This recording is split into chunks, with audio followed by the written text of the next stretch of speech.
When They Came. Written by Cody Boy. Narrated by Chris Janae.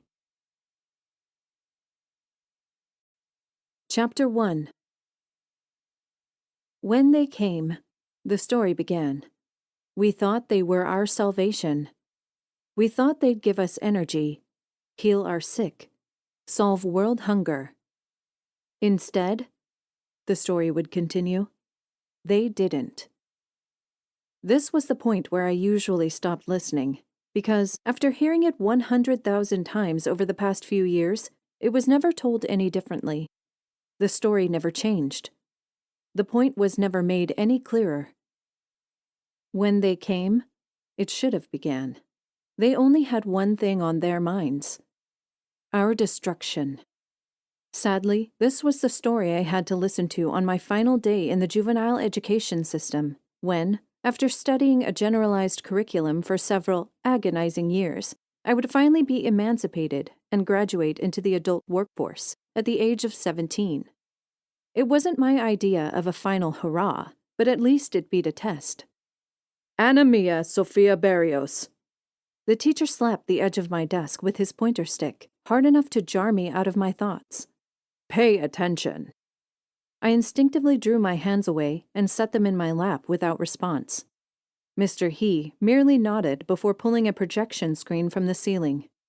Now, he continued, making sure to catch my eye as he turned to survey the room of 20 students. We are all aware of the events that began on September 17th, 2024, when we finally established first contact with an extraterrestrial civilization.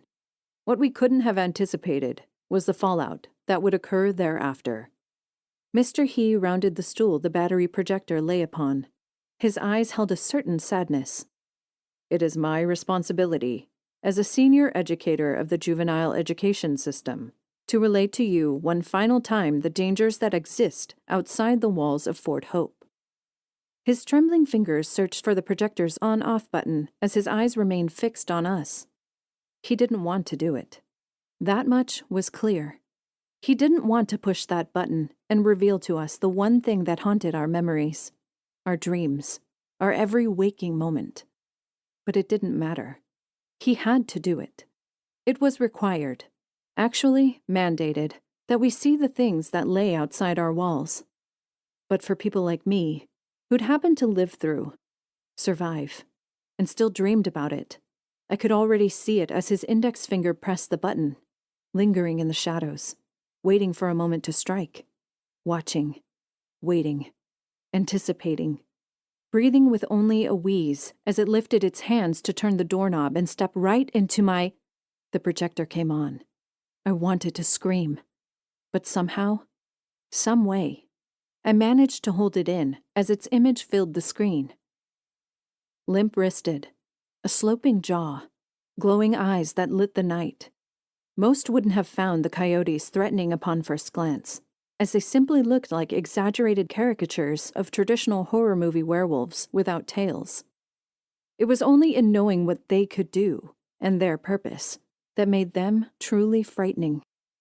Canis alienus, Mr. He said, otherwise known to most as coyotes, are the primary scouting agents employed by the extraterrestrial intelligence that currently surrounds and monitors the planet Earth.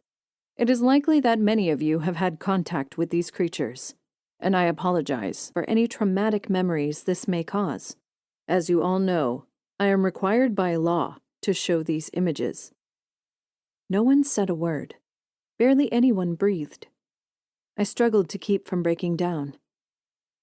Now, Mr. He began.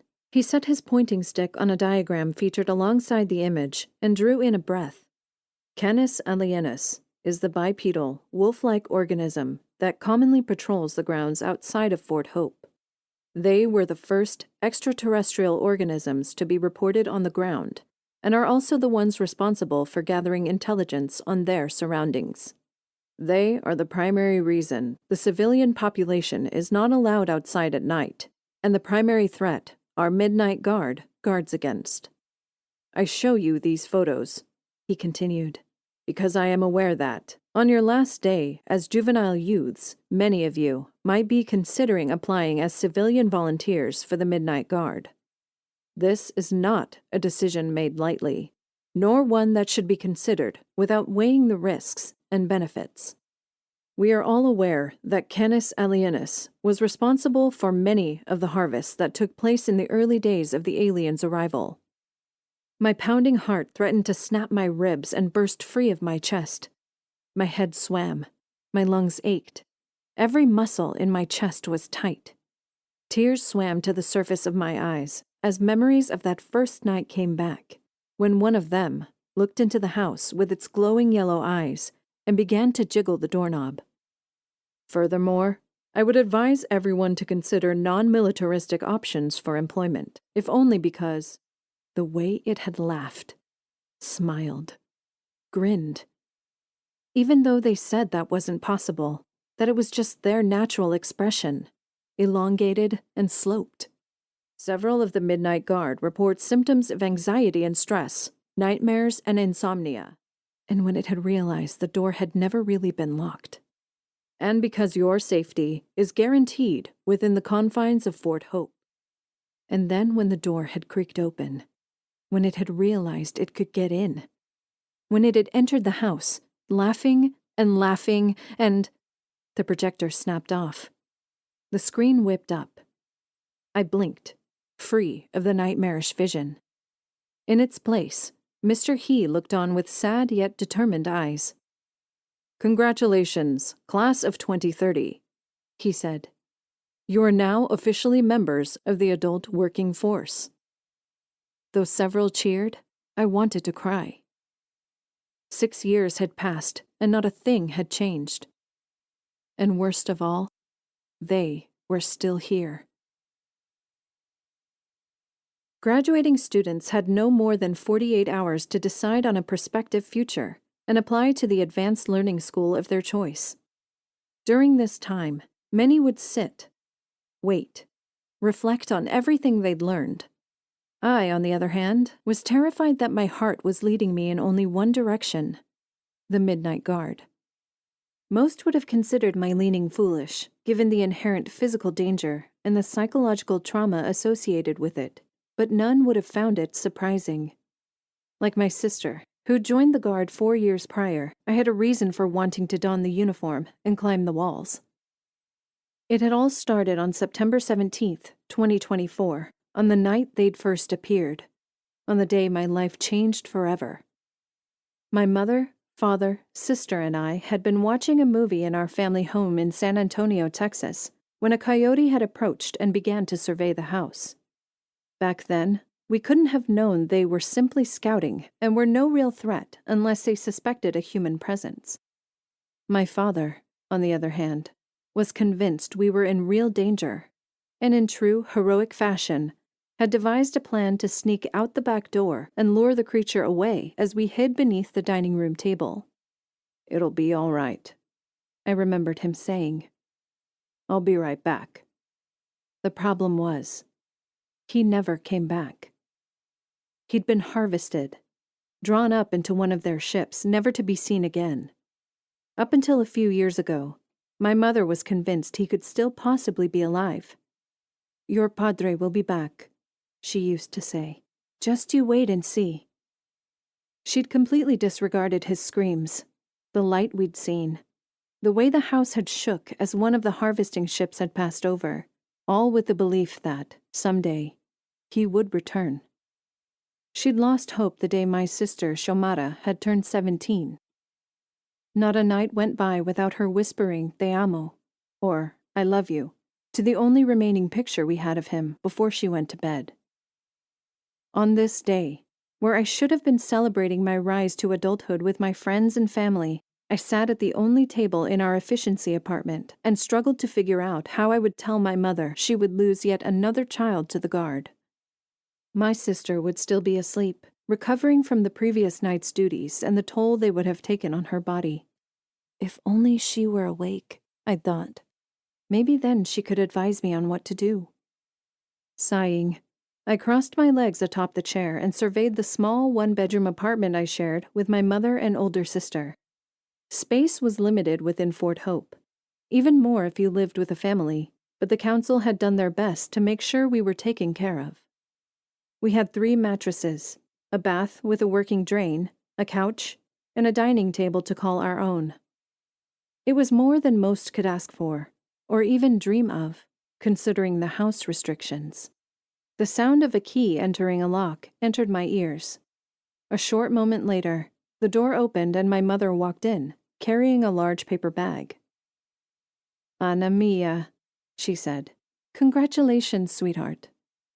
"Thanks, Mom," I replied, rising and beginning to walk toward her. "Do you need any?" She swatted my hand away as I reached out to take the bag. No, this is for you. A surprise." "A surprise?" I frowned. "For what?" "For your special day." Smiling, she set the bag down and reached forward to part my long black hair from my face. "It's not often a mother's little girl becomes a woman." "Mom," I groaned. Behind us, the bedroom door opened. Xiomara yawned and ran a hand along her close-shorn hair. "Morning," she said. "Good morning," my mother replied, though with her usual tang of disapproval. "You're just in time to celebrate." "What?" Xiomara frowned, then blinked, as if clearing the haze of confusion from her brain. Oh! She rushed forward and wrapped me in a hug, though it was awkward considering she was only 5'3" and 4 inches shorter than me. "Congratulations, Mia." "Thanks, sis," I said, wrapping her in a hug. She held tight for a moment, lifting me off the ground despite her size, before turning to face my mother. "Sorry I didn't wake up early. It's just—" "The guard," Mother nodded. "I know." Xiomara pursed her lips, but didn't reply. Instead, she reached down, took hold of my hand, and watched as my mother approached the counter to sift through the contents of the paper bag. A moment later, our mother turned, revealing a steaming rotisserie chicken sprinkled with fresh herbs. "Congratulations," she said. "Mama!" I cried. "How did you get this?" "I have my ways," she said, then winked. "It's too much. Are you sure you can—" "What's done is done," she smiled. "Like I said, it isn't often a mother's child becomes a woman. Now sit down. We'll want to eat before it's cold." Though my stomach grumbled in anticipation, my heart fluttered with worry and unease. It wasn't often we ate fresh meat, much less chicken, and I couldn't help but wonder if my mother had gone behind the kitchen staff's back in order to get it. While it was true she worked in the kitchen, removing food that was not yours was a punishable offense, one that could have you thrown outside the walls. I opened my mouth as she began to set plates in front of us. She pressed a finger to my mouth and shook her head. "Shh," she said. I sealed my lips and looked down at the steaming food. So real, so fresh, so delicately prepared. "Eat," my mother said. And we did, all of it. Complete with a side of wild peaches and a small slice of chocolate pie for dessert. By the time we were done, my stomach felt like it was ready to burst. "Thank you," I said, looking toward my mother. She only nodded as she began to gather up the plates. "Shit," Xiomara said. "I'm gonna be late." "Xiomara Antonia," my mother scolded. My sister darted toward the bedroom. "That girl," my mother mumbled as she shook her head. "I swear." "About that," I started, swallowing a lump in my throat. She glanced at me out of the corner of her eye. "Mama," I said, mustering up all the courage I could manage. "I want to join the Midnight Guard." The plate she held slipped from her hands and dropped to the floor, shattering instantly. "Mom?" Xiomara asked as she came running out of the room in full uniform. She looked at the shattered plate before glancing back up at our mother. "Mama, what's wrong?" "Anna mia," she said, trembling, tears appearing in her eyes and streaming down her face. She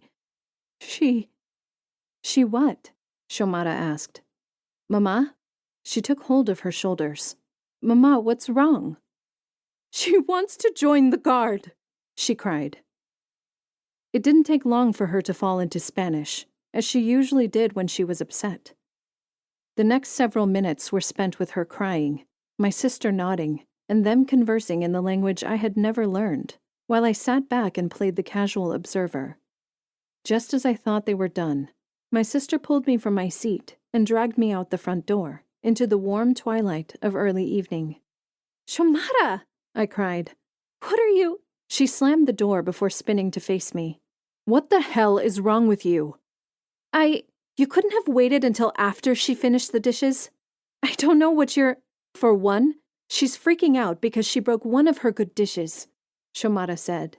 And for two, she's upset you told her you're joining the guard after she risked her job by stealing that chicken for you. I blinked. "Okay," I said, trying to maintain my composure. "I get that, but I don't understand why she's so upset." "You don't understand?" She laughed. "Are you crazy, Mia? After what happened to Dad? But I thought—" "You thought what? She'd be proud of you for joining the guard? That she'd be happy you knew what you wanted to do with your future?" She shook her head. "Are you kidding me?" "No." I shrugged out of her grasp. Shomara turned away from me and crossed her arms over her chest. "I just thought maybe it'd be different because of you being in the guard." She snorted, a sound that never failed to make me feel stupid, regardless of the situation. "Well," she said, as she turned to face me, "you thought wrong." I wasn't sure what to say, so rather than say anything, I simply hung my head and sighed. "Look," Shomara said, "I know this is hard for you. It's hard for all of us, even me. You think I want my sister putting herself in harm's way?" I stopped and shook my head. "No." "Then you can only imagine how Mom must be feeling." Shomara placed a hand on my shoulder and tilted my chin up with the other. "Go. Try and make up with Mom. It's not going to be easy, I know. But if you can make her feel better, even a little bit." "I know." I forced a smile. "Thanks, Sho." "No problem." My sister wrapped me in one last hug before starting down the road toward the armory where she would retrieve her weapons and body armor for the night's watch. "I'll be back in the morning. Let me know how it goes." "Will do." I waited until Shomara disappeared down the road before turning to face the door. Though anything I said was unlikely to help, I knew I had to at least try to make things right. If not for me, then for my mother. I owed her that much. After taking a long, deep breath, I placed my hand around the knob and entered the apartment. Though my mother was nowhere to be seen, it didn't take long for me to find her. Her muffled sobs could be heard through the flimsy wooden door separating the bedroom from the rest of the apartment. "Mom?" I asked, unsure how to proceed as I stepped forward. "Mama?" I waited for a response. When none came, I knocked 3 times and tried the knob, but found it locked. "Mama," I said, knocking once more. "Please, let me in." She responded in Spanish. "Mama," I sighed. "You know I don't know Spanish." "By the Virgin Mary," she replied, as she unlocked and flung the door open. "The Midnight Guard. What about your agricultural studies?" "I only did them because I wanted to be around animals." My mother shook her head. "Ana Mia," she said. "Look," I began, wanting to sound strong, but at the same time refrain from being pushy. "I know you don't like the idea of me joining the Midnight Guard. I wasn't sure about it either at first. But the more I thought about it, and the more I actually began to think about why I wanted to do it, the more I realized it was because it felt like an actual purpose. They need people to help in the fields. But they also need people to guard the walls," I cut in. I took hold of her hands and forced her to look me in the eyes, a feat that was nearly impossible to obtain when she was at her most vulnerable. "There's always going to be people in the fields. There's always going to be people in the kitchens. There's always going to be people who want to help build machines and repair buildings and do all those other things that keep them safely inside the walls. But, like it or not, there will always be people who are afraid to keep watch. That's why we need the few who are willing to do it. The shimmer of tears in her eyes had disappeared. In its place was an understanding, or at the very least, an acceptance that hadn't been there before. "You're just like your sister," she said, tightening her hold on my hands. "And you're both like your father. Your poor, stubborn father. Down to his nose and everything." "Mom," I cried. She laughed, a serene sound when silence had come to fill our lives. "I'm not going to like it," she said, her tone darkening and becoming serious once more. "But I'm not going to deny you anything you want to do. If you feel this will give you purpose, if you feel in your heart that this is what you're meant to do, then yes, you have my blessing." I wrapped my arms around her chest and fell into her embrace. "God help us all," she said as she stroked my hair. "God help us all." Chapter 2. I should have slept soundly that night on the small mattress next to my mother and sister. Instead, all I could think about was what the next day would bring. What would happen, I wondered, when I woke up? What would occur, I then thought, once I walked out the front door? And what would transpire, I dared to question. The moment I stood in front of that recruitment officer and declared my intentions. I tossed and turned for much of the night, trying desperately to sleep, even though my thoughts would not allow me. By the time the sun's rays began to pierce through the high windows, I felt like I hadn't slept a wink. "Anna Mia," my mother said. "Wake up, Anna Mia." I opened my eyes begrudgingly and stared at my mother, wanting nothing more than to retreat beneath the blankets and succumb to darkness. She was already dressed for her work in the kitchens, and like any good mother, would not have left without seeing me off. "Morning, Mama," I replied, sighing as the tightness in my chest constricted my lungs and forced the exhale from my throat. "Are you not feeling well today?" "I just didn't sleep well last night." She pressed a hand to my forehead and frowned. "No temperature." "I'm not sick, Mom." "Ah," my mother responded. "Nerves." I nodded, unable to refuse her declaration or my feelings. She smiled and pressed a hand to my cheek. "Everything will be all right, Anna Mia.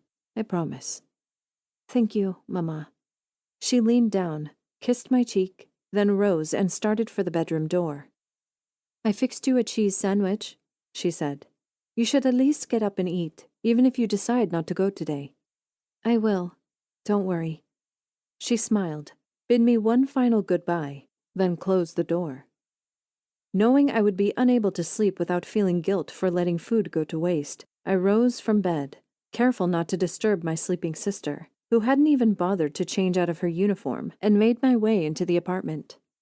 As my mother had promised, a lone sandwich waited for me on the dining room table, complete with the crusts cut off, just the way I liked it. I settled down, began to eat, and sighed as I looked at the nearby clock. At nearly 8 in the morning, it wouldn't be long before the rest of the complex woke and began their daily activities. Farmers would rise to tend the livestock. Engineers would haul themselves from their beds to work on the automobiles and other weaponry. And the teachers would lug themselves into the office that had been repurposed into a school, all the while knowing today would be the last day before the graduating students would dedicate themselves to the occupation of their choice. The idea nearly made me sick to my stomach. Still, I ate. And once finished, I wiped the plate with a paper towel and water and returned it to the counter. Then I made my way into the bathroom and, with a single bottle designated for washing, cleaned myself in the tub as best as I could. I spent several moments doing this before donning a pair of jeans, a plain white t-shirt, and a denim jacket. Pausing to look at myself in the mirror, my expression was haunted. My brown eyes scarred by a sleepless night. My thin lips pulled into a worried frown. I didn't want to be afraid. I really didn't. But this was the biggest decision of my life. I couldn't just look in the mirror with confidence, not when so many doubts and fears ran through my brain. After taking a moment to prepare myself for the day, I walked out of the bathroom, then leaned in to check on my sister, who, still sleeping, could have cared less about the world or the events taking place within it. Wish me luck, I whispered, then closed the door. Once outside the efficiency apartment, I locked up, steeled myself for what would unarguably be a stressful day, and turned to make my way toward the Midnight Guard's recruitment office. As I walked, careful to avoid the people making their way to and from work, I squinted through the intensity of the Texas sun. I grimaced when I realized the jacket may have been too much on a day when the weather was likely to rise into the 70s or 80s. Still, there was a breeze. With it drifted the scent of wildflowers, of bluebonnets and dandelions, and the juniper trees everyone was so allergic to. I sneezed, wishing I had an allergy pill they reserved only for the guard, or those who suffered the most, and slid my hands into my pockets as I continued to walk past the apartment buildings. On any other day, the weather would have been perfectly fine. Today, it felt like the world conspired against me. I had to keep repeating my mantra in my head. Stay calm, stay cool, stay collected. The Midnight Guard headquarters, located on the southern end of the complex grounds, loomed distantly. It wouldn't be long before I would walk through that door and declare my life's ambition. Swallowing, I balled my hands into fists at my side and tried my hardest to keep my composure. Anna Mia! I jumped, startled, and spun to face the speaker. A young black woman with beautiful blue eyes, luscious full lips, and high-arching brows smiled as she ran to greet me. Asha? I asked, smiling as she cleared the distance to take hold of my hands. Oh my God! You've shaved your head! I didn't think my hair would fit in a helmet, Asha Dawson replied, laughing as she tightened her hold on my hands. Are you joining the guard too? I'm going to try. Try, she smiled. Of course they'll take you. I mean, your sister is in the guard too. I know. Asha smiled and pulled away, allowing me just enough room to admire her features in detail. She always looked pretty, and today wore the slightest smattering of lip gloss and teal eyeshadow. I felt a bit naked in comparison, considering my mother and sister both owned a palette of makeup I could have used, but no matter. It wasn't my looks that were going to get me into the guard on a day like this. It was my determination. You want to walk to the headquarters together? She asked. Yeah, I replied. Sure. So, after you? I started forward and smiled as she fell into place at my side. Glad to have a companion on a day when I felt as though the entire world weighed upon my shoulders. Though I didn't know Asha very well, considering we'd always had classes at different hours of the day, I knew her well enough to know she was a kind, easygoing girl willing to help others whenever they were in a tough spot. I'd often seen her in the fields, but had never really been able to talk to her. She'd always been too far away, too busy, too involved with her own work during elective hours. It was hard enough getting outside during the day to work with the animals, but actually talking with someone? That was a nightmare. So, Asha said, drawing the word out to bring my attention to her. Mr. He's speech yesterday was pretty scary? I asked with a sigh. Yeah, it was. I'm sorry you had to deal with that. I know it couldn't have been easy. Thank you. I looked up to face her. It just gives me reason to sign up, you know? Is that why your sister signed up, you think? Sho doesn't talk about it much. I don't blame her, Asha said. With a sigh, I reached up and fingered the locket with our family picture inside it, trying, without success, to not show emotion in the shadow of what was unarguably my greatest adversary. A single tear slid down my face as I thought of that day all those years ago, and I grimaced when I felt Asha's hand upon my shoulder. He'd be proud, you know. I know, I said, trying my hardest not to imagine my father being lifted into one of the harvester ships in a beam of light. It's just so clear in my mind is all. I understand. She wrapped me in a one-armed hug and turned to face the Midnight Guard's headquarters. So, she said, glancing from me to the Midnight Guard armory, then back again. Are you ready for this? As ready as I'll ever be, I replied. With that said, Asha stepped forward, opened the door, and waited for me to enter. I did so without hesitation. As she walked in behind me, I turned my attention to the apartment that had been converted into a small armory and tried, without success, not to falter.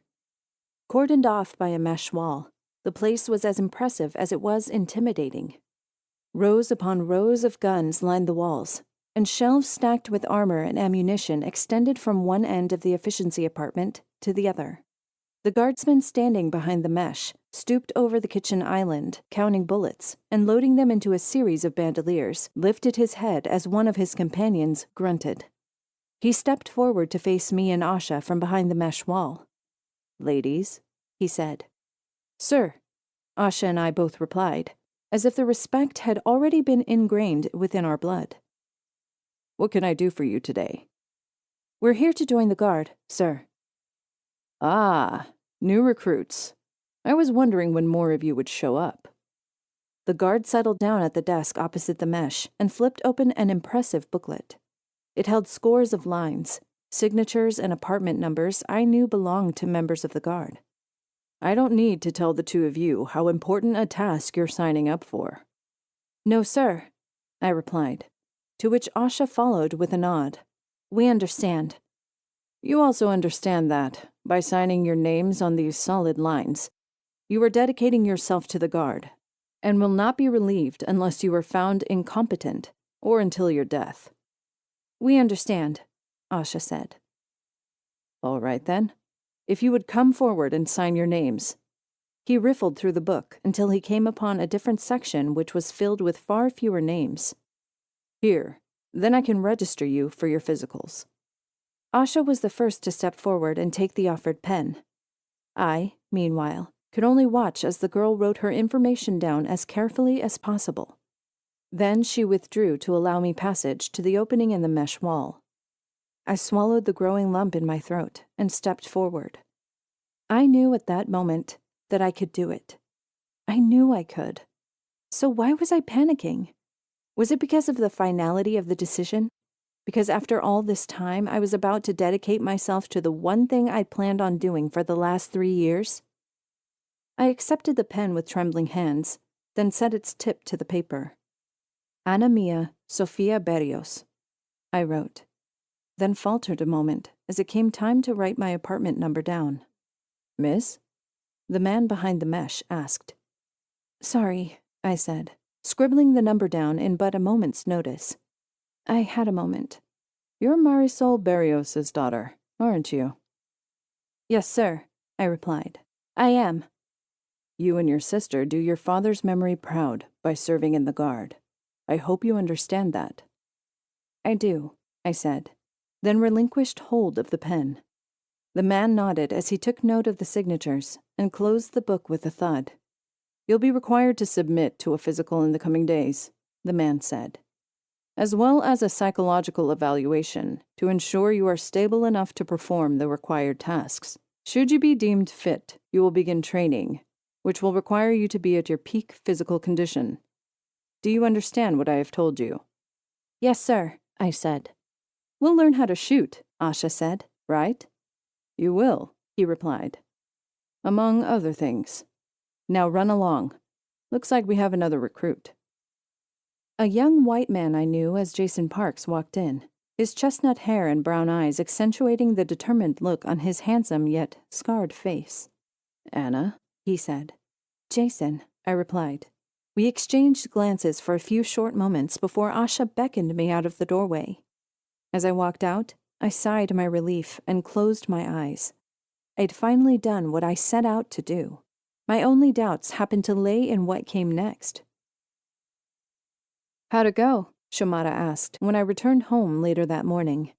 "It went fine," I said, watching as my sister meandered about the apartment, eating a small portion of dry cereal from a bowl that couldn't have possibly filled anyone up. "Are you sure that's all you're going to eat?" "I'm fine," she replied. Undoubtedly code for, "Shut up and mind your own business." Nodding, I settled down in a chair at the table and reached up to run my hand through my long dark hair. "You think they'll ask me to cut my hair?" I asked. "I don't see why they would. It's just I ran into another girl who'd shaved her head because she thought her hair wouldn't fit into her helmet. They leave that up to you in the guard, but honestly, if you asked me, I'd cut it down, at least a little bit. But I like my hair. I know, it's gorgeous, sis. But your head is prettier attached to your shoulders. You don't want a coyote ripping it off. I grimaced as the image of the yellow-eyed, phantom-like creature entered my thoughts. Mia? Shomata asked, pausing as she came to sit beside me. Are you okay? I have no idea how I'm going to pass the psych test, I replied. I'm so screwed in the head. I think the only reason you wouldn't pass is if they thought you'd lose it out in the field. Or while you were holding a gun. Who's to say I won't? I saw the same things you did, and I haven't lost it. But you were older, I wanted to say, but kept my mouth shut. Instead, I watched my sister as she continued to eat her cereal. She was always like that, minimizing the way I felt, and the way I processed the things around me differently than she did. I couldn't blame her, though. I mean, I understood it, in theory. But just because she wasn't as affected by our father's death, or at least if she was, she didn't show it, didn't mean I had to be just like her. After taking a moment to finish the cereal, Shomata stood and was about to turn and make her way into the kitchen. She stopped to look at me once more. Look, Shomata said, setting the bowl aside before reaching out to take hold of my shoulders. You're going to be just fine. The physical test is easy, and the psych, you'll nail it. Just keep your cool, try not to freak out, and be honest about the things you're feeling. We all have a little PTSD after everything we've been through. I know, but still. But still, nothing, she smiled. You'll do just fine. I nodded and tried to take her words to heart, but for some reason, couldn't. I knew I wasn't crazy, not like some people, who had seen things I could only begin to imagine. But sometimes, I sure felt like it, especially after waking up from the nightmares. A knock came at the door, startling me from thought. Were you expecting anyone? Shomata asked, as she made her way toward the door. No, I replied, then frowned. Unless, well, my physical. I don't think they'd get you in that soon, my sister said, as she approached the doorway. I mean, it took days for them to get to me, so I don't see why you would be any different. She paused, as she looked through the porthole, and then frowned as she pulled her head back. What? I asked, standing. Who is it? A doctor. She leaned forward, undid both the lock and the deadbolt, then opened the door to face the woman, who, in her long blue scrubs and with her clipboard, appeared every bit the professional. Hello, the woman said. My name is Dr. Helen Parrish. I'm here to see, Anna Mia Barrios?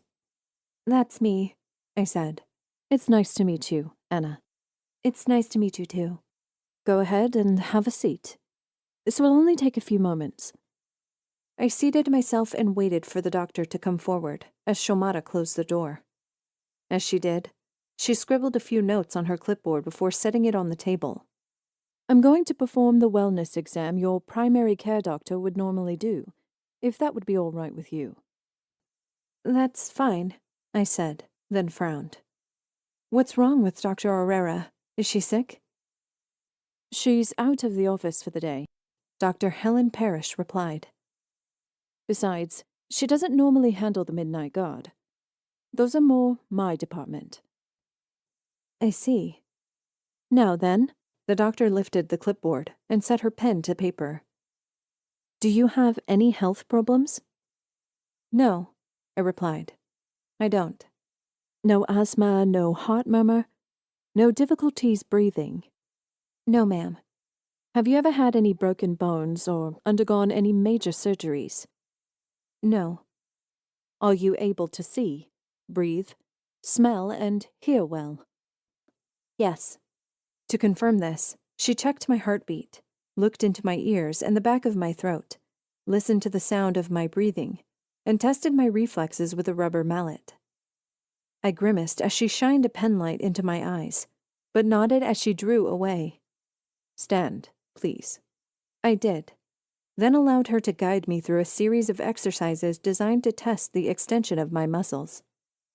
She applied pressure to my shoulders to see if I would stand, pressed down on my hands to see if I could offer resistance, and gestured me to walk around the room at varying speeds. When I finally returned to her after my 5th lap, she nodded.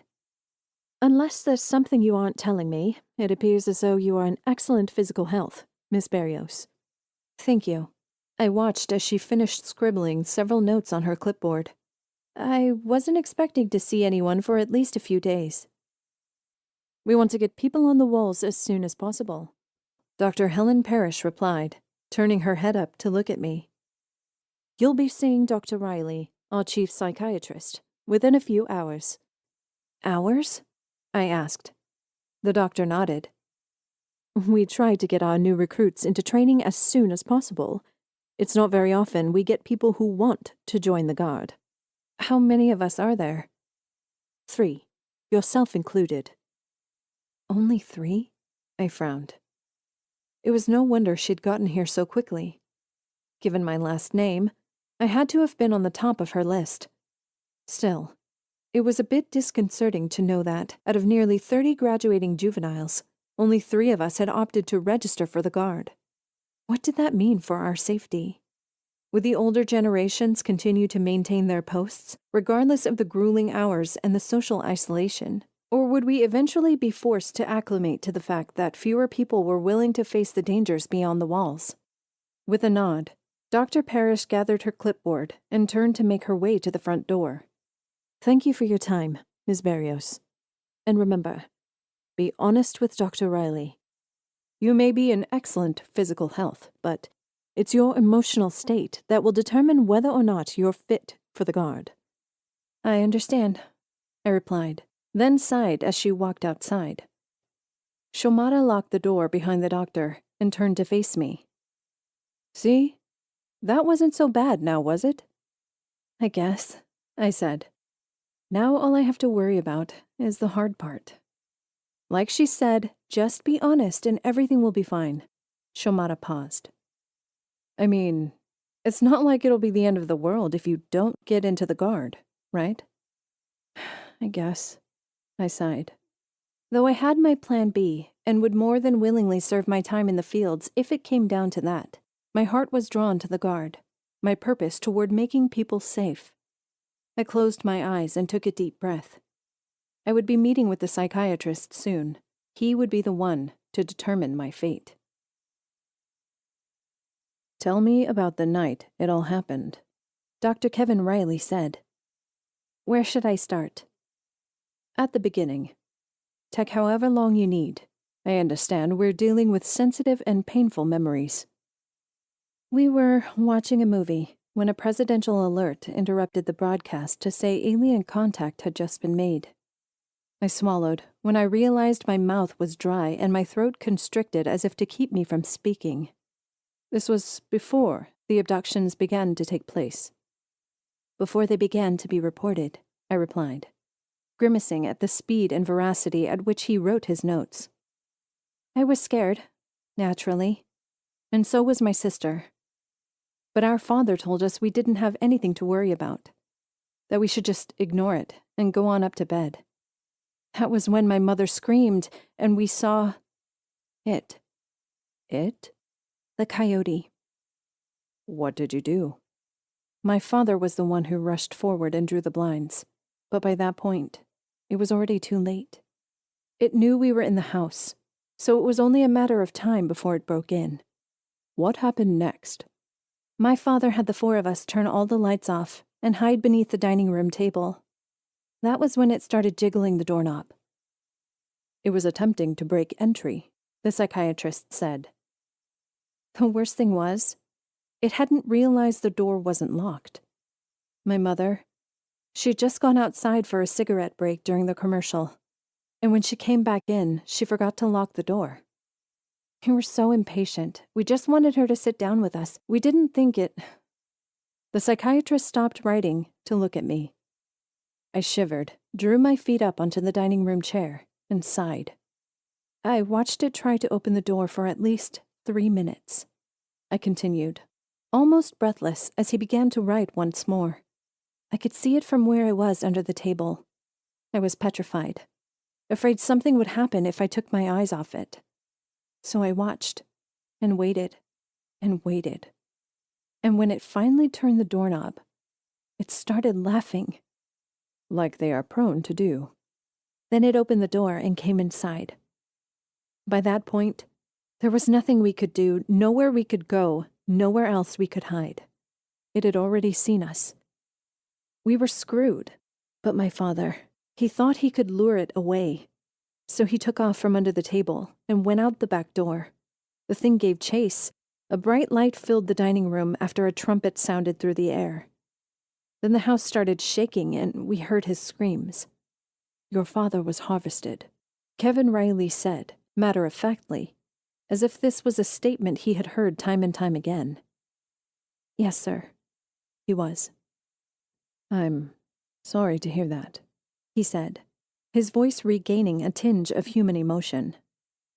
How did you, your mother, and your sister escape? Mom fought our way out with a chair, I said. Broke it over the thing's head before taking a leg and beating it until it fell to its knees. Then she grabbed the car keys, grabbed us girls, and dragged us outside. You were in San Antonio when this happened, correct? Yes. And you fled to the local high school when you heard the radio broadcast in your mother's car. How do you... I remember your sister's story very clearly. The doctor cut in, lifting a hand to silence me. It was very terrifying, as is yours. We only left the city when we realized the harvesters and coyotes weren't going to leave. That was when the military arrived and transported us to Fort Hope. Do you remember much else about that night?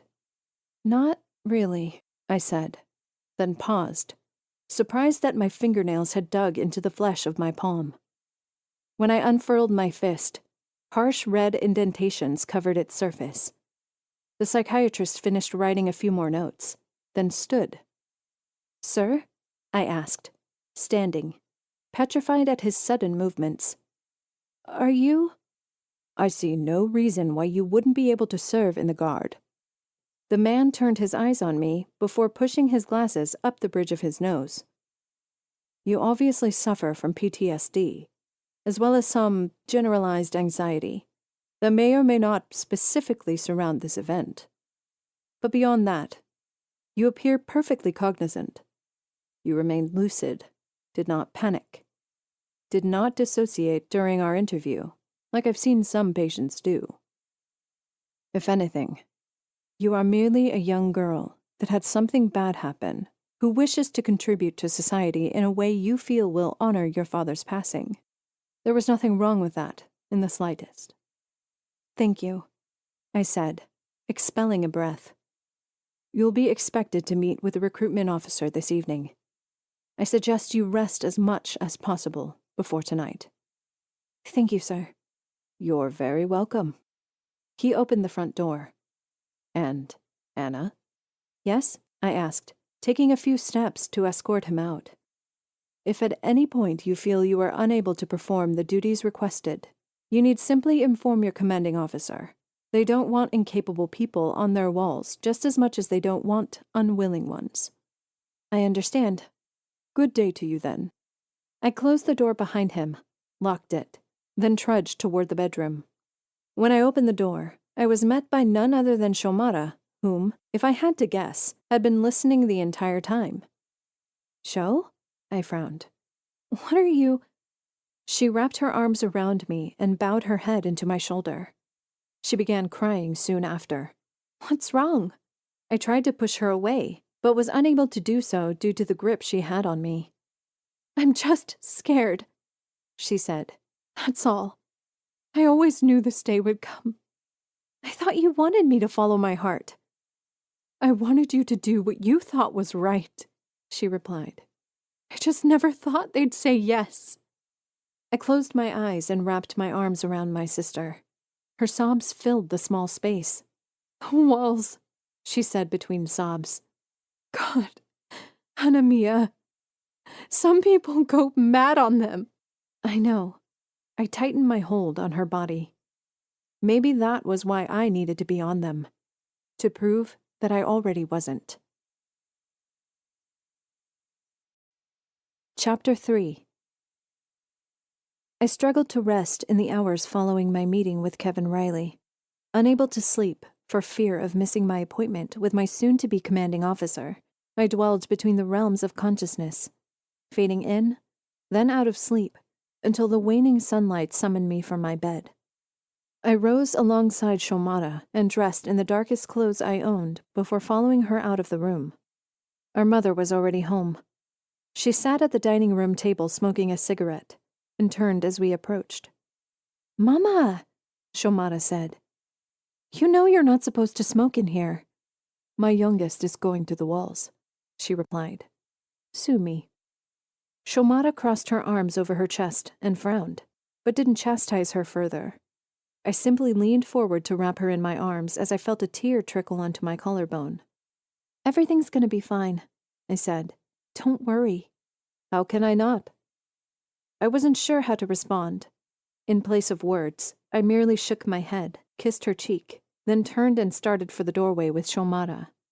"It'll be dark soon," my mother said, then paused to consider the words she'd spoken. "Please, be careful."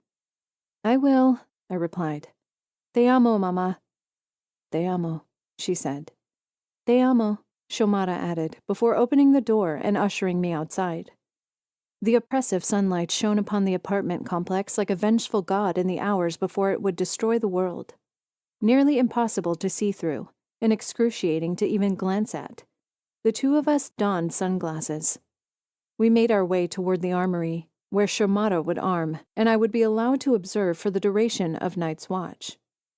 This was referred to as the observation period, during which those who wished to join the Midnight Guard had one final night to reconsider before dedicating themselves to the most dangerous profession available. "Hey," Shomata said, slinging an arm around my shoulder. "Everything's gonna be fine. Don't worry." I'm trying not to. I shrugged away from her and slid my hands into my pockets. "I'm just nervous is all." I was nervous my first night, too. "Is it hard?" "Normally? No. Sometimes it can be. I just hope your first night isn't as difficult as some people's are. It scares them off the guard, and living, sometimes." Suicide wasn't uncommon, though it wasn't often discussed. It was hard to ignore when one of our own happened to smuggle enough pills to take their own life, or slit their wrists with knives in order to end what they considered to be their worthless existence. This was why the observation period existed, to allow one final chance to walk away before committing to the final plunge. As we walked toward the building that held the armaments that kept our community safe, I wondered, for one brief moment, if I would end up like one of those poor people. If, by chance, I would see something so horrible, so monstrous upon the walls, that I could not go on living anymore. I shook my head. No, I couldn't think like that. Not with my sister and my mother both depending on and wishing me well. Regardless of what happened, and regardless of what I happened to see, I could not succumb to the wicked desires of a tormented brain. It wasn't just my family that needed me. It was my community. Once we arrived at the armory's front door, Shomata knocked, waited a moment, then opened it for the pair of us to enter. "Berrios," a very intimidating black man said, raising his eyes as he passed another guardsman his rifle. "Sir," Shomata replied. "I was wondering when we'd see you and your sister." "Ana Mia Sofia Berrios will be accompanying me for observation, sir," Shomata said, enunciating the word as she straightened her posture. I followed suit, and gave a slight nod, then salute, when I caught my sister doing it out of the corner of my eye. "Good." The man smiled as he approached with her weapon and bandolier filled with ammunition. "You learn fast, Berrios." "Yes, sir," I said. "My name is Captain Frank Henshaw. You will refer to me as Captain Henshaw or Sir, however." He gestured to my sister with a nod as she slipped into her body armor. "You'll do well listening to everything Shomata tells you. But before you leave, I want you to be aware of something. Listening?" I nodded. "Under no circumstances are you to speak, unless absolutely necessary, come nightfall. If you feel the need to scream, you leave the walls as silently as possible. If you need to be relieved of your post momentarily to use the facilities, you sign to your partner like this." He performed a simple series of movements that involved his hand and fingers, then waited for me to copy them before continuing. "Normally I would address you new recruits all at once, but since there's so few of you—" He sighed and shook his head. "Anamia," he said. "Yes, sir?" I asked. He pushed a chest piece and helmet under the protective mesh. "These are yours," he said. "Make sure they're attached securely. If anything happens, they're the only thing between you and a death sentence." With a nod, I shrugged the chest piece over my shoulders, aligned the straps through their loops, and secured them in place before sliding the helmet over my head. I grimaced. Shomata was right.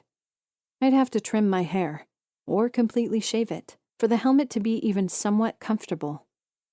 "Good luck, Barrios," the man said, as the two of us turned and left the armory. Outside, I took in a breath of cool evening air and tried my hardest not to let my emotions show, but to no avail. "You okay?" Shomata asked. "Yeah," I said, sniffling, then wiping my running nose along the back of my hand. "Let's go."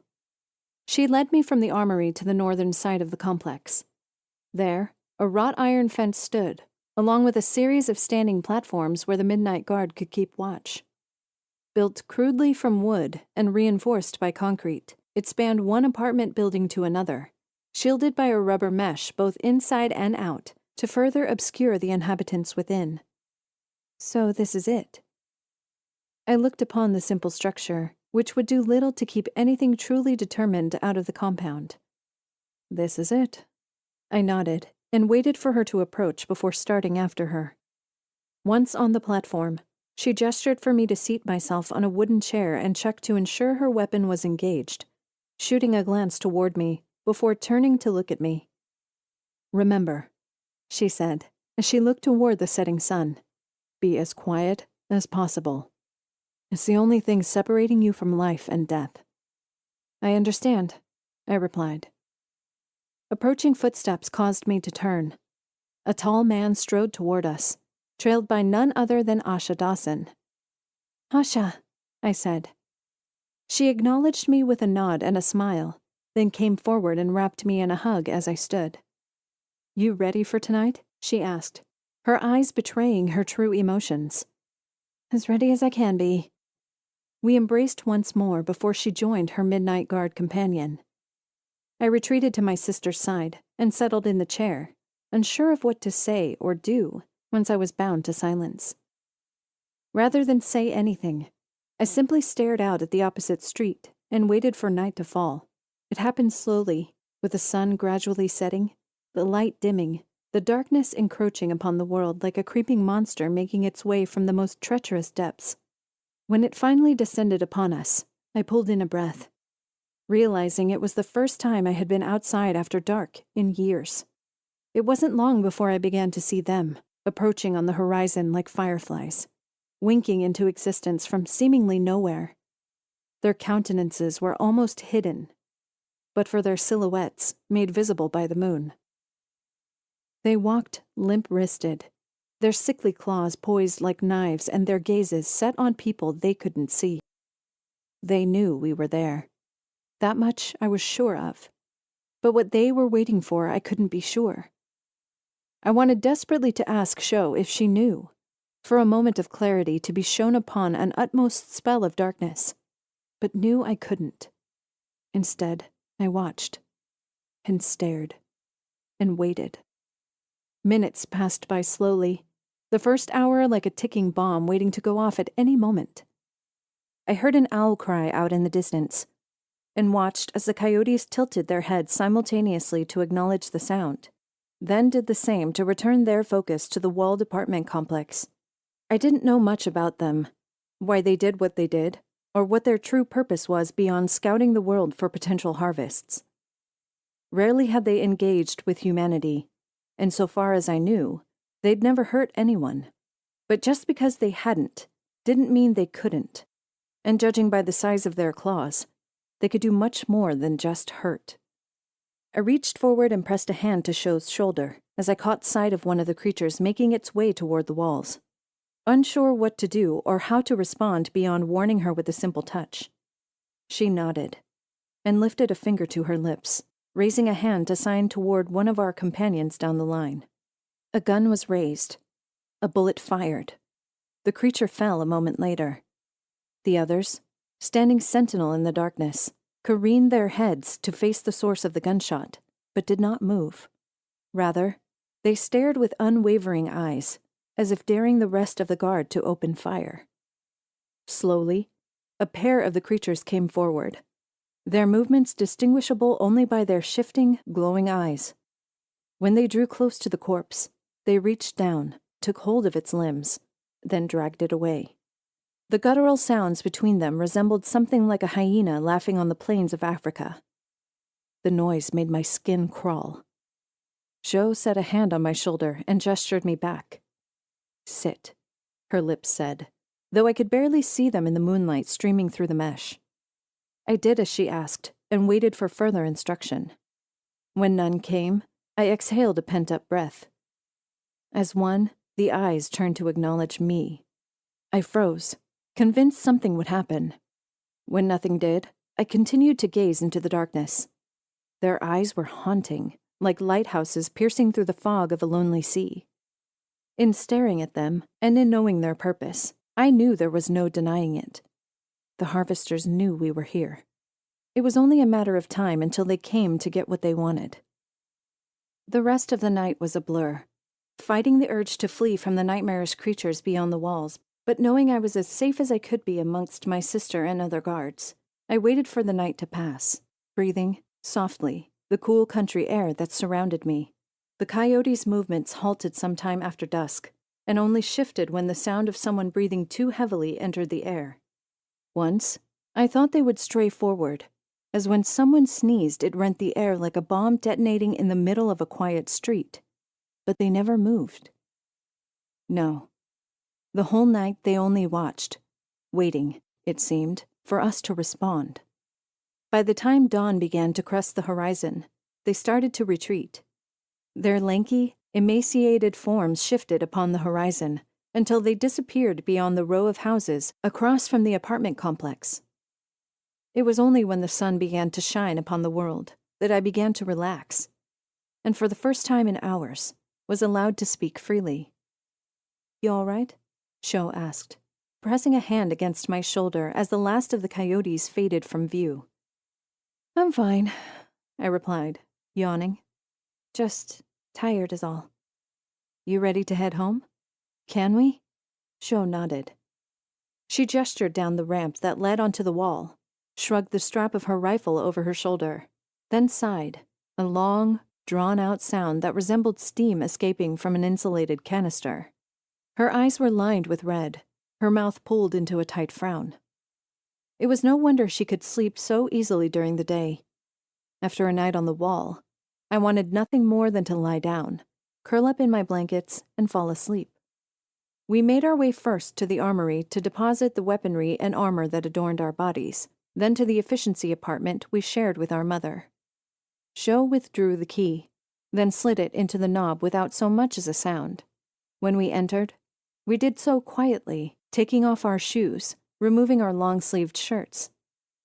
Our mother was already awake, and, dressed in her long coat and apron, was ready to depart to the kitchens. "Mama," I said. "Dear child." She took a step toward me. "How was the night?" "Terrifying," I said, "but fine." "I heard the shot and was so worried. It happens sometimes," Sho said, matter-of-factly and with little emotion. "There's no need to worry unless you hear more than one at once."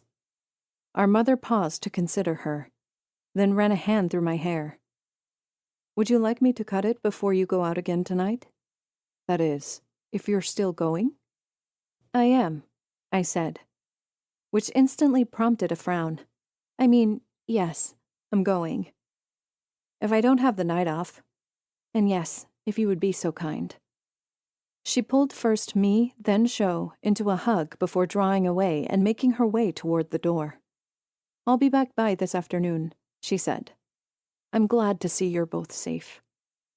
Bye, Mom, Sho said, only turning to face me once the two of us were alone. Why did you have to talk to her like that? I asked. Like what? She frowned. You were just so cold. She can't worry like she did with me, Sho said. It's just wall duty. It's not like you've been called out on supply runs. That could always change. True, but just because it can doesn't mean it will. With a nod, I sunk my teeth into my lower lip and waited for her to say something further. When she didn't, I turned and followed her into the bedroom. We collapsed upon our mattresses without so much as another word.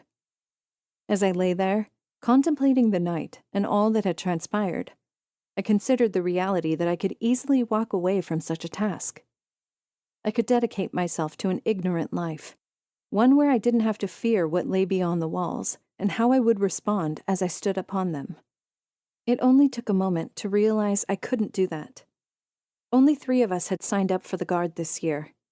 If I left, and only Asha and Jason remained, how would that make me look? I sighed and closed my eyes. No, I wouldn't leave the Guard. I would face it head on and without fear, or as much courage as I could muster. With that in mind, I closed my eyes and allowed my body to relax for the first time in hours. It didn't take me long to fall asleep. I was woken by a knock at the door. Unsure if it was real or just my imagination, I ignored it at first, drawing my blankets over my head to block out what little light streamed through the curtained windows. I wanted nothing more than to continue to sleep, to fall into that endless abyss of darkness, where no one and nothing could bother me. When the knock came again, and when Shomada didn't rouse from sleep, I rolled over, pushed myself out of bed, and made my way into the apartment. When I looked outside, I saw a member of the Midnight Guard. What could he want? I wondered. Our duties were done. They should have left us alone, shouldn't they? With a sigh, I unlocked and opened the door. Hello?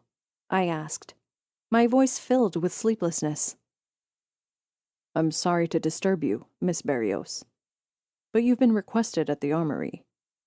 Me? I asked, dumbfounded. Yes. You are Anemia Barrios, are you not? Yes, I am. You're to report to the armory within the next hour for weapons training. Can't have our new recruits working the walls without their guns, can we? Guess not, I replied, then gave him one final nod before closing the door. I turned and nearly ran into Shomada. Sheesh, I cried. You could have warned me. That I was behind you? Or that they were likely going to haul you out of bed for weapons training? Both? You'll be thankful for every hour of sleep you get from now on until you die, she replied, nodding as she leaned forward to lock the door. I'm sorry to hear they're hauling you out of bed. They'll likely give you the night off, though. Is there any way I can postpone this? You mean by faking sick? No. Not unless you're hurling your guts out or have vertigo so bad you can't stand straight. I should have known this was a bad idea. I sighed and made my way toward the bedroom. It isn't that bad, Shomada replied. Besides, sis, you're gonna get to learn how to shoot a gun today. Isn't that even a little bit exciting? I guess, I mumbled as I stripped out of my nightclothes and redressed in my black ensemble. One tip. Always hold the gun properly. You don't want it kicking back and hitting your pretty face. A broken nose doesn't look good on anyone. No, I thought bitterly. It didn't. Anemia Sofia Barrios? Captain Henshaw asked as I walked into the armory. Yes, sir, I replied, reporting for duty. Sorry to haul you out of bed, recruit, but we need to get you armed and prepared for the next watch. I can't expect my men and women to be on the walls without weapons. No, sir. I took a few steps as he gestured me to approach. What kind of weapon will I be using on the walls? Standard issue rifle, the man said. You ever shoot a gun, Barrios? No, sir. It's not hard. It's learning how to shoot under pressure that's the hardest. He pulled what appeared to be a standard-issue rifle from the wall. As he drew closer, I saw it was made of plastic, and nothing like the weapons the men and women on the walls carried. "Sir?" I asked, considering the weapons before me. "We don't have much ammo, so I'm giving you a BB gun to practice with." "How am I supposed to learn to shoot with that?" "You need to learn the mechanics, Barrios. You'll learn how to deal with the kick later." "Yes, sir," I said. "Where do I—" Before I could finish my question, the door opened to reveal none other than Jason Parks, who, with his scarred face and tired eyes, looked exactly like how I felt. "Anna," he said, before nodding. "Jason," I replied. "Ah, Jason," Captain Henshaw said. "You're just in time to show your fellow recruit to the training alley." "You have your BBs?" Jason asked. "She does," Henshaw said, as he passed a cartridge filled with the little silver bullets over the kitchen island. "Glasses, too." He set 2 pairs of protective eyewear before us and nodded as I reached out to accept the items. "Return your weapon once you're finished shooting. Take as much time as you'd like, and retrieve as many of the BBs as you are able. We train all recruits with these." "Yes, sir," I said, then turned and exited the armory with Jason. I followed in silence, unsure how to approach a young man who had lost both parents during the initial harvests of 2024. I didn't know much about him other than that. Rather than try to engage him, I kept my mouth shut and decided to wait for him to speak first. "Here we are," he said, as we rounded a building and came face to face with an alleyway. A series of straw and sand dummies stood at the end of it, shrouded by various degrees of debris. Jason gestured to a standing platform at the start of the alley, then to the dummies. "Basically," he said, his deep voice pleasant and calming, "all Henshaw wants you to do is try and hit as many of the targets as you can. As many times as you can." "Do you know how to shoot?"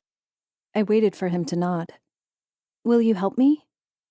He went through the motions of showing me how to use the BB gun, teaching me how to load, unload, take the safety off, and properly align the butt of the rifle against my shoulder so that, in the future, the kick from the real gun wouldn't cause me as much pain as it could. He gestured toward the sights at the end of the barrel. "It aims slightly above where the bullet goes, so make sure you take that into consideration." "All right." I loaded the BBs, donned my protective eyewear, and waited for Jason to do the same and step back before pressing the gun against my shoulder. The targets in the distance, though closer than they could have actually been, seemed so far away. I closed my eyes, took a deep breath, then opened them and took aim. I fired. The BB struck the first dummy square in the chest. "Nice shot," Jason said, setting a hand on my shoulder as I chambered another BB. "Try again. Go for a headshot this time." My second shot resulted in a miss. My third, however, struck the dummy in the chest near where the collarbone would have been, had it been a person. "You're a natural," Jason said. "You think?" "I'd say so," Frank Henshaw replied, startling me to the point where I nearly jumped with my finger on the trigger. He waited for me to lower the gun before taking a few steps forward. "Not very often you nail shots like that on your first few tries." "But these are stationary targets," I said. "This can't possibly reflect my real ability." "True," he replied. "But knowing how to hit a standing target is the first part of learning how to shoot." He cleared the distance between us in but a few brief strides and looked down at me, his impressive black features handsome when revealed in the light of day. "Keep practicing, Barrios, and moving targets will have no chance against you." "Yes, sir," I said with a nod. "I want you to continue practicing for the rest of the afternoon. Familiarize yourself with shooting. Learn to be one with your weapon. Then, when it gets close to dark, I'd like you to return to your quarters and get some rest. There's no need for my men and women to be tired when they're on guard duty. Makes for a sloppy performance." "Thank you, sir. Have a nice day." "You too," Henshaw said, before disappearing down the road. I turned to look at Jason and was surprised to see a frown had crossed his face. "Is something wrong?"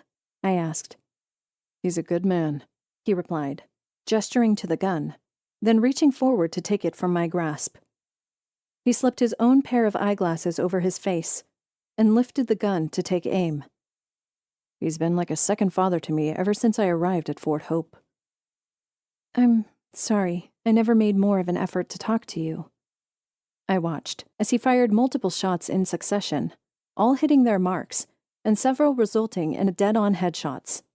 I was never really sure how to approach you. It's understandable.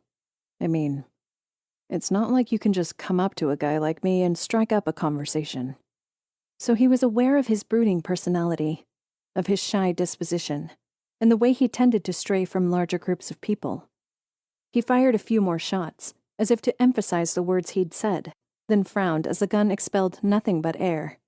While he climbed over the simple barricade and into the alley to fetch the BBs, I couldn't help but consider my role in his life.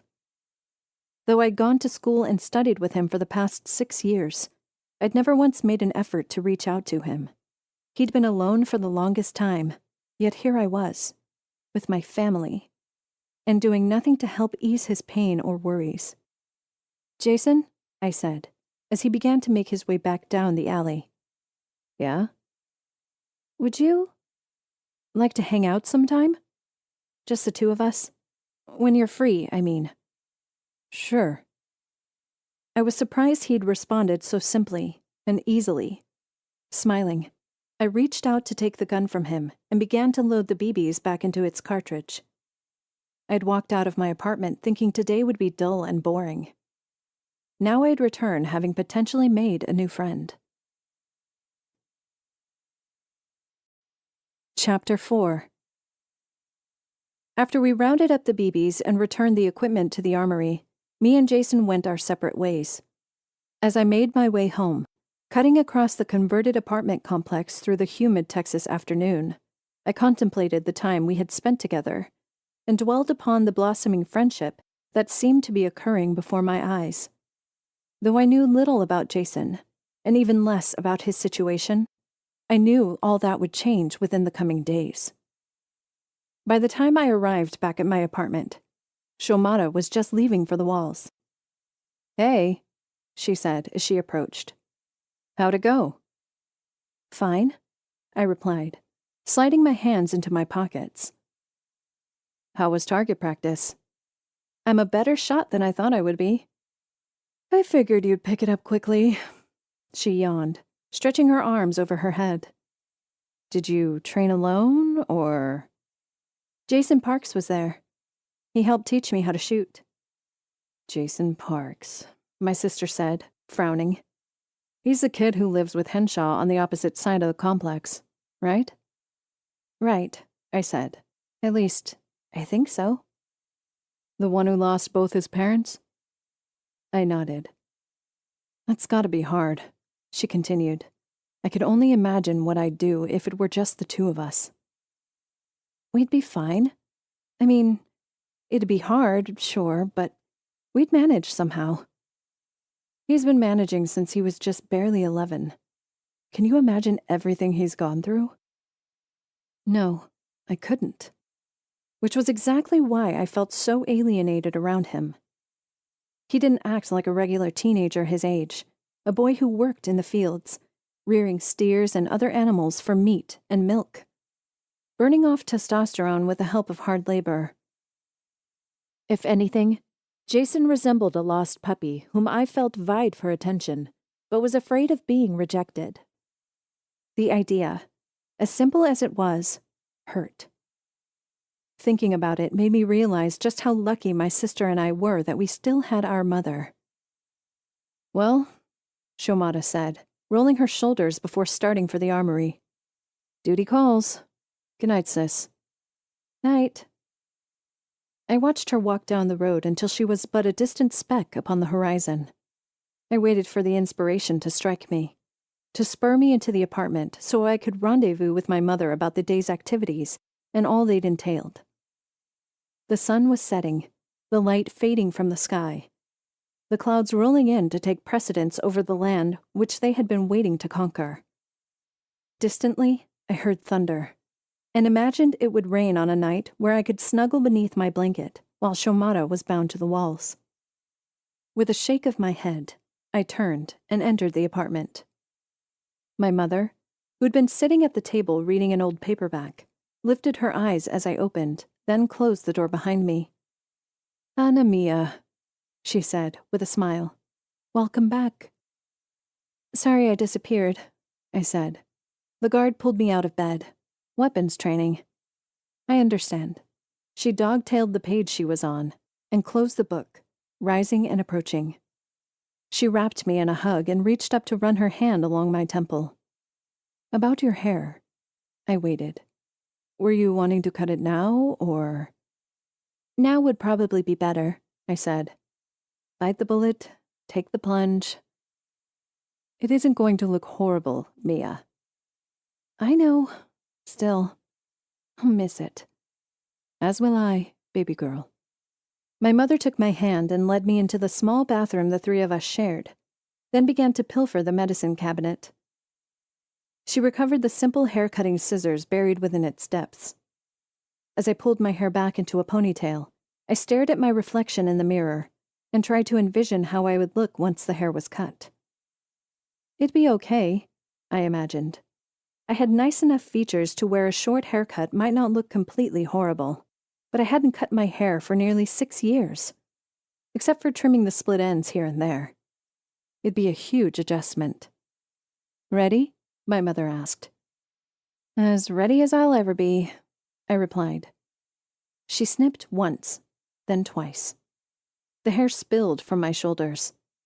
When I reached back to pull the band from what remained of the ponytail, I had what resembled a boyish cut. Not short, but long enough to hang just below my eyebrows if I didn't part my hair from my face. "Well?" my mother asked. "Shall we keep it like this, or do you want it shorter?" "This is fine," I said. I actually kind of liked it. It complemented my sun-kissed skin, finely bronzed in the heat of the Texas sun, and made my big eyes appear even more doe-like. I found myself smiling as I looked at myself in the mirror. "Well, I'm glad you like it. I've biscuits and pork for dinner if you're ready to eat." "More than ready," I replied. We were just about to leave the bathroom when a thought struck me. "Mama?" I asked, looking at her reflection in the mirror. "Yes?" she asked. "Thank you. For everything you've ever done for me and Shomara. I got to thinking about it today and, well, I realized how lucky the two of us are to have you. You never have to thank me, Anna Mia." "Te amo," she said. "Te amo," I replied, then followed her out to eat dinner. I lay awake listening to the sound of the brooding thunderstorm as it rolled in from the depths of West Texas. Pleasant in that it had cooled the temperature, its ferocious gales were picking up. I imagined Shomara trying to maintain her bearings on the walls and realized, with absolute guilt, I was actually thankful I'd been called in for weapons training. I could only imagine how cold it was going to get outside. It'd probably drop at least 10, if not 15 degrees. For someone like Shomara, who'd become accustomed to 55, maybe 60-degree nights, it'd be a big change, and undoubtedly an uncomfortable one. Snuggled beneath my blankets, content with my place in the world and all that I'd accomplished, I rolled onto my stomach. I tried to imagine how my sister and Asha Dawson were doing on a night where the world seemed to be conspiring against them. Outside, rain fell, thunder struck. What sounded like hail began to plink at the windows. At the very least, they were covered by the platform, and hopefully wouldn't have to deal with the more extreme facets of the Central Texas weather. Maybe they wouldn't even have to look at the coyotes. "They never did like rain," I mumbled. My mother, having fallen asleep, inhaled a sharp breath. At first, I thought she'd heard me. Then I realized she merely shifted onto her side. I sighed, rolled onto my back, and looked out the nearby window. Unobscured by clouds, the moon shone bright and full, marking upon the world a testament to the fact that life, as fractured and disjointed as it was, continued on. With one final sigh, I closed my eyes and drifted off to sleep, already contemplating what tomorrow's meeting with Jason might bring. "Mom?" I asked, as she prepared for work the following morning. "Do you know where a guy named Jason Parks lives?" Parks, she mumbled under her breath, tying her apron around her waist and lifting her head to the window. "I believe he lives in the apartment building across the road from the main entrance. You know the one I'm talking about?" "I think so," I replied. "Do you happen to know the apartment number by chance?" 2102. 2102? 2102, she said. "And you're sure?" I frowned. "Well, not exactly sure, but I remember that I used to send him home with extra sandwiches and snacks when the two of you were kids. That poor boy." My mother sighed, shaking her head. "Losing both parents so young." "Yeah," I said, running a comb through my hair. "Why do you ask?" She frowned. "You don't plan on going over to his apartment, do you?" "Just to see if he wants to walk around and talk," I replied, then paused when her gaze shifted from confusion to outright concern. "Don't worry, Mama. I'm not going to go into some boy's house. You know I can't always tell you what you can and can't do," my mother said, walking over and taking hold of both shoulders. "But as a mother, I do have to warn you about the dangers of unsafe sex." "Sex?" I laughed, shrugging out of her grasp. "Mama, I'm only just starting to get to know him. I'm not going to go over there and have sex with him." "Even so, you have to be aware of how dangerous it is for a young woman like yourself in this day and age. We don't have state-of-the-art technology and high-end facilities like we used to. If you get pregnant..." "Mama!" "Ana Mia Sofia Berrios, don't you start interrupting." "I swear," I said, taking hold of her hand. "On my heart and on your grave, I won't do anything with him. Besides," I grimaced, as the barrage of images they'd shown us for a young adult education entered my mind. "I can't even handle thinking about being pregnant, let alone actually being pregnant." "Good," my mother said. "You may be a young woman now, but that doesn't mean I'm not going to keep watching out for you." "I know, Mama. I appreciate it." I wrapped her in a hug, tightened my grip around her body, then turned and started for the doorway. "Would it be okay if Jason and I stopped by the kitchens for lunch this afternoon?"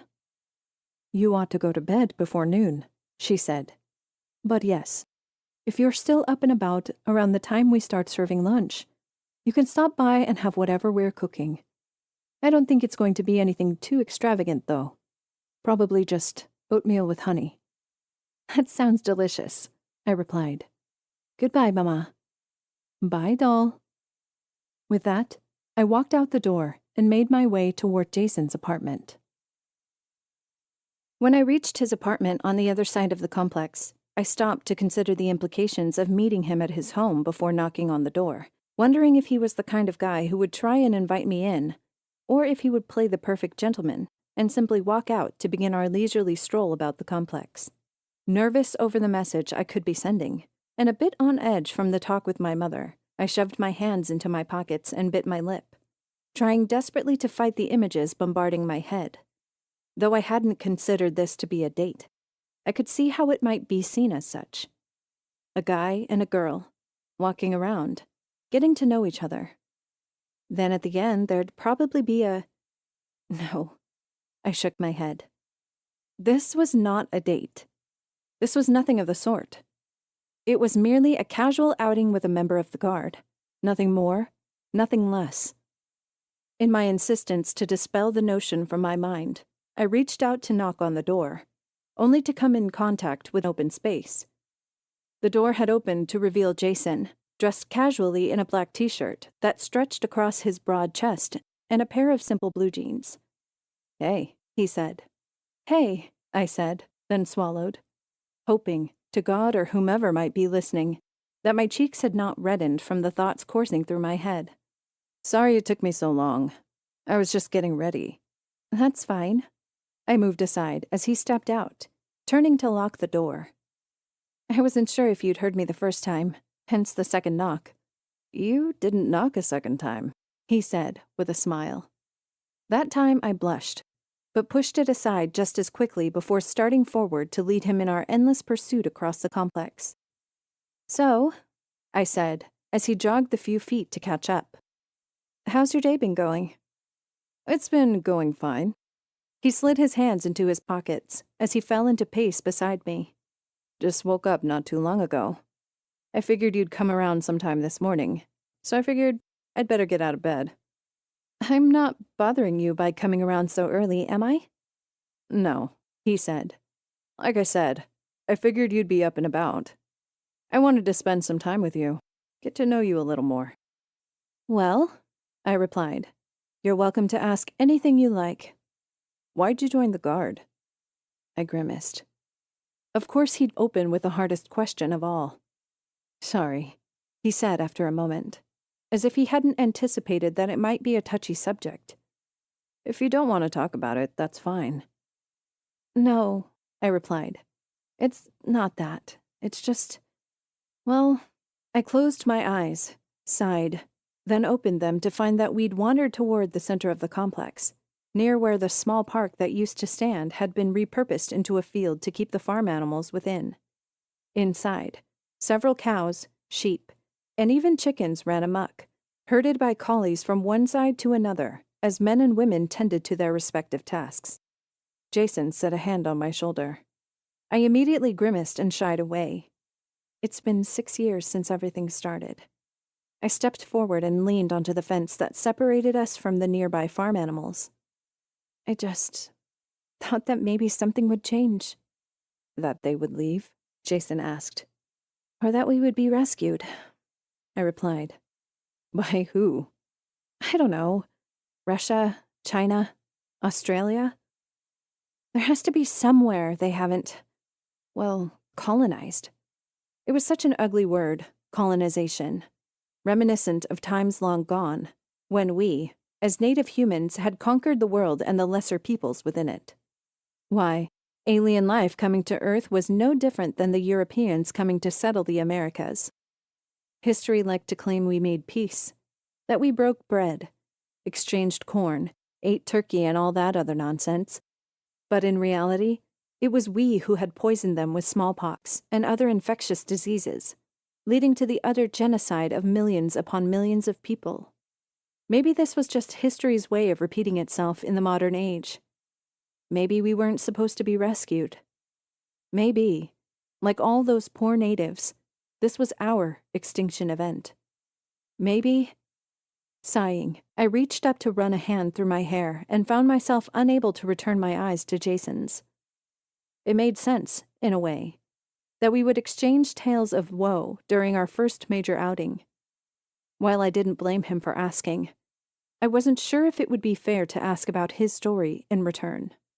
Rather than question him myself, he answered for me. My parents were harvested on the first night of the invasion, Jason said, coming up alongside me and leaning against the wooden fencing like I had moments before. We'd been outside watching the stars when we saw them appear. At first, we thought it was a meteor shower. Then, when they came closer, we realized they were something else. What did you do? I asked. My mother and father were beamed up almost instantly. There was literally nothing they could do. One minute they were standing there. Then the next they were floating in midair.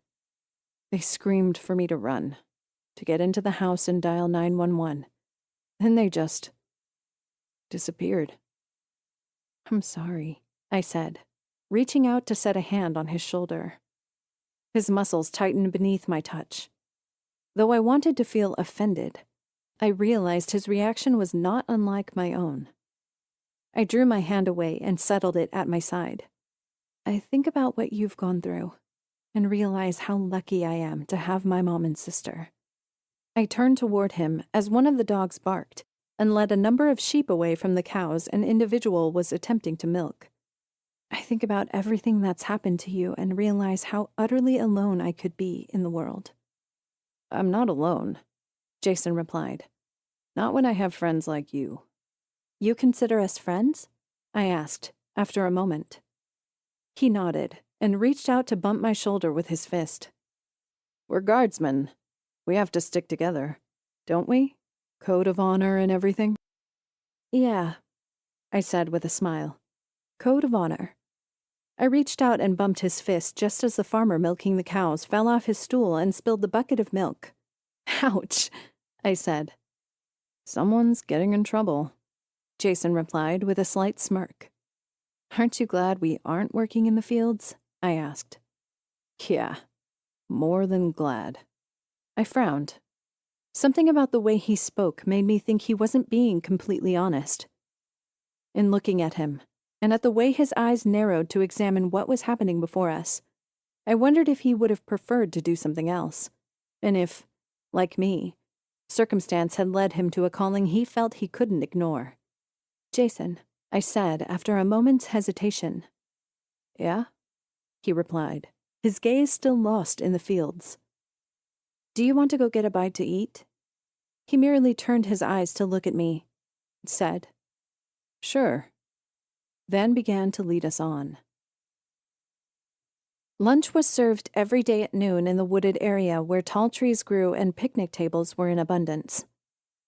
As Jason and I fell into line with the conglomeration of people appearing from various parts of the apartment complex, I tried to spot my mother. A crowd of cooks stood arranged along the simple retractable tables, beneath tents that served to keep bugs away. I frowned when I couldn't find her. Something wrong? Jason asked. No, I said, then paused to consider his words before saying, I was looking for my mom. Was she expecting you? Kind of, I said. But I guess it doesn't matter. She's probably busy right now anyway. He shrugged and didn't offer any further commentary as he progressed down the line, toward where the cooks stood like sentinels, slopping food and slinging bread onto trays. Judging by the scent of honey in the air and the big vats of sticky-looking substances, the day's meal was just as my mom had said it would be. Oatmeal and honey, complete with a side of steaming fresh bread made from the wheat in the fields. My stomach rumbled in anticipation, and my mouth watered at the thought of eating such delicious food. I somehow managed to restrain myself from pushing forward and took a tray as we made our way along the serving tables. I remember when we were kids, Jason said, as he took one of the trays in hand. And we used to get so excited about going to lunch. It was the only time we got to feel normal, I offered. The only time we got to be, well, kids. I remembered those days clearly, when, after settling into Fort Hope, and once the existential fear of alien abduction had left my mind, Shomara and I would follow our mother to the kitchens. We'd help with whatever activities we could before we ran free during the hour-long period designated for lunch each day. It never got old, us, together, running through the park, weaving among the wooden benches and tables while playing tag or hide-and-go-seek. I was never any good at the latter, but boy, could I sure run. I was always the first to take off and the last to be tagged, all because I was so fast. The memories bombarded me as the cook slopped a serving of oatmeal and placed the piece of bread on my plate. I tried not to think of what a normal life would have been like in a world that hadn't been visited by them, and I found myself panicking as a result of it. My throat tightened. My lungs throbbed. My heart felt close to bursting. I took a moment to compose myself before opening my eyes to look at the world around me. Anna? Jason asked. Is everything all right? Everything's fine, I lied. Why? You stopped. I did? I blinked. Oh, sorry. You don't have to be sorry, he said. Are you sure nothing's the matter? Let's sit over there, I said, leading him toward an unoccupied table beneath a spindly, leafy tree. He didn't say anything as he followed me to the bench. The look on his face was indicative of his feelings, of his complete bewilderment over what had occurred. but I tried to force a smile despite the abating panic. "Can I ask you something?" "Sure," he said, spooning oatmeal into his mouth as we settled down at the table. "How did you get your scar?" "Oh, this?" Jason ran a hand over the line of skin where hair didn't grow on his left eyebrow. "I fell off my bike when I was a kid." "Just like that?" "Just like that," he laughed. I hadn't considered that his scar would have been from something so simple, that it would have come from something so innocuous. I'd always assumed it had something to do with that night, all those years ago. The night they came. I shook my head, still forcing a smile, though I knew it probably looked comical. Trying my hardest to regain my bearings, I began to eat. At least while I chewed, he couldn't read my emotions. I hoped. "Anna," Jason said. "Yeah?" I lifted my eyes for the first time in minutes. "Thank you. For inviting me out, I mean. It means a lot." I smiled. He smiled. The birds chirped in the trees. For one brief moment, I felt like a normal teenage girl. Then I realized where we were, when we were, and how false that all was. The notion, as sobering as it happened to be, wouldn't keep me down, though. I was determined to make it a day Jason and I could both remember. For that reason, I leaned forward and asked him about everything from his favorite color down to what he would have done had he not joined the Midnight Guard. His favorite color was green, and had he not joined the Midnight Guard, he would have worked on cars. The sincerity in his words was enough to make me smile. Chapter 5. After returning from my outing with Jason and collapsing into bed, I slept well into the evening. I was woken only when Shomara began to shake my shoulders. "Mia," she said close to my ear. "Wake up, Mia. It's time to get ready." "Already?" I asked, opening my eyes. I craned my head to see that the sun was beginning to set, and I would be expected in the armory to pick up my equipment soon. With a sigh, I leaned forward.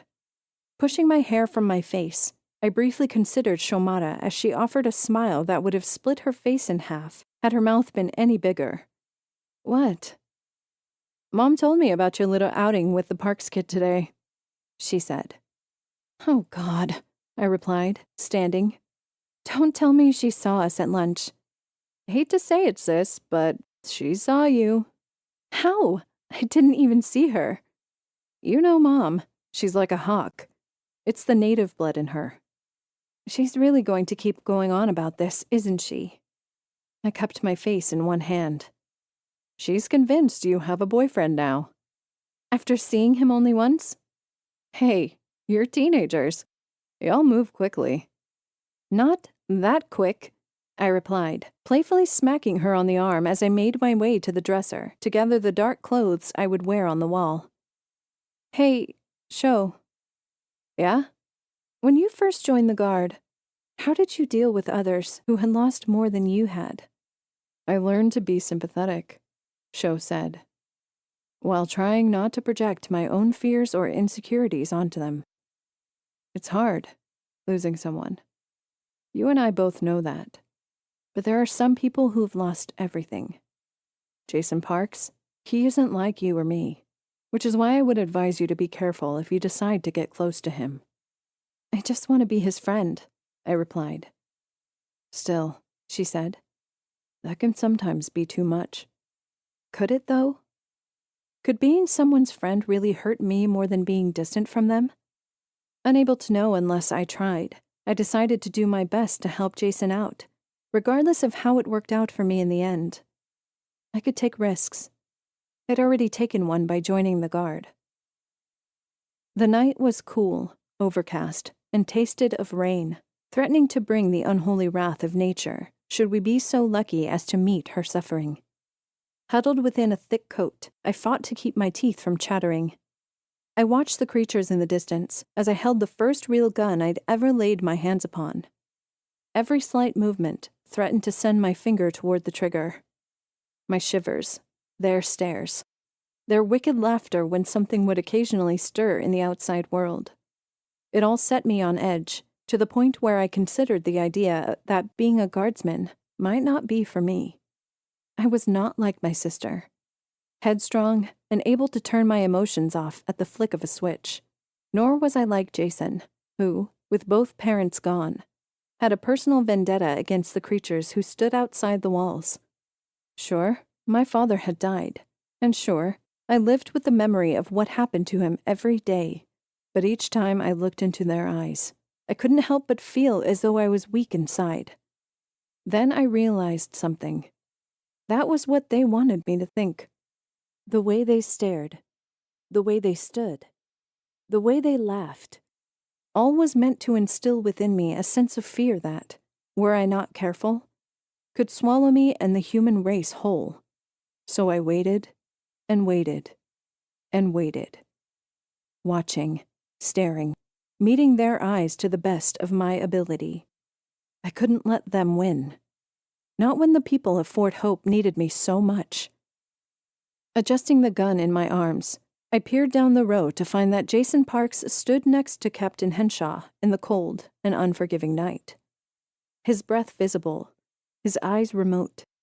He glanced at me only once before jetting his chin toward the coyotes waiting beyond the walls. Did he not want me to look at him? I wondered, as I returned my eyes to my own section of land. And, if so, why? Was it because he feared what I might see? That in place of a young man, I would see nothing but a startled child, playing soldier as he held a gun to fight back the monsters from under the bed? It wasn't unlikely, considering all he'd been through. But just because I thought one thing didn't mean it was true. Maybe he just didn't want me to watch, or maybe he wanted me to keep an eye on the coyotes outside my and Asha's domain. Either way, I couldn't dwell on it. The longer I thought about Jason, the more I was apt to become consumed with my own personal ramblings. At my side, Asha cleared her throat, nudged my ribcage with her elbow, and lifted her head. I looked up. Distantly, I could see what appeared to be a falling star, but knew it was none other than a harvester making its way into the higher atmosphere. I lifted my hand to draw Captain Henshaw's attention, and pointed toward the fixture in the sky. He simply shook his head and gestured back to the coyotes, more concerned about what was on the ground than what was overhead. I frowned. I guess, in the end, it didn't necessarily matter what was in the sky. If what the captain had said was true, if, by some strange and miraculous chance, the coyotes were able to communicate telepathically with those within the ships, then they already knew we were here. With a sigh, I turned my gaze back to Asha, shrugged, and closed my eyes. The nights were always long. They just seemed longer when it felt like we were being watched from above. 2 days later, while enjoying leisurely activities on my free day off, a knock came at the door, startling me from the book I was reading. Unsure who it could be, considering Sho was asleep in anticipation of her upcoming watch, and my mother was at work, I rose from bed. I started toward the door, only to find a guardsman staring at the doorway, awaiting an answer to his summons. What could he possibly want at this hour of the afternoon? And on my day off, no less. Was it for more training? With a shake of my head, I reached forward, undid the deadbolt and lock, then opened the door. "Hello," I asked. "Ana Mia Sofia Barrios?" he asked, waiting for me to nod. "Captain Henshaw would like to see you at the armory." "Now?" I frowned. He nodded. "Yes, ma'am. It is imperative you get there as fast as you can. He's in need of assistance and asked for you personally." Why did he want me, though? Did they need help repairing the walls? Because if so, I knew nothing about construction. And if it was for something else, then what? With a nod, I cast a glance back into my apartment, waiting a moment to see if Shomata would awaken to see what the commotion was. I then grabbed my key from the rack beside the door and let myself out. "What is it the captain needs?" I asked. "That would be better explained by him," the man replied, then turned and made his way down the road. "Wait a second!" I called, though he did not slow his pace, as if haste was necessary in the matter at hand. After double-checking to ensure the door was secured behind me, I turned and took off after the man. Though I knew the answers were not far off, I'd have preferred them sooner rather than later, especially when I should have been taking the time to recoup from the grueling hours of the midnight guard. Oh well. It wasn't as if I hadn't expected things like this to happen. As Shomata had said, I needed to savor the moments I had to myself. My life was bound to the guard now, whether I liked it or not. It took only a few minutes for me to cross the complex and make my way to the armory. As I entered, and as I prepared for whatever it was that would come, I found Asha Dawson and Jason Parks present. Both were armed, and each wore the bulletproof chest pieces typical of our Midnight Guard attire. "Asha?" I asked, as I closed the door behind me. "Jason." "Ah," Captain Henshaw said. "You're here. I was wondering when you'd show up." "Sorry," I said, after a moment's hesitation. "I wasn't expecting to be pulled out for—" I paused.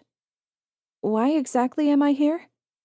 "I've a proposition for you, Anna Mia, if you'd hear me out." I nodded as I straightened my posture. "As you are already aware, winter will soon be upon us. Here in Texas, winter doesn't, and excuse my language when I say this, screw around. The temperatures drop below freezing. We sometimes get snow, the roads get icy. Basically, it becomes uninhabitable. Given that we don't have enough electricity to power personal generators, we're going to need some supplies to get us through. This is where you come in. I am offering you the chance to assist your community by inviting you to join me and your 2 companions on a supply run into the greater Fredericksburg area. Though I imagine it's been years since you've been outside the walls, this will give you a chance to see the world and everything that's happened to it since you arrived." "Sir," I asked, my eyes widening like saucers. "You're asking us to go outside the walls with you?" "Yes, Barrios, I am." "Why us, though? Is it because we're new?" "It's because the 3 of you are young, have shown promise on the walls, and are likely to bounce back faster than some of the older recruits if we ask them to change their schedules. I can't offer you much in the way of adjustments, but I would appreciate an extra hand out in the field, especially one who's shown to be an excellent shot." "Have you already accepted?" I glanced between Jason and Asha. "I have," Asha said. "And so have I," Jason replied. I turned back to Captain Henshaw, who merely offered a short frown when I didn't immediately reply. I couldn't believe it. After 6 years of living my life inside the safety of Fort Hope, he was asking me to go outside the walls. What would I find out there? Would it be hopeless? Desolate? Would I find destruction, or would I find nothing but the lingering ghosts of the old world? Nodding, I crossed the brief distance to the mesh wall and slid my hand under the opening. "I'll go." "Excellent news," Henshaw said, reaching out to shake my hand. "Thank you, Anna Mia. You'll do your community proud." We sat in the back of a giant Humvee as we made our way toward the heart of Fredericksburg. Though the streets were mostly devoid of trash, vehicles littered their surfaces. It made smooth travel almost impossible. Several times we had to drive onto the curbs to make our way from one point to another, which only served to aggravate my car sickness and the emotional butterflies that came with it. "Hey," Jason said, turning to face me. "Are you all right?" "Just a little sick, is all." I grimaced as we went over another bump. "This is horrible," Asha agreed. She trained her eyes on the outside world, where single homes stood sentinel like giants who'd lost their purpose in the world. "There's a whole world out here, and we can't even be in it." "You could," Henshaw said from the driver's seat. "But it wouldn't end well for you." With a nod, she settled back into her seat. She adjusted her hold on the loaded gun in her lap, her normally happy eyes filled with sadness as she watched the world pass by. I could understand her frustration. had lived with it like an illness until I had learned to accept it for what it was. There we were, a bunch of people cooped up in a small apartment complex, when we could have been living in a wide world filled with resources and space. We could have had our own homes, our own rooms, our own stores. It wasn't fair having to live the way we did, cramped together in single or efficiency apartments, but at the very least, we were safe. Nothing had ever broken the perimeter of Fort Hope, and nothing ever would, so long as people like us held the walls and roamed the streets. Captain Frank Henshaw pulled the Humvee to a stop. "Listen up," he said, his voice loud and booming even though it didn't necessarily have to be. "Now that we have arrived at our destination, we're going to go over some ground rules. Are you listening?" Me, Asha, and Jason nodded. "There's 7 of us in total," the man said. 4 here, 3 in the other Humvee. To make this process as quick as possible, we're going to hit houses as fast as we can, starting with the ones on the opposite side of the street. "What are we looking for, sir?" Jason asked. "Anything that can provide comfort and warmth to the people during the winter. Blankets, clothes, candles, empty flower pots, and cinder block. The latter objects are essential. They will be used to create makeshift fireplaces for the bedrooms during the winter and provide warmth without burning actual wood. Don't bother searching the pantries unless you have reason to believe there are emergency supplies such as flashlights or first aid kits. The food will all be spoiled by this point. Anything else we should know?" Asha asked. "Be on the lookout for coyotes. Though we aren't likely to find them walking about, they may be hiding in the homes." "We just break in?" I asked. "Yes, with whatever force necessary." The captain paused, then turned his attention to the world beyond the Humvee. "All right then, everyone, move out." Jason, Asha, and I pulled out of the vehicle and strode toward the opposite side of the street. Captain Henshaw opened the back of the Humvee and cleared space for the supplies we would be ferrying back to the fort. Though judging by the state of some of the houses, we likely wouldn't find much to begin with. "You think we'll find what we need?" I followed Jason to the first of 5 houses on the row. "Let's hope so," he said. "Otherwise, it's going to be extremely cold in the coming months." "I don't think I could take another winter with just blankets," Asha admitted, shivering even though the breeze was hardly cold at all. I didn't want to admit it, but I didn't think I could either. The previous year had been so bad, so cold, so hopeless. I'd spent half the time huddled in bed and the other half wearing as many layers of clothes as I possibly could. What I hadn't realized, what I hadn't fully comprehended until the last few years, was that, even though we didn't get snow like people up north, the humidity could make it feel just as cold, if not worse. It wasn't just a surface chill that afflicted your skin come wintertime. It was an all-encompassing, bone-numbing sensation that could drive you mad, even when it wasn't below freezing. With that in mind, I knew we had to do everything we could to secure the supplies necessary to keep us and the people of Fort Hope comfortable for the coming winter. Flower pots were the first thing we came across, though as fortunate as we were to find them, the plants inside were not so lucky.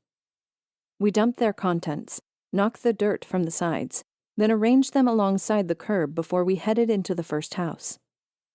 Jason shattered the door's stained glass window with his gun. "Are you sure we should be breaking in like this?" I asked. "Why shouldn't we?" he replied, nodding to Asha as she craned her head to look inside. "It's not like any of us know how to pick a lock." "True," I said. "Just seems like we're being too loud." "We'll be fine. We have these, remember?" He slapped the butt of his rifle and nodded as he broke the last of the glass, reaching in to unlock the door. "Ladies first." I bit my tongue to keep from saying anything. Entering as silently as possible, I grimaced when my boots crunched across the broken glass and sent teardrops of sound throughout the silent space. It looked like a perfectly normal home, albeit one that had been abandoned for years. though I wanted nothing more than to turn around and leave, as we were trespassing in a space that felt wrong beyond all sense of measure. I steeled myself and turned into the kitchen. While Jason and Asha searched the pantry for non-essentials, I checked the drawers, gathering flashlights, candles, sticks of matches, and any plastic wrapping or aluminum foil that remained. While doing so, I listened to the sounds of Jason's breathing, of his grunts as he shifted through items, as he lifted boxes from the top shelves and lowered them to the floor for Asha to sift through. "I think this is all I'm going to find here," I said, turning to face them. "Go check the rest of the house then," he said, then paused to look up at me. "Just be careful." "Are you sure you shouldn't?" He responded by reaching into the pantry and lifting another box. Frowning, I waited to see if he or Asha would accompany me. But when neither did, and when Asha simply offered a shrug and mouthed, "It'll be all right," I hefted my gun into my hands and turned toward the deeper recesses of the home. The old wood creaked beneath my feet, enough to spook me to no end. I passed into the living room and grimaced as I took note of the pictures on the walls, of a family that had once existed, of people who had once lived there, of individuals who were surely dead. I was about to start toward the stairwell when a flicker of movement came from my left. My gun was lifted instantly. I peered down the hall and saw that the back door had been open the whole time. "Jason!" I called, though I was no more than a few feet away from him and Asha. Something lunged from the opposite hallway. My gun went off. Its teeth sunk into my arm. I screamed and struggled with all my might to free myself from the coyote's grasp, crying out in fear and rage as I slammed my fist into its gargantuan face. Jason appeared from the threshold, and the coyote, having not expected a second individual, ceased its attacks to look at me. Gunfire sprayed the air, and the creature bounded through the house, running as fast as it could. It made it to the back door before the bullets cut it down, sending it sprawling against the wall and to the floor. "Anna!" Jason cried, throwing himself to his knees. Anna! Are you all right?" "I'm fine," I managed, though the world started to spin, and the blood in my mouth from where I'd bit my tongue overwhelmed my senses. "Stay with me, Anna. Stay with me." "What's going on?" Henshaw called as he burst through the front door. "A coyote attacked Anna," Asha cried, pushing my hair from my eyes and taking my face in her hands. "Come on, Anna. Stay with me." I reached out to take hold of her hand and forced a bloody smile. "I'll be okay," I said, struggling to maintain my focus as my eyelids grew heavier and heavier. "Everything is going to be fine, Asha. Everything." The world spun and darkened. Then I blacked out. Chapter 6. After what felt like days, I awoke to the sound of grackles cawing in the distance. In more pain than I could have possibly imagined, I opened my eyes to find myself in a finely painted apartment, in which there were many stretchers. An IV line dripped into my left hand, and my right arm was bandaged from wrist to elbow. At first, I wasn't sure what happened. Then it all came back. The house, the shadow, the coyote, the attack. My head throbbed from where I'd struck the ground. My tongue, still swollen, bulged inside my mouth, slicing with pain each time I swallowed or whenever I opened my mouth to breathe. I tried to move, tried to push myself into a sitting position, but found myself unable to do so. "What the?" I tilted my head down. 2 heavy leather straps secured my chest and waist to the bed. Why was I tied up? What was going on? "Hello?" I managed, though my throat was dry. Little more came out than a crack of sound. "Hello? Is anyone there?" "Anna!" my sister cried, throwing herself from her seat in the corner of the room. "You're awake!" My mother followed close behind. Thank the Virgin Mary. What happened? You were attacked by a coyote, Shomata said. Jason Parks saved you. It's all fuzzy. I grimaced as the creature's face appeared in my mind, then as fresh pain radiated along my lower arm. Why am I tied down, though? What's going on? It's a precaution, Frank Henshaw said as he entered through the apartment door. You idiot! My mother screeched. How could you let a 17-year-old girl outside the walls? It's part of the territory, ma'am. Mama, Shomata said. Please don't. She launched into a tirade in Spanish, including several carefully worded expletives that instantly made me blush. My mother rarely, if ever, swore. The captain merely stood and listened, either unaware of what she was saying or maintaining the best poker face I'd ever seen. By the time she finished, she had collapsed into tears. She kept repeating, Te amo, mi mijita, as she stroked my face like a mother cat separated from her kitten. I'm fine, Mama, I said, wanting to reach up to push her away, but held in place by restraints. Really, My gaze shifted past her to settle on the captain as she took hold of my hand. He continued to watch me through narrowed eyes. Fine. I drew my hand away from my mother's grasp. Mama, could the captain and I be alone for a moment? I'm not leaving you, she sobbed. Not again. Just for a minute, I said. No more. My sister, aware my mother would not leave without some intervention, stepped forward, took hold of her hand, and spoke softly in Spanish. I caught the tail end of a phrase I knew, "We'll be right back," before they walked out the infirmary's front door. When we were finally alone, I sighed and turned my attention to Captain Henshaw. Tell me, I said, why am I tied up?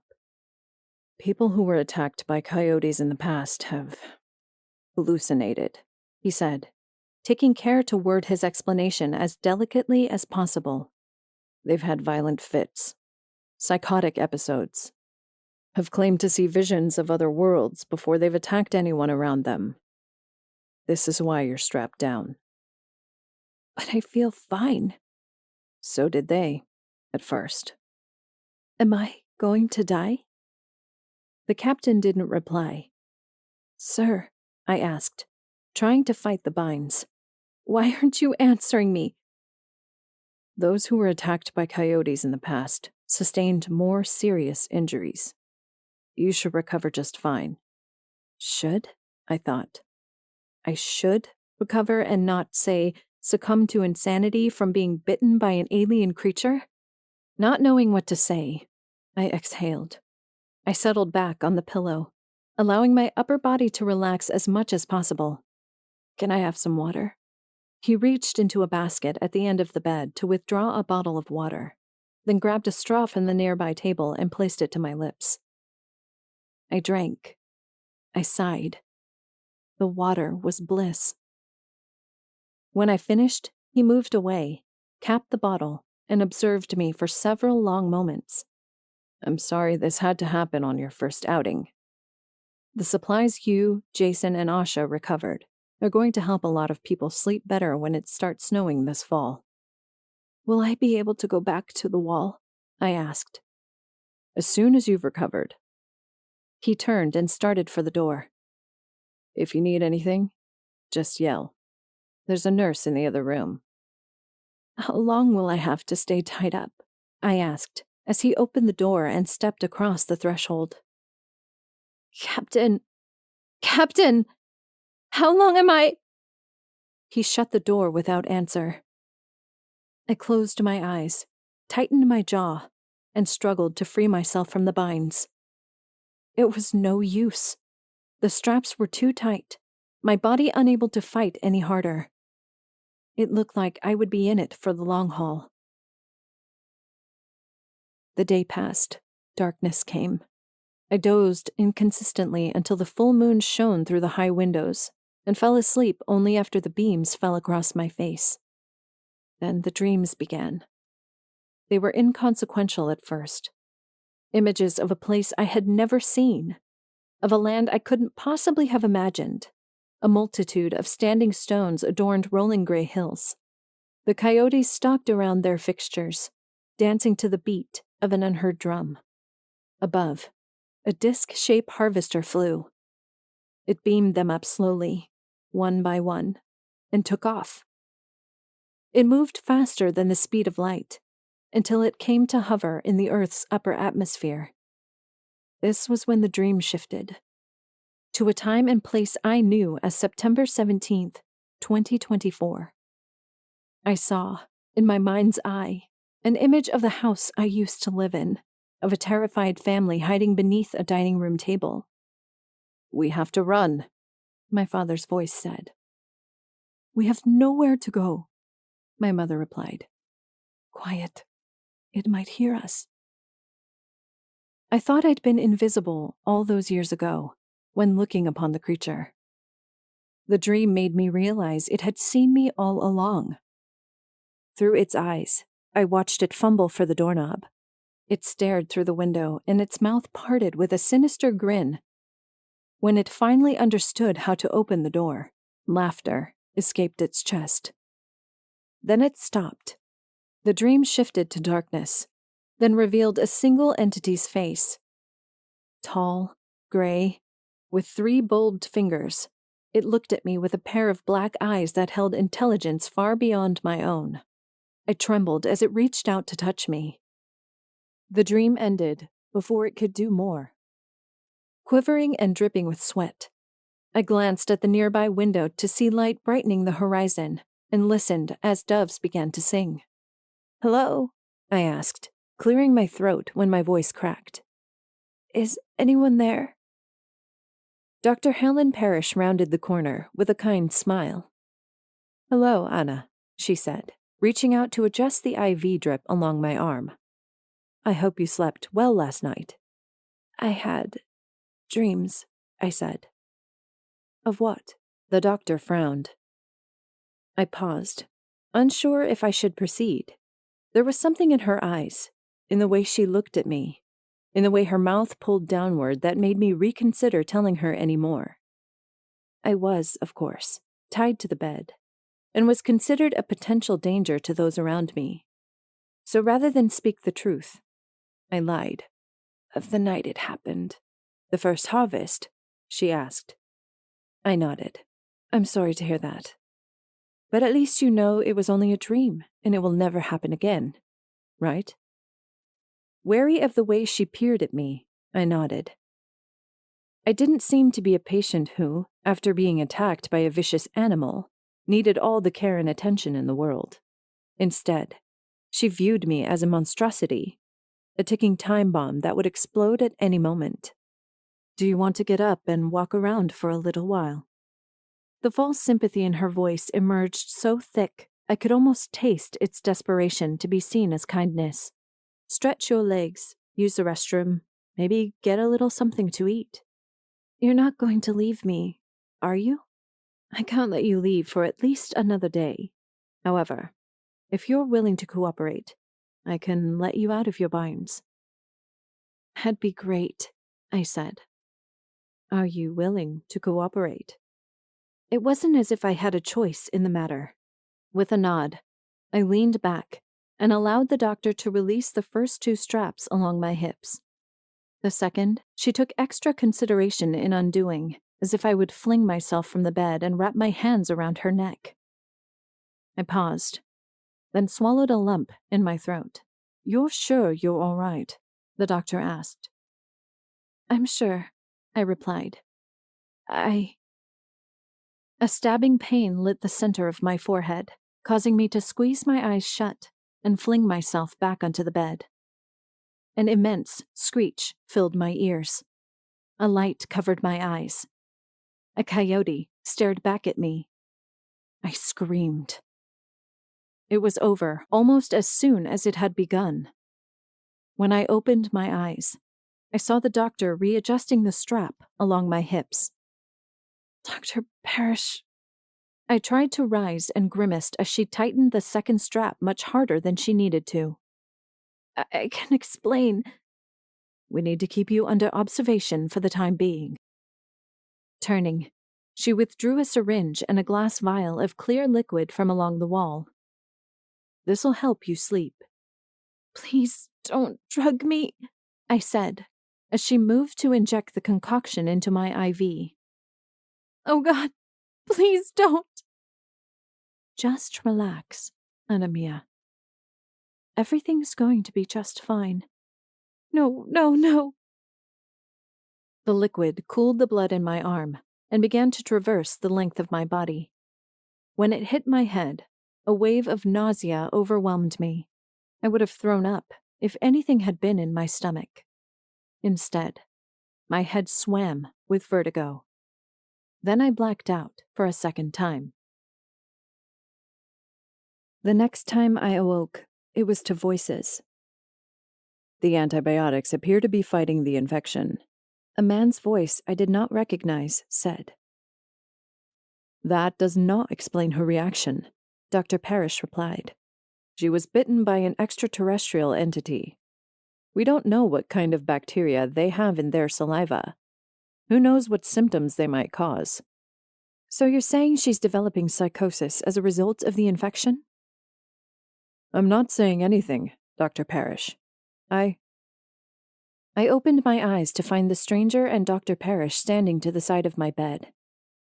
When they realized I was awake, they turned to acknowledge me with false smiles and uneasy eyes. Anna, the man said, taking a step toward the bed, but making sure to keep his distance. My name is Dr. Arnold Peterson. I've been assisting Dr. Parrish while she observed you over the past few hours. I'm infected? I asked. Not infected, per se. You are combating an infection. But typical antibiotics like penicillin seem to be keeping the worst at bay. He pushed his glasses up his nose and leaned forward to shine a penlight into my eyes. Tell me, did you suffer a traumatic fall when you were attacked by the coyote? No, I said, tilting my head to one side. Why? One of your eyes is changing color. What? The doctor lifted a mirror in front of my face. I stared at my irises and looked on in shock and awe. My right eye, normally the color of ground coffee beans, had changed color near the pupil. No longer was it pure brown. Instead, it looked like golden dust had been sprinkled into my iris. I asked about the head injury because traumatic impacts to the brain can sometimes cause changes in iron deposition, known as hemosiderosis. This can create a semblance of heterochromia in your eyes, which is what you're seeing here. If you didn't suffer a traumatic fall, however, that could only mean something in the coyote's saliva is messing with my system, I said, which prompted nods from both doctors. I blinked, closed my eyes, then opened them to see if I felt any different. Other than an enormous headache from whatever medication they'd put into my system, I felt perfectly fine. Has this happened to other patients who've been attacked by coyotes? Previous patients I've treated have always perished before such effects could be seen, Dr. Peterson said. When was this? Before Fort Hope was declared a military sanctuary, and before the walls were erected. We have very little knowledge on what happens to the body's physiology when it comes into contact with a coyote, Dr. Parrish added. This means that anything is likely to happen to your body. You said you were having dreams, Anna. Nightmares, I corrected. About anything in particular? Or just about that night? Just about that night, I answered. Possibly a little too quickly for their liking. Both doctors gazed at me with bemused expressions, as if they hadn't expected my reply. They glanced at each other before they disappeared into the deeper parts of the apartment. While waiting for them to return, I stared at the ceiling and tried my hardest not to grimace as probing tendrils of nausea spread across my skull.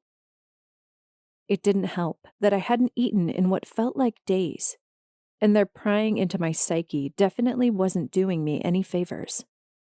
Regardless, what bothered me the most was that something was wrong, and the doctors didn't even know what it was. When they returned, they considered my condition before meeting each other's gazes. "We'd like to keep you here for one last night," Dr. Peterson said, "just to ensure your infection does not get any worse." "Can you untie me?" Both doctors examined me before saying, "No." I sighed. It was going to be a long night. "You're not going to release her?" my mother asked, as she and Shomata returned that following afternoon. "No, ma'am," Dr. Arnold Peterson said. "We have to ensure her infection does not get out of control." "Or that I don't flip out and strangle someone," I wanted to say, but held my tongue as my mother stared at the doctor with unwavering eyes. Shomata, who'd been listening intently up until that final moment, stepped forward and reached down to gently take my right hand. "How are you feeling?" "Like a word I'd rather not say in front of Mama," I replied, which instantly brought a smile to her lips. "Anna mia," my mother said. "I'm kidding, Mama." "My poor little Mia," she said, taking my left hand and stroking the top of my wrist. "Have these doctors been treating you well?" "They have," I said, shifting, hoping that she would not try to readjust my blankets. I didn't want her to see the straps across my chest and waist. She'd lose her mind and likely try to kill one of the physicians in the process. "My poor, sweet child." She stroked my hair. "My poor sugar plum. My poor Anna Mia." "I'll be fine, Mama. It's just a flesh wound." "That boy saved your life," she said, after a moment's consideration. She lifted her eyes to look at Shomata, who'd since released her hold on my hand. "Shomata, could you do me a favor and go find this Parks boy? He lives in the 10th building on the bottom floor. The first apartment on your left. I want to thank him for saving my little girl." "Should I have him come here?" my sister asked. "Or should I—" "Please," I said, cutting her off. "Have him come here. I'd like to thank him as well." "All right." Shomata started toward the door. "I'll go fetch him now." She was about to leave the infirmary when the door opened and someone stepped in. "Speak of the devil," my sister said. "Shomata, Antonia," my mother cried. "Don't you dare say that lecherous creature's name out loud." "I didn't think I'd inspire that much response," a familiar voice said. I smiled. "Jason, you came." The young man appeared with a bouquet of wildflowers arranged within a simple glass vase. He set them on the table next to my stretcher. The scent of bluebonnets drifted out to me, as did the smell of roses that had been carefully trimmed to remove their thorns. It was, in a word, beautiful, and a fine gesture that I hadn't expected from someone I barely knew. "You didn't have to do this," I said, as I turned my head to admire the flowers. "Asha helped me pick the flowers," he said. "We had a horrible time getting outside the walls, but Captain Henshaw assured the day guards we would be perfectly fine." "You didn't have any trouble?" I asked. "Asha got stung by a bee, but other than that, no." "Poor thing," my mother said. "Give her my thanks when you see her next." "I will." He reached down to take hold of my left hand and gave it a firm squeeze to draw my attention. "Are you doing all right?" "I'm better than I could be," I replied. "That's all that matters to me." "Good." Smiling, he stepped back to examine me and frowned. I'll leave you be then. I know you need your rest. Thank you, Jason. Tell Asha I said thank you if you see her before I do. With one final nod, Jason left. We should go too, Sho said, taking hold of my mother's arm. Anna needs to rest. I don't want to leave, my mother said. I want to stay. Go, Mama. I waved her off. I'll be fine. Are you sure, sweet child? I nodded. Leaning down, she pressed a kiss to my cheek, then pulled away and walked out with my sister. Their departure, as saddening as it was, relieved me. I could finally sleep. By the time I was released the following morning, I was starving, thirsty, and in need of some proper sleep in my own bed. Accompanied by Dr. Parrish, she led me through the winding pathways of the apartment complex with ease. The bottle of prescription painkillers held tightly in her hand. If you have any questions, the doctor said, or you feel as though you need to return to the infirmary, please, don't hesitate to seek me or one of my colleagues out. Will I be all right? I asked, as we approached my apartment building. I mean, I won't get any sicker, will I? Stopping, she sighed, looking down at the prescription antibiotics in her hand. She passed me the bottle with little more than a nod. You're likely to have some issues with mobility for the time being. These may continue to make you feel nauseous, tired, unwilling to interact with the world very much. All I can recommend is that you take it easy and remain off the walls. At least until you're starting to feel better. You don't want your infection to get any worse, or your body to weaken and get sick as a result. No, I said. I definitely don't. The doctor pressed a hand to my shoulder and smiled. Good luck, Anna Mia. If you need me, you know where to find me. Thank you. Watching her walk off for several long moments, I turned, steadied myself on the nearby wall, and knocked. Mama greeted me when the door opened. She took me into her arms. Anna Mia, how are you feeling? Hungry? I replied. Tired. Thirsty. Why aren't you at work? They gave me leave to make sure you were okay. She held me at arm's length as I entered the apartment. My baby, you look like you haven't slept at all. I feel like I haven't. Is there anything to eat? Go sit. I'll make you something. I did as she asked, collapsing upon the threadbare couch as if it were the greatest thing I had ever had the pleasure of lying upon. Instantly, I wanted to sleep, to drift into the perpetual darkness that would undoubtedly secure both my sanity and my exhaustion. But when I heard my mother humming in the kitchen, I opened my eyes to look at the world around me. It was so good to be home, to be safe, to be sheltered from the world and all its horrors. As I started to nod off, I felt a hand touch my face. Anna Mia? Sorry. I straightened my posture while I looked at the simple jelly sandwich she had prepared for me. Thank you, Mama. You should try and wake up this afternoon so you can eat lunch at the park, she said, nodding as I took a bite out of the sandwich. You need real food, Anna. Eggs, toast, fruits and vegetables. I just want to sleep, I said, through a mouthful of food. Really, Mom, I'm fine. She didn't say anything. Rather, she simply stood, crossed her arms beneath her breasts, and gazed at me with sad eyes. I don't want you to get hurt anymore, she said, her voice low and near the breaking point. I'm not going to get hurt anymore. Mama, really, it's fine. Was it, though? I was safe, at least physically, and though I had suffered damage to my person, it wasn't as if I wouldn't recover. I was young, Strong, bullheaded, confident. Had enough antibiotics to last me for 2 weeks and a proper excuse to remain off the walls.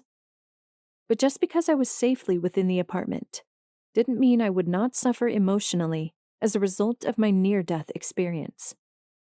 The flashback in the infirmary. The coyote's face, its eyes, teeth. I grimaced as I tried not to think of the dreams I'd had, but to no avail. "Mia," my mother asked after a moment. "Your eye." "They don't know what's causing it," I replied, cutting her off. "Don't worry, Mama. Everything's going to be fine." "I pray that it will." She sighed, then turned and returned to the kitchen. As I ate, and as I contemplated my own feelings on the matter, I hoped I wasn't just lying to myself. Chapter 7.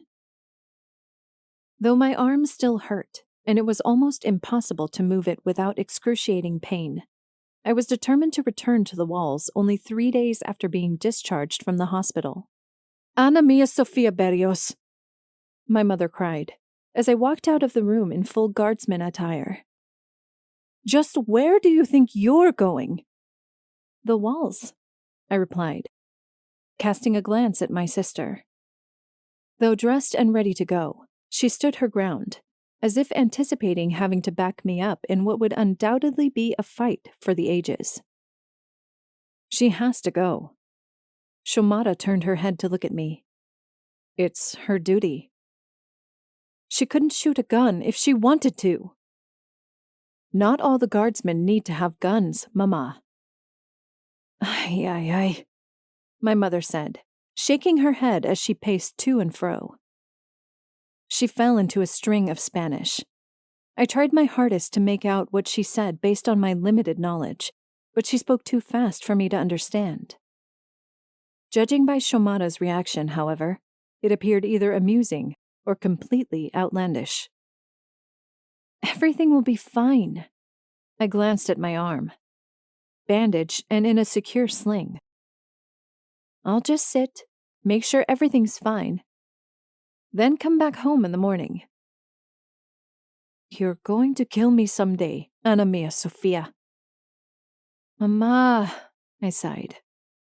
Shaking her head, she waved her hand at the door. "Go," she said, dismissively, as if we were children who had just disobeyed her utmost command. "Both of you."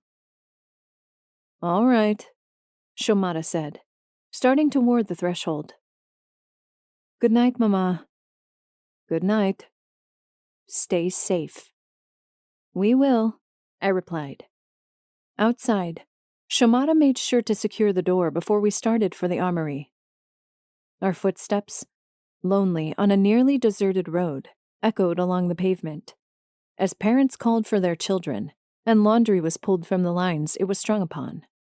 "Do you have any idea if Jason Parks is going to be on duty tonight?" I asked, looking up. "You mean the kid who saved you?" She shrugged as she rolled her shoulders and neck. "Getting a little crushed there, sis?" "No!" I gasped. "He did bring you flowers. That says something about how he feels about you. It was a gift from both him and Asha." "Ah," my sister smiled. "So you like her too then, I take it." "Shomara!" She chuckled and playfully batted at my good shoulder. "You know I don't judge, Mia." "I know," I replied, then frowned and adjusted the strap along my collarbone. "It's just, I don't see the point in trying to be with anyone right now." "You're young. You'll find someone."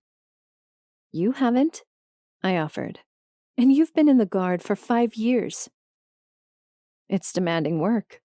Who wants to give up a few hours of sleep just to be with a guy?" "I sure don't." Though I would kill to have some sort of attention, I couldn't afford to make attachments at that point. Not while I had so many commitments to the Guard. It'd be worthless to string someone along just to have them fall out from under me, especially if it were someone from the guard. I couldn't imagine trying to balance a relationship between guard duty and sleep. I'd either go completely mental from exhaustion or lose my mind from not being around them. With a shake of my head, I looked up as we approached the armory. A door opened as we went to enter, revealing none other than Jason Parks. "Jason," I breathed. "Hey, Anna." A hint of smile betrayed his usually solemn lips. "How are you feeling?" "Okay," I said, peering down at my arm. "I mean, it still hurts, but it isn't unbearable if it's in a sling." "I'm sorry I couldn't do more." "Look," I said, stepping forward. I was surprised when I reached out and took hold of his arm, as if I'd completely lost control of my body. I pulled my hand away and allowed it to fall to my side. "What happened?" I continued when I felt the moment was right. "Wasn't your fault. The fact that you got to me so fast is probably what saved my life." "But you're sick," he said. I stopped, at first unsure what he was speaking about. When I remembered my eye, however, and the fact that it was turning gold at its center, I sunk my teeth into my lower lip. Shomata, as if sensing my need for solitude, stepped into the armory and closed the door, leaving us to our own devices. "I know something's happening," he said, as we headed toward the wall. "Asha told me what Captain Henshaw said about the psychosis after your first attack and the sort of symptoms that could follow." "Which are?" "Nightmares, "Hallucinations." visions. At least, that's what some people call them. Oh, and the changing eye color. "What's that about anyway?" Maybe it has something to do with the fact that we're from here and they're, well, not." "Yeah, maybe." "Have you been feeling any different?" "Other than a little tired and stir-crazy from being cooped up in the house?" I laughed. "Not particularly." "Good. Maybe your eye will just change color a bit, and that'll be all you have to deal with." "Yeah." I thought back to the dream in which the coyotes danced and the harvesters beamed them into their ships. Maybe. Once we reached the wall, the pair of us mounted the platform and made our way to the side opposite where Shomata normally stood guard. Jason was quick to pull back a chair and gesture me to sit down, and I, knowing I would get winded if I stood for too long, settled down without so much as a second thought. He adjusted his gun in his arms and peered out the eastern horizon, at the houses we would be watching and the overgrown lawns that would begin to die once the first big freeze hit. Anything could be hiding in those tall grasses. Cats, dogs, coyotes. I shivered as I considered the coming night, and only turned my head when I heard footsteps approaching. "Henshaw's coming," Shomata started. "Said not to worry about arming up tonight on account of your arm. We need every able-bodied man and woman we can get on the walls," Captain Henshaw continued, as he approached Shomata's side. "You feeling okay, Barrios?" "Better than before, sir." "Good. Something tells me tonight's going to be interesting." For what reason, though? Did he know something the rest of us didn't? I shook my head, not wanting to dwell on the thoughts, and turned as the first of the eyes appeared in the distance. "Stay calm, stay cool, stay collected. Never falter, never fear, never forget." I tightened my good hand into a fist until my knuckles popped, and I sighed as the tension left my fingertips. The sun fell. The moon took its place. The coyotes drew forward, and with them came the sounds of hyena laughter. No sooner had the last traces of light faded than I knew something was wrong. It was when they started to approach the walls. Guns were armed, targets were sighted, bullets ready to be fired at a moment's notice. I took note of one coyote, whose eyes seemed to be set on me, though it could not possibly see me, and faltered. My heart stopped beating. My breath ceased to flow. A vision of a gray world with monolithic structures upon grand hills entered my mind. The next moment, the firing started, one after another after another. Their wicked laughter was hellish in comparison to the gunfire. No, it couldn't be happening. Why were they coming? Especially with all the bullets. At least 10 fell instantly, 3 more shortly thereafter. The air filled with smoke and the smell of gunpowder as the last of the bullets clattered to the ground. The streets held nothing but coyote corpses. I could only imagine what our mother, who was surely lying awake in our bedroom, thought of all the commotion. In all my life, there'd never been so many shots fired on one night. And it was all because of me, I whispered.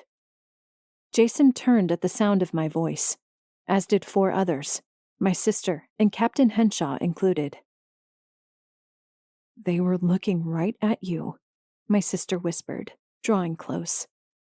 Like they knew you were there. Even though you didn't say a word, Jason said. Quiet, Henshaw breathed. There might be more. It's not like they haven't already heard us, another man further down the line said. We probably woke the dead with all the noise we made. Anamia, the captain said. A word. I rose and, with humility I felt necessary given all that had happened, followed him down the platform and the road leading up to it. When we were a considerable distance from the wall, in a place we wouldn't be heard even if our voices rose, he stopped, turned, and pinned me with steel-hard eyes. You were lying when you said nothing was happening, weren't you? I nodded, unable to refute it once our safety had potentially been jeopardized. Yes, sir, I said, swallowing. I was. Tell me everything that's happened. I started first with the dream, then the incident in the infirmary, then detailed what had happened down to the brief vision I'd experienced while sitting no more than 10 feet from the nearest coyote. By the time I finished, Captain Henshaw's eyes had narrowed and his teeth were bared in a violent snarl. You should have said something. I know, I replied. I didn't think. Go home, Barrios. But, sir, I said go home. With nothing else to say or do, I headed for the apartment, all the while wondering what I'd gotten both myself and the rest of the guard into. I unlocked the door and stole into the apartment as silently as possible, knowing that my mother would likely greet me as soon as I opened the bedroom door. Quietly, I closed the door behind me and settled down on the couch to consider what had transpired. What happened out on the walls? And why, of all people, had it happened to me?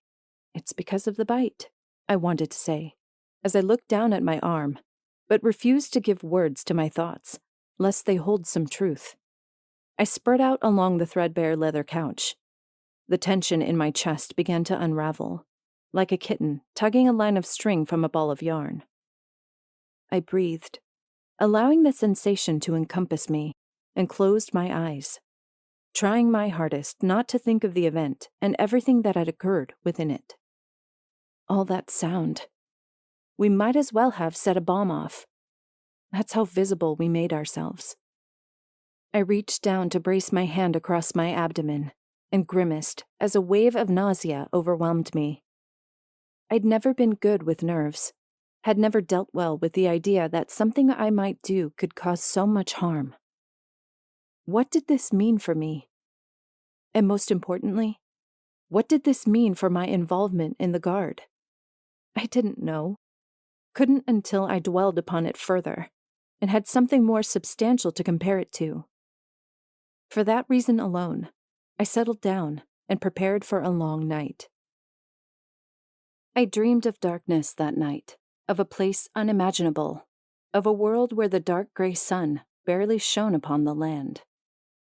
When it did, it blazed with an intensity that would have scarred the skin upon any human man's back. Throughout most of the dream, I saw nothing except the barren gray landscape, and only occasionally the black monoliths with circular portholes up top. Then I saw the ships, hovering about the sky. They rotated with an endless efficiency I found utterly hypnotic in a land with no trees or animals to be seen.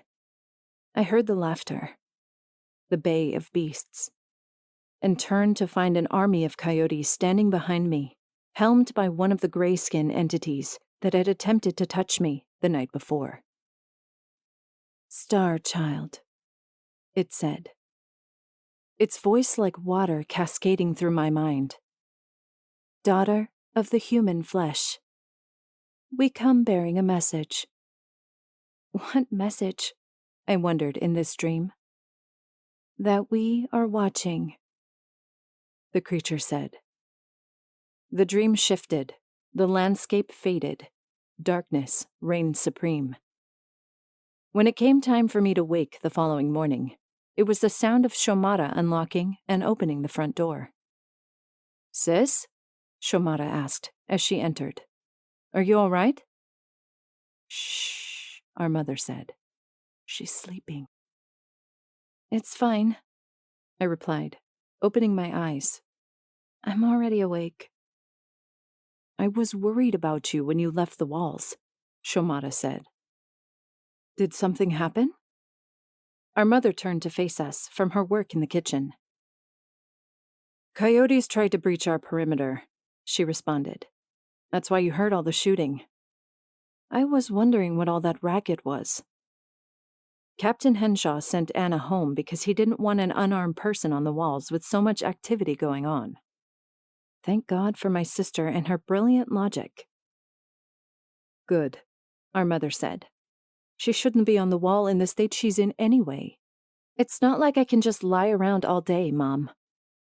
"Then come to work with me today," she said, meeting my eyes. "We could always use some extra hands in the kitchen." "I can't cook, Mama." "You don't have to. You could just hand me eggs and whatever else I need." "I think I'll pass," I said.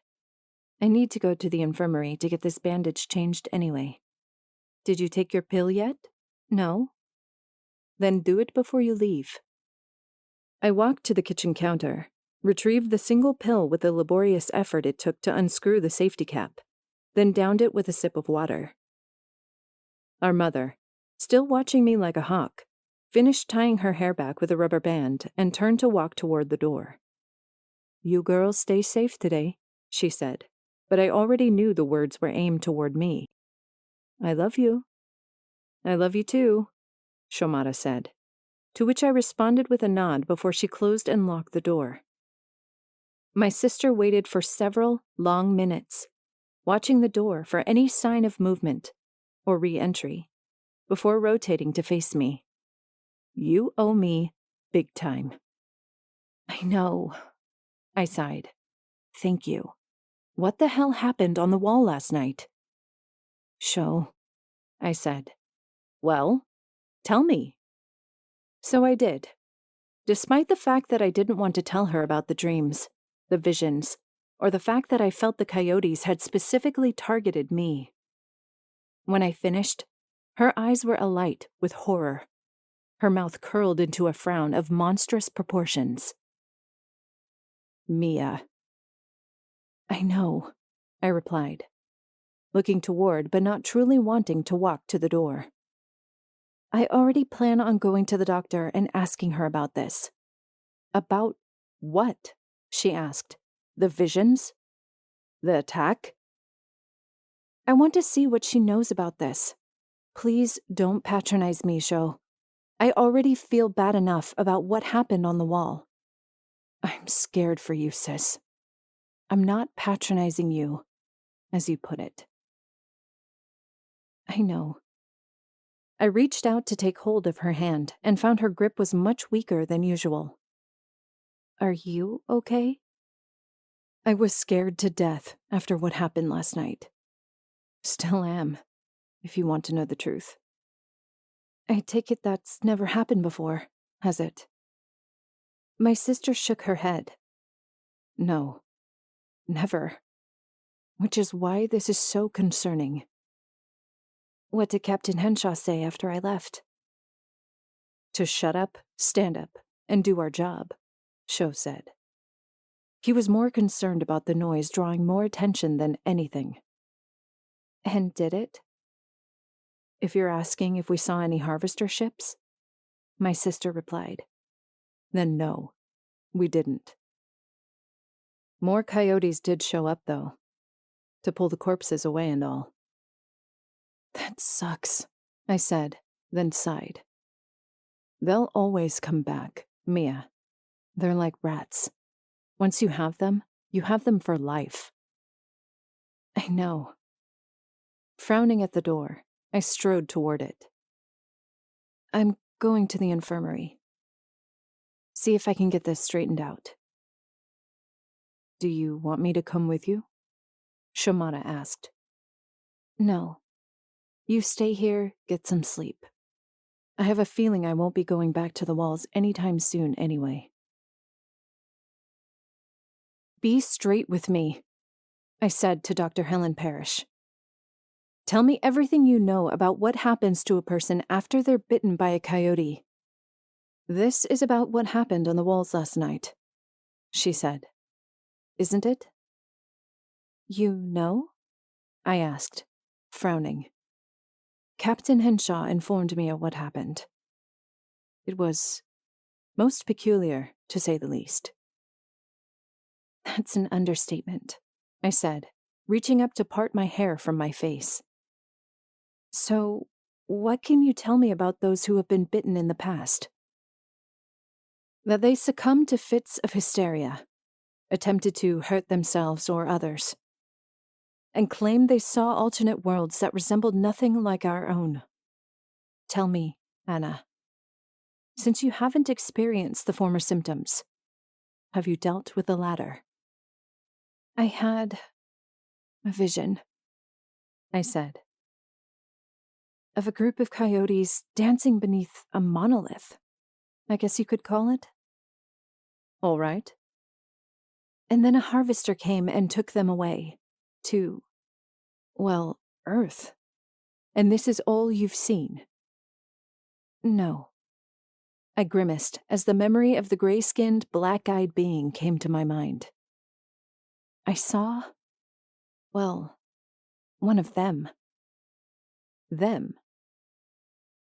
The ones who pilot the ships. What did it say? Say? She knew that they spoke to people who communicated with them? It called me Star Child, I said. Then told me it had a message. Which was? That they were watching. Dr. Helen Parrish didn't respond. I guess what I really want to know, I said after a moment's hesitation, is if I'm a danger to the people in the guard when I'm on the wall. There's no way to tell for sure, but if your mere presence is detectable by the coyotes, you might want to reconsider your occupation of choice. That's something I'd have to talk to the captain about. Either way, I'm not sure what to say, Anna. This transformation you're undergoing, it's unlike anything I or my associates have ever seen. And you've studied my blood, I asked, to see if there were any abnormalities? None that we can see. But I must stress this again. We don't have the proper equipment to conduct the proper studies we need on your blood. Which means what, exactly? Which means... She sighed. You might want to consider leaving Fort Hope to go to another institution.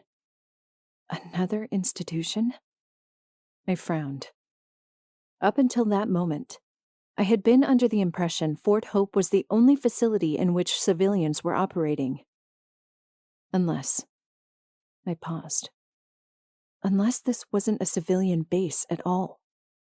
Look, the doctor said, leaning forward to take my one good hand. I'm not going to tell you what you should or should not do. I will say, however, that if your presence is enough to draw the coyotes, then that means I'm a risk to everybody, I said. The doctor winced, but nodded. Drawing back, I set my hand on my lap and turned to face the window, where, outside, the afternoon light began to wane in favor of sunset. Thank you for speaking with me, I said, rising and starting for the infirmary door. Anna? Dr. Parrish said. Yeah? Don't go on the wall tonight. Trust me, I said as I opened the door. I wasn't planning on it. Chapter 8. I didn't bother to go to the walls that night. Knowing my presence could be enough to endanger my fellow survivors, and dreading the idea of facing the enemy, I returned home and collapsed into bed.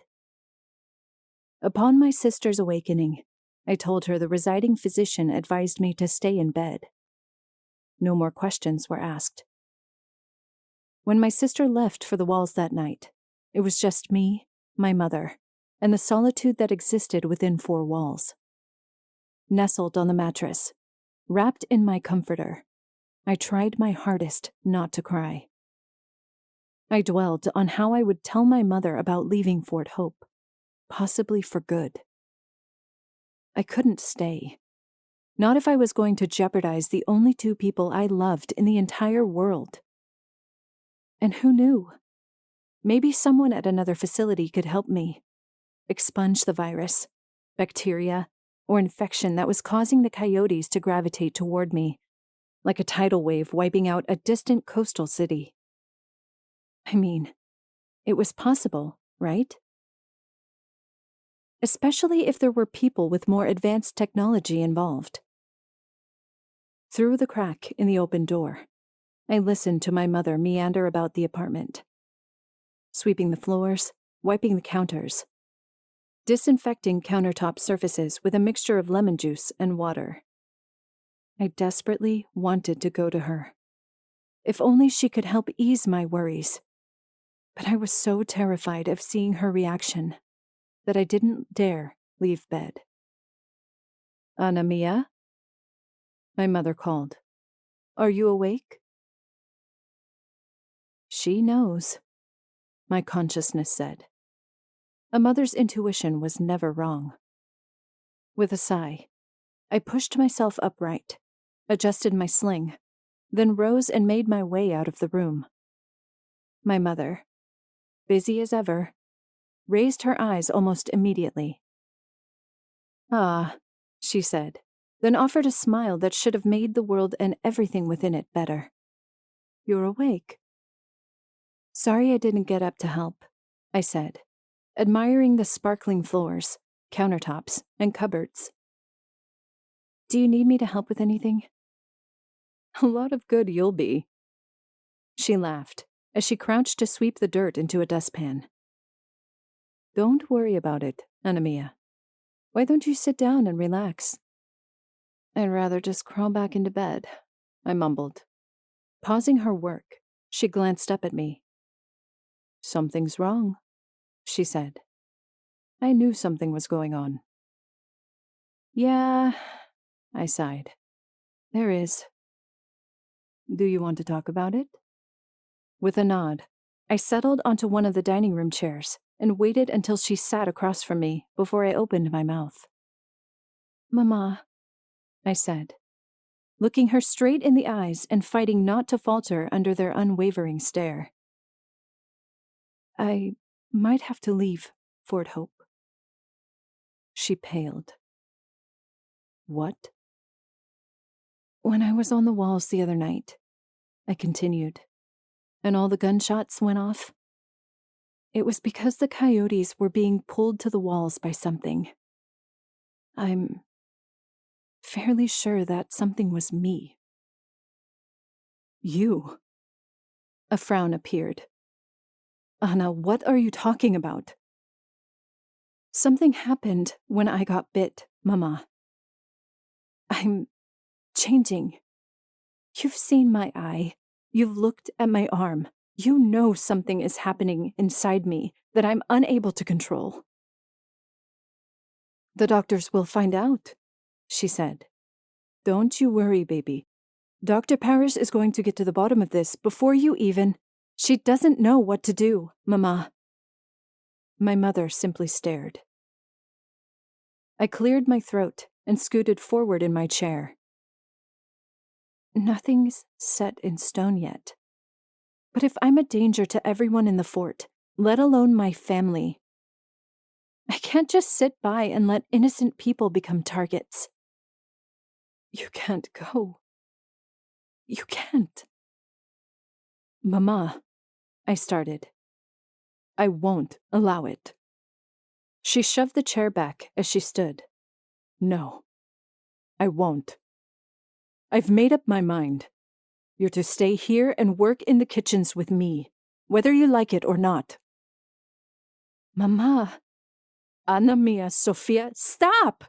I cried. Just stop, okay? Just let me talk for a second. My mother wasn't used to being talked back to, let alone interrupted by someone other than Xiomara. I was supposed to be the good child, the one who listened, the one who always obeyed. Except there I was, the one defying her. While waiting for her to respond, to scream, to yell, to punish me for disorderly behavior, I stared at her face and tried to discern the emotion there. Anger was most prevalent, but it wasn't directed toward me. No, there wasn't malice in her eyes. The sheer, unadulterated need to discipline a child who, in her mind, had done wrong. Instead, there lay only fear, an unbridled sense of terror that could only be spawned from the knowledge that someone dear was in danger. When I knew she could speak no more, I settled back in my seat and closed my eyes. I'm sorry, I said. I can't let anything happen to you or Xiomara. She started sobbing then, an ugly sound that reminded me of a whimpering dog who'd been beaten after stealing a bone. Collapsing into the chair with a resounding thud, she bowed her face into her hands. I knew something bad was going to happen, she cried, starting to lift her head, but stopping before she could do so. I thought I was just being paranoid, that I was overreacting over losing another child to the guard. Now I know I was right. Mama, I won't let you leave, Anna Mia. Not after what happened the first time. Something bad will happen if I don't. I know it. My mother didn't say anything. Instead, she stood, rounded the table, and wrapped her arms around me. Then she began to cry. Unsure how to react, I reached up and took hold of her hand. I had to make a decision, and soon.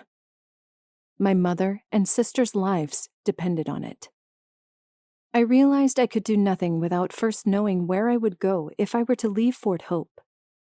For that reason, I hauled myself out of the house, locked the door, and headed to the armory in hopes that I would run into Captain Henshaw before he retired for the day. When I reached the structure that housed the weapons, armor, and those belongings that had been acquisitioned by the military, I stopped. I steeled myself for a conversation that would likely leave me shell-shocked and lonely, then reached out to open the door. Captain Henshaw? I asked, as I stepped into the armory. Are you here? The man lifted his head from where he stood, arranging armor along a shelf. Anna, he said, you weren't on the walls last night. I know, I replied. And I'm sorry. I talked to Dr. Parrish, and she said... That it would be best for you to remain off the walls? The man asked before I could finish. I waited, sensing an ulterior motive, regardless of his stone-cold expression. You are aware that she knows absolutely nothing about your condition, correct? I started, then stopped, knowing, without a shroud of doubt, I could not argue his point. Sighing, I reached up to part my hair from my eyes, not wanting him to sense weakness, or in the worst case, fear. I'm starting to understand that. Just because the coyotes were gravitating toward the wall doesn't mean it was you who was pulling them, the captain continued, crossing the brief distance between him and the mesh that sectioned the armory off from the rest of the apartment. For all we know, this could have been planned. Planned? I frowned. There's long been speculation that the coyotes are able to communicate with their masters through telepathy.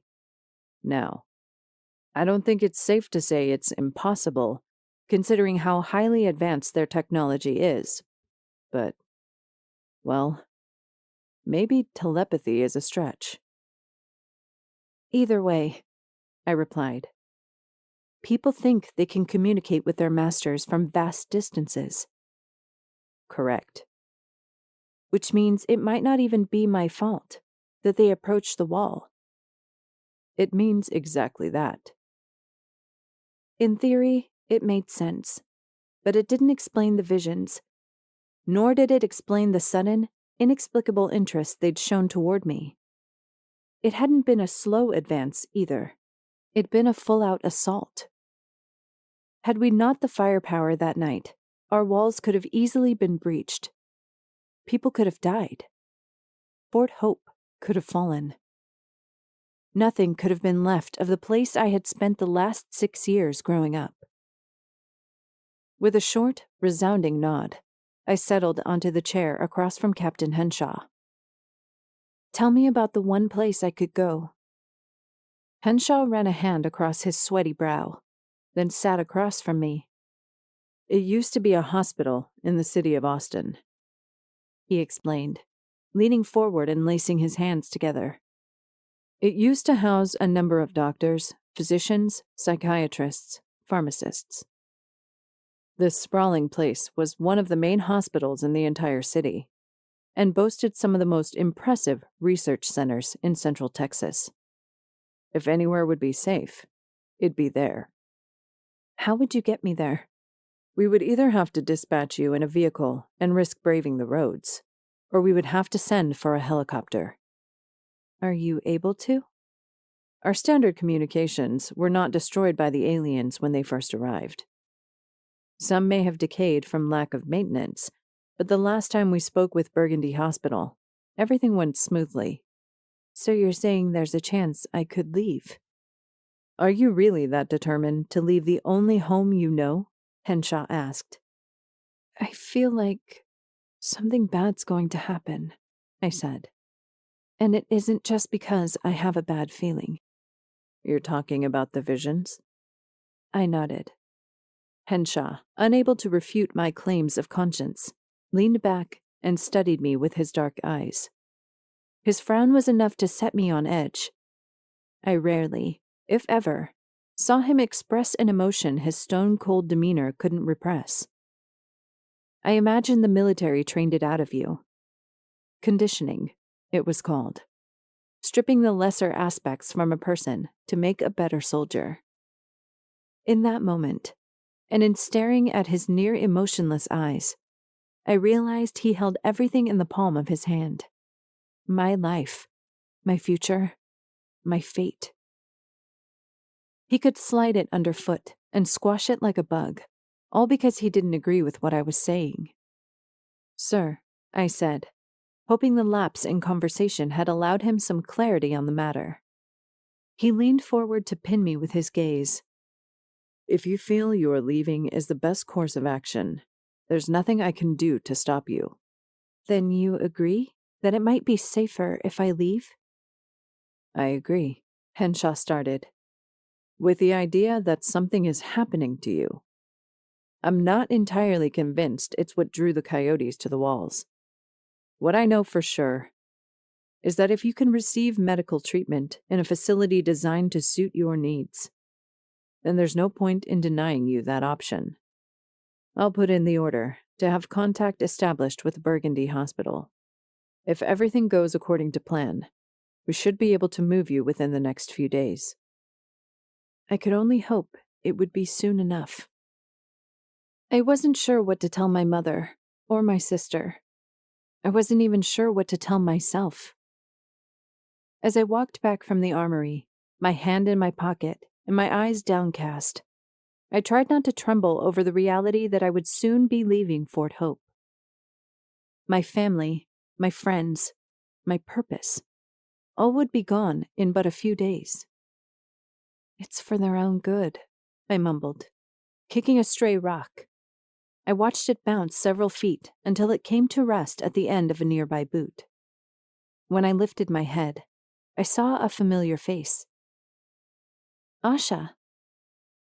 Hey, Anamia, the young woman replied, stepping forward. How are you doing? Not good, I said. Not good at all. Do you want to talk about it? I didn't. Not really. But I knew if I didn't say something to someone, I was going to burst. With a nod, I lowered myself to the grass of a nearby curb. I leaned forward and expelled the breath I'd been holding in for the longest time. It felt like the entire weight of the world was lifted from my shoulders when it left my lungs, like the elephant, so ominously present in the room, had risen from its seat on my chest. What's going on? Asha asked, joining me. I'm going to leave Fort Hope, I said. What?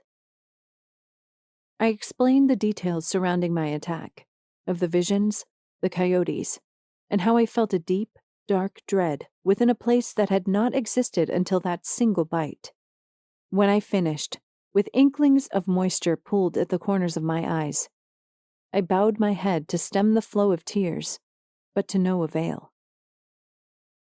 Asha remained silent for several long moments. When she finally spoke, it was a simple, "Wow."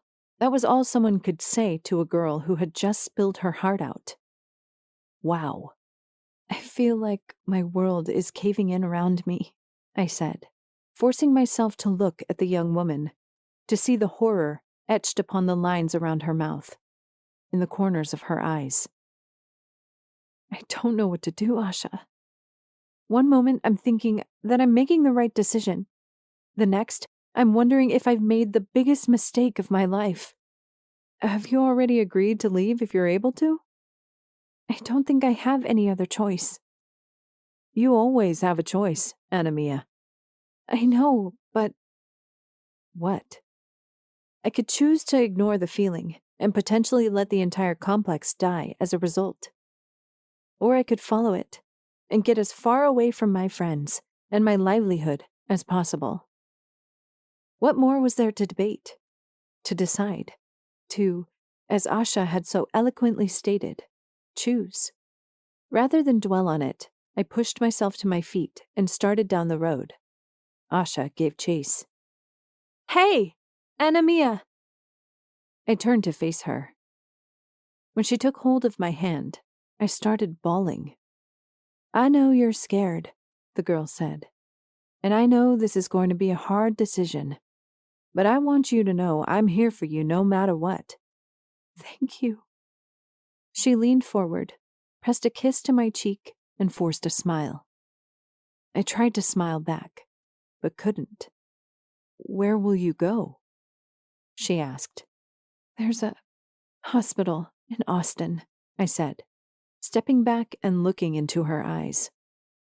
They might be able to help me. And you're sure you want to go? I wasn't sure of anything. All I knew was that I couldn't stay there. When I let go of her hand, then turned and walked away once more, I knew in my heart and soul I couldn't stay. My mother, my sister, Asha, Jason. If I stayed, they would all die. There was no denying that. Chapter 9. It was the sirens that woke me later that night. At first, I wasn't sure what I heard. The incessant drone began softly enough, pulling me from sleep like a mother would a crying child. But after a short time, it increased to a fever pitch. It blared through my ears, set my nerves on fire, made my eyes shoot wide open as I realized, with utter horror, what was happening. The perimeter had been breached. The coyotes were inside the apartment complex. Fort Hope was under siege. I threw myself to my feet, grimacing as the pain within my injured arm sliced through my consciousness, and grappled for my mother, who, like me, was still struggling to awaken. "Mama," I said, shaking her awake. "Mama! Mama!" "I hear it, honey," she said. "We have to go." "Where?" There was only one place we could go. The school. I dragged my mother from the bedroom as the siren's pace increased. Outside, people screamed, guns fired, and a light cut through the streets as something faster than a bird zoomed overhead. I paused just in time to catch its glowing countenance as it passed the living room window. Coyotes weren't the only things that had breached the perimeter. Harvesters had arrived with them. "We can't stay." Hauling my mother into the kitchen, I pulled a butcher knife from the block. I tested its weight in my good hand, then in my left, which I'd removed from the sling earlier that night, before facing my mother, who, with wide eyes and a pale expression, simply stared at me. "Mama, snap out of it!" "They're here." I spun. A coyote stood outside the window, watching, waiting, smiling. It pressed a 5-fingered hand to the window and pushed with all its might to try and break entry.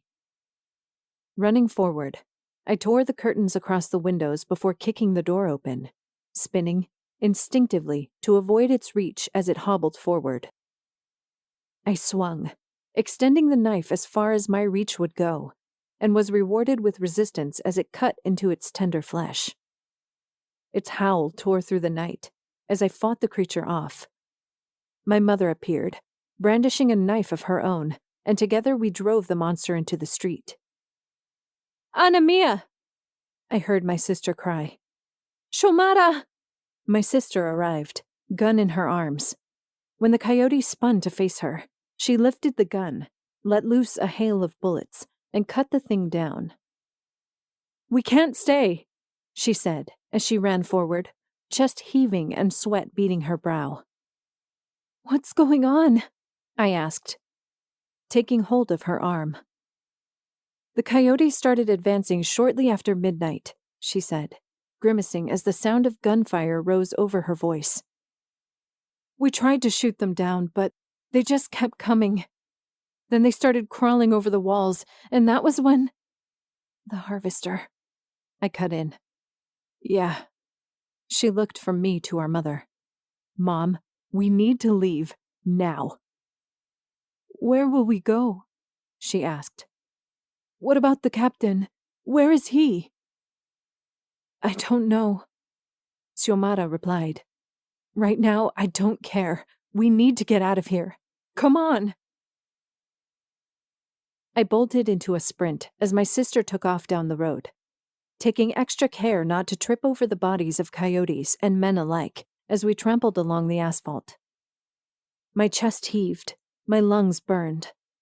My bare feet struggled to find purchase on the solid ground beneath. Someone screamed in the distance, A beam of light shone through the night like a dagger piercing down from the immortal heavens. We were just about to reach the office that had been converted into a school when a series of coyotes appeared. Xiomara raised her gun and fired. The first went down. The next two surged at her. "Go!" she screamed. "I'm not leaving you!" I cried. My sister turned. In one great lunge, she pushed me into our mother, who grabbed my shirt and dragged me toward the gateway that exited the complex. "Mama!" I screamed, trying desperately to pull myself away. "Let go!" "I can't let you go," she said, as she continued to drag me along, no longer playing the role of the passive bystander. "We have to run while we have the chance." "We can't leave, Xiomara!" "Xiomara has a weapon. Now go!" She shoved me through the gateway without any regard for the fact that it was closed. The gate parted beneath my weight, swinging out and to the side to allow the pair of us passage. I turned, about to call to Xiomara, when I saw one of the coyotes standing over her. Blood dripped from its mouth, and a maniacal expression parted its lupine lips. "No!" I screamed, once more throwing myself toward the wrought iron gate. "Xiomara!" "We can't do anything," my mother sobbed, pulling me along. "We have to run." All my rage, all my agony, all my cruel frustration boiled to the surface, consuming me in a ball of perpetual misery that threatened to send me over the edge. The more I looked, the more I wanted to run, to scream and stab and rip and tear into the thing that killed my sister. But I knew I couldn't. My mother still needed me, and as much as I wanted to seek my revenge, there was nothing I could do for my poor sister. She'd given me, and our mother, the chance to escape. If we died now, then her death would have been for nothing. With a tug of her hand, my mother led me into the street, where, filled with the bodies of dead coyotes and discarded bullet casings, the path to our salvation lay. I ran. My mother wasn't able to keep up with my pace, and I reached back to drag her with me, using my forward momentum to pull her away from the source of the never-ending battle. Gunfire continued to bark, as harvesters, 3 from what I could count, trailed the complex with their beams of light, either cutting down buildings with lasers or beaming people into their ships. As we ran, cutting through front yards and backyards and everything in between, I tried to determine where we could go to ride out the alien assault. I couldn't think of anything except one of the homes that had already been plundered. "Mama," I said, turning to find her face pale as a sheet and her brow beaded with sweat. Her chest heaved from the exertion forced upon her body, and her lips struggled to pull in the cool night air, which no longer smelled of flowers, but of carnage and death. "We need to keep going." "I need to breathe," my mother said. "Just for a moment longer. We need to—" Something appeared in my peripheral. "No!" I screamed. A coyote lunged and took down my mother. I threw myself forward, knife down, and stabbed into its back, not bothering to aim for any place in particular as I struggled to fell the creature before it sunk its teeth into her throat. I stabbed and stabbed, slicing my way through flesh and tendon to drive the creature away. My attack worked, because shortly thereafter, the thing slumped to the side, dead, its eyes no longer glowing with miserable life. I turned to look at my mother. The moment my eyes fell to her abdomen, I realized it was too late. She had been gutted and lay bleeding out on the front lawn of a home we'd never known. "Mama!" I said, falling to my knees beside her.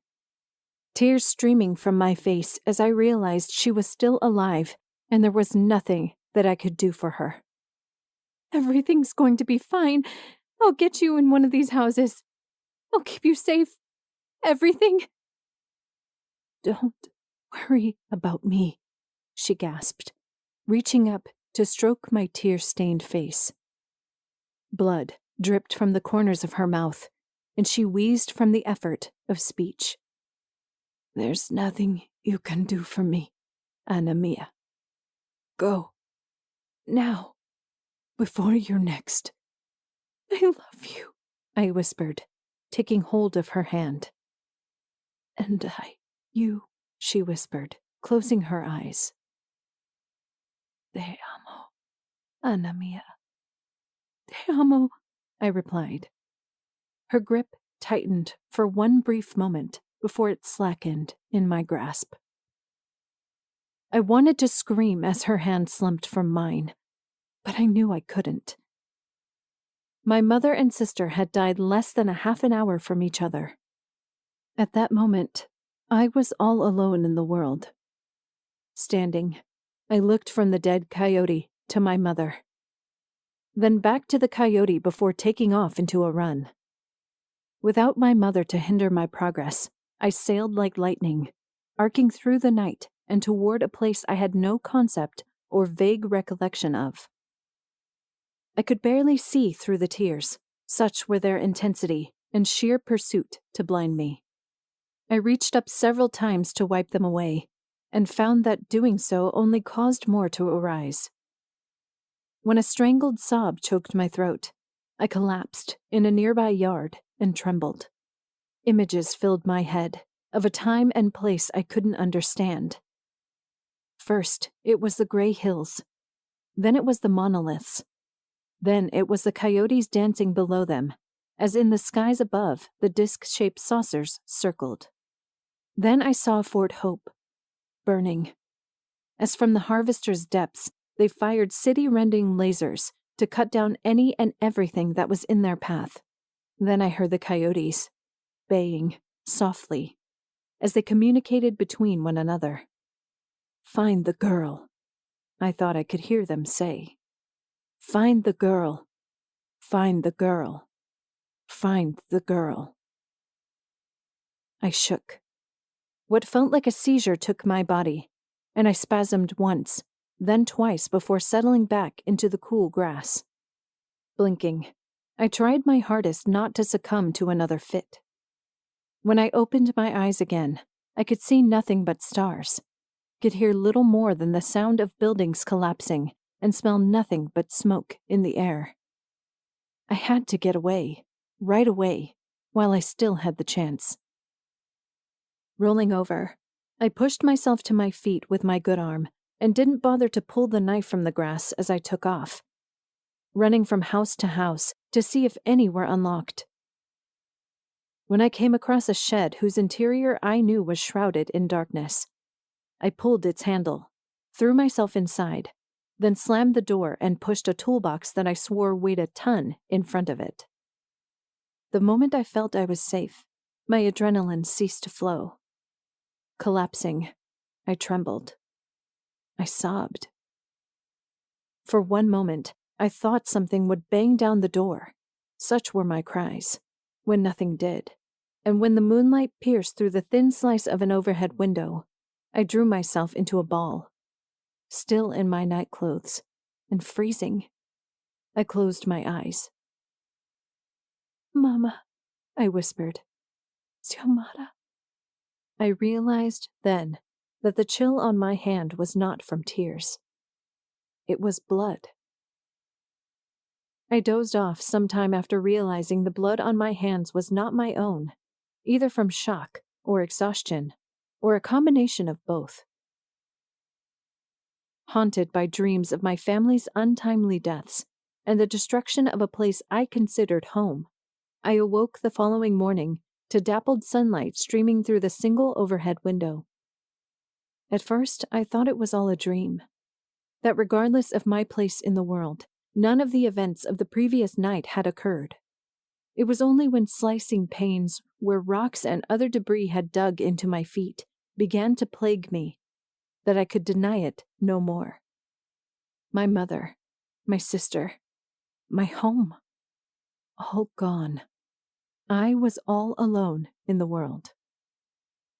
With the knowledge that I was still deathly exposed, I pushed myself into a sitting position and examined my injuries, first on my feet, then on my left hand, which I must have cut during the struggle with the coyote.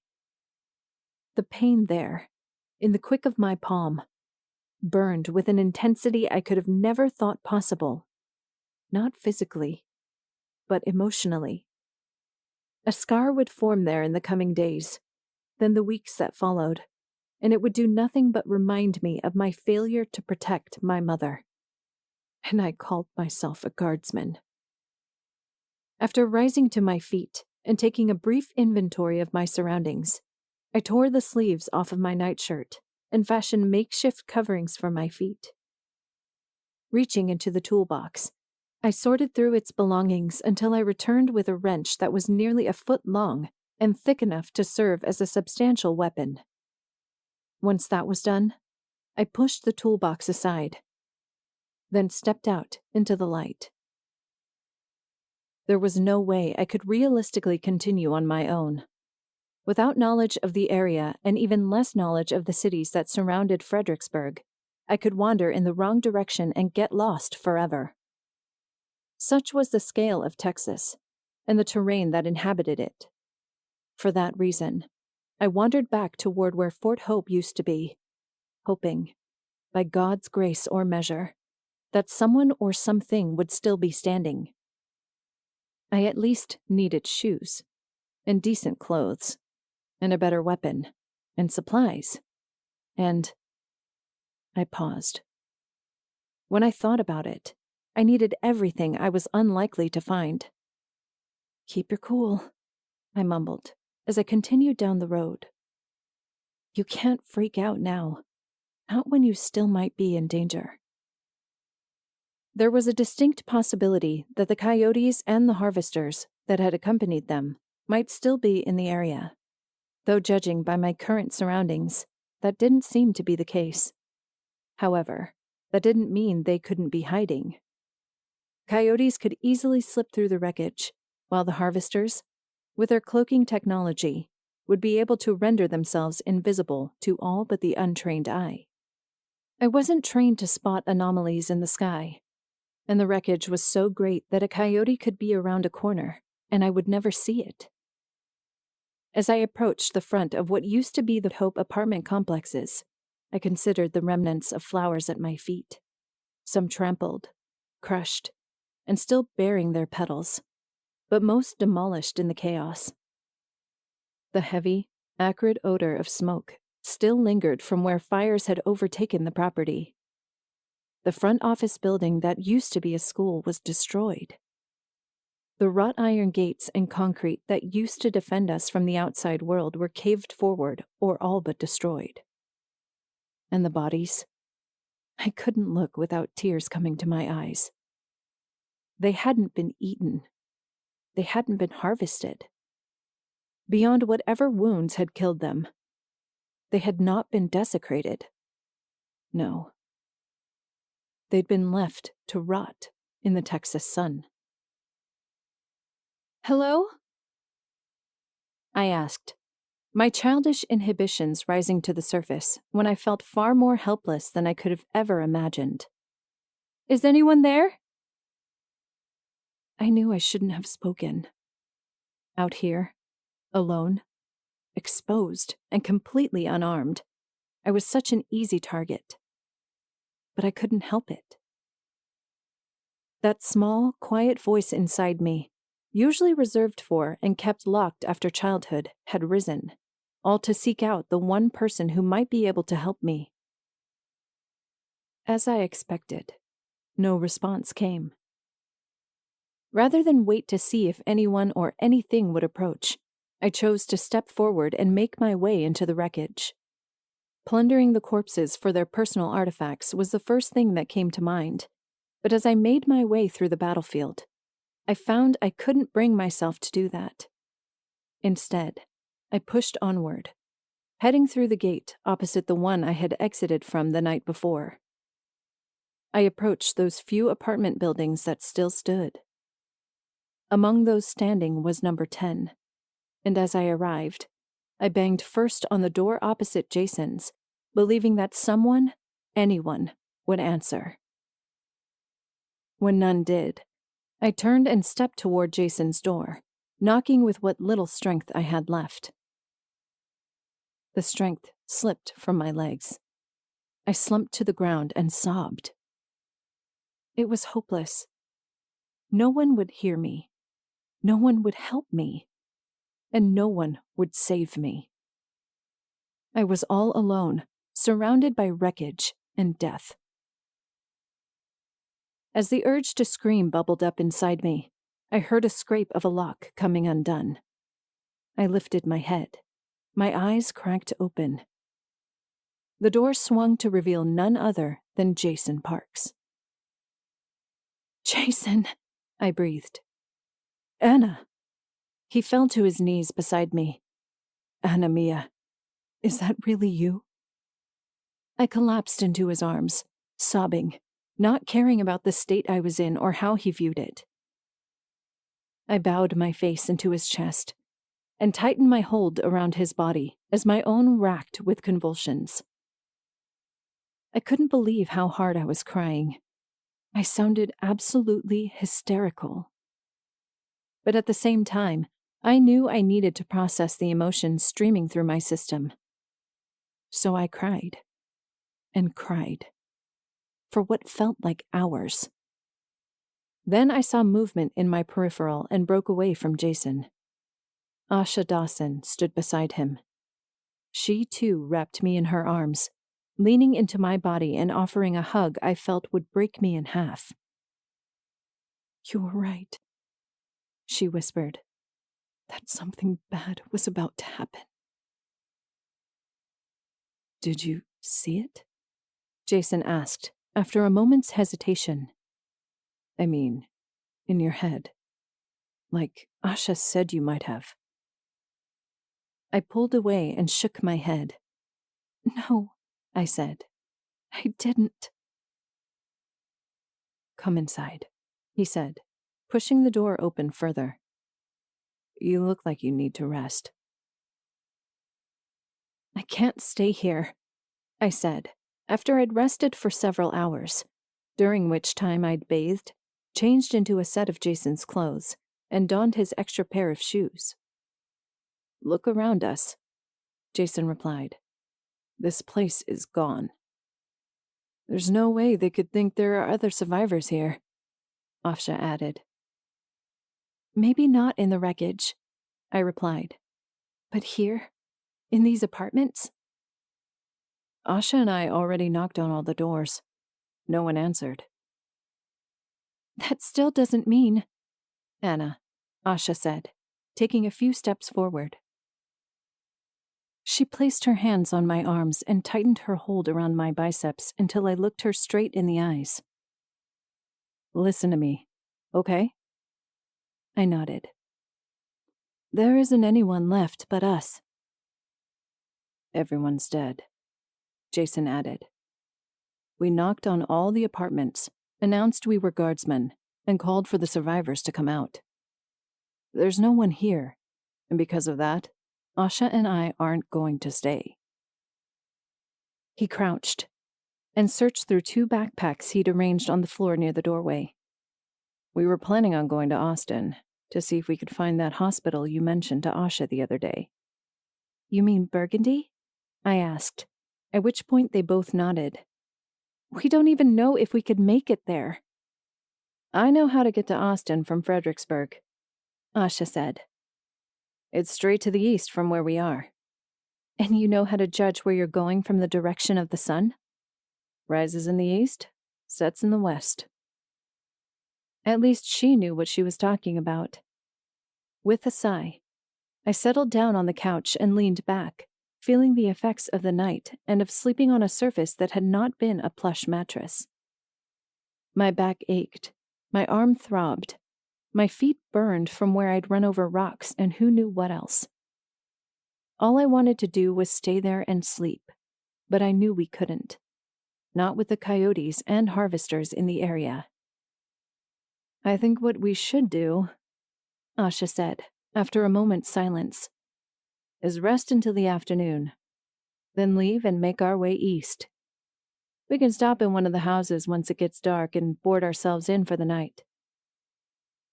"What about food?" I asked. "I mean, do you guys even have guns?" Jason inclined his head toward the kitchen where, upon the island, both of their semi-automatic rifles lay, complete with their body armor and ammo bandoliers. "We can hunt for food," Jason said. "Cook it in a fireplace. Hide out in one of the homes. We might not even have to make it to Austin for weeks if we play our cards right.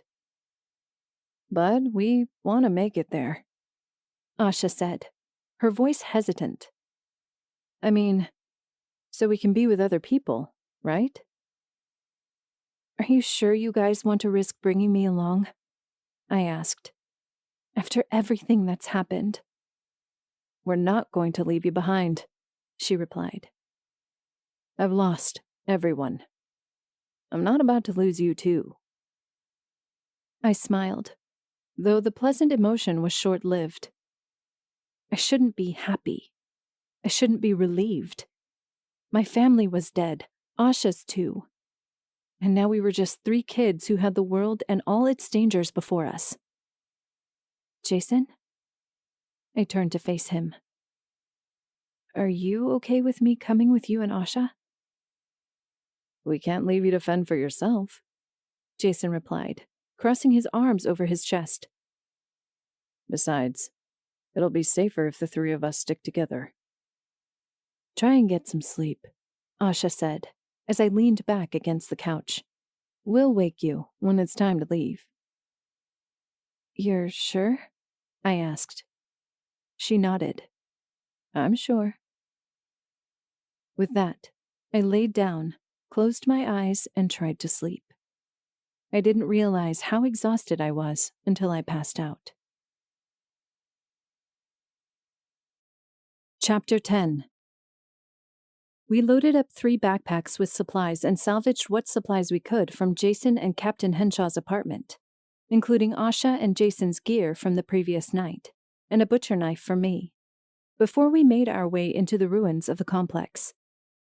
Try as we did to avoid looking at the bodies around us, it was nearly impossible to do. They numbered in the dozens, possibly more. Several had been crushed, others felled by coyotes. A few had even been cut apart by the laser beams. These were the hardest to look at, as they resembled nothing of their human selves. As we passed the threshold into the front entrance, I dreaded turning my head to look where my sister's body surely lay, not wanting, or willing, to see what had occurred after my mother and I had ran. "Come on," Asha said, taking hold of my arm and drawing me along without so much as a questioning glance. "Let's go." I could tell she struggled to hold it together. Her body language said it all, from her tiny steps to her trembling lips, to her eyes which fought to hold back tears. All spoke of grief for a family she'd lost, of a mother and father who had perished the night before. I wanted so desperately to comfort her, to say something that would take away the pain. But how could I ease her pain when I couldn't even sate my own? When we couldn't even stop to bury our dead without fear of drawing attention to ourselves?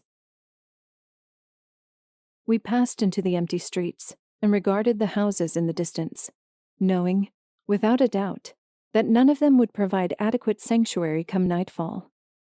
"We need to head east," Asha said, pointing away from the homes, "toward the interstate that used to be called Highway 290. "That'll take us to Austin?" I grimaced as we stepped over and around the corpses of the coyotes cut down during the initial siege. She nodded and adjusted the gun in her arms. "Yeah, it will." "How do you know that?" Jason asked. "My dad had a big world atlas that had the map of the United States on it, including Texas. I used to take a piece of paper and trace the roads when I was little." "And that's how you know where to go?" "Don't judge me, okay? It's not like either of you know where we're going, right?" No, I offered, and waited for Jason to reply with a nod of his own before returning my attention to Asha. How long do you think it'll take us to get there? When we drove from Austin to Fredericksburg, it was maybe a few hours. But on foot? She shook her head. I have no idea how long it'll take. And I take it neither of you know how to drive a truck? Both of my companions shook their heads. With a sigh, I reached up to run a hand through my hair and grimaced as Jason's spare pair of shoes threatened to slip off my feet. Hopefully, we would find adequate, fitting clothing wherever we stopped. We huddled inside a small home on the outskirts of Fredericksburg later that afternoon. When the sun shone on the far western horizon and its light turned from bright yellow to a pale orange. Inside, we chose a room on the second floor and secured ourselves as best we could, pushing a love seat across the stairway, then covering the windows inside the bedroom that overlooked the street.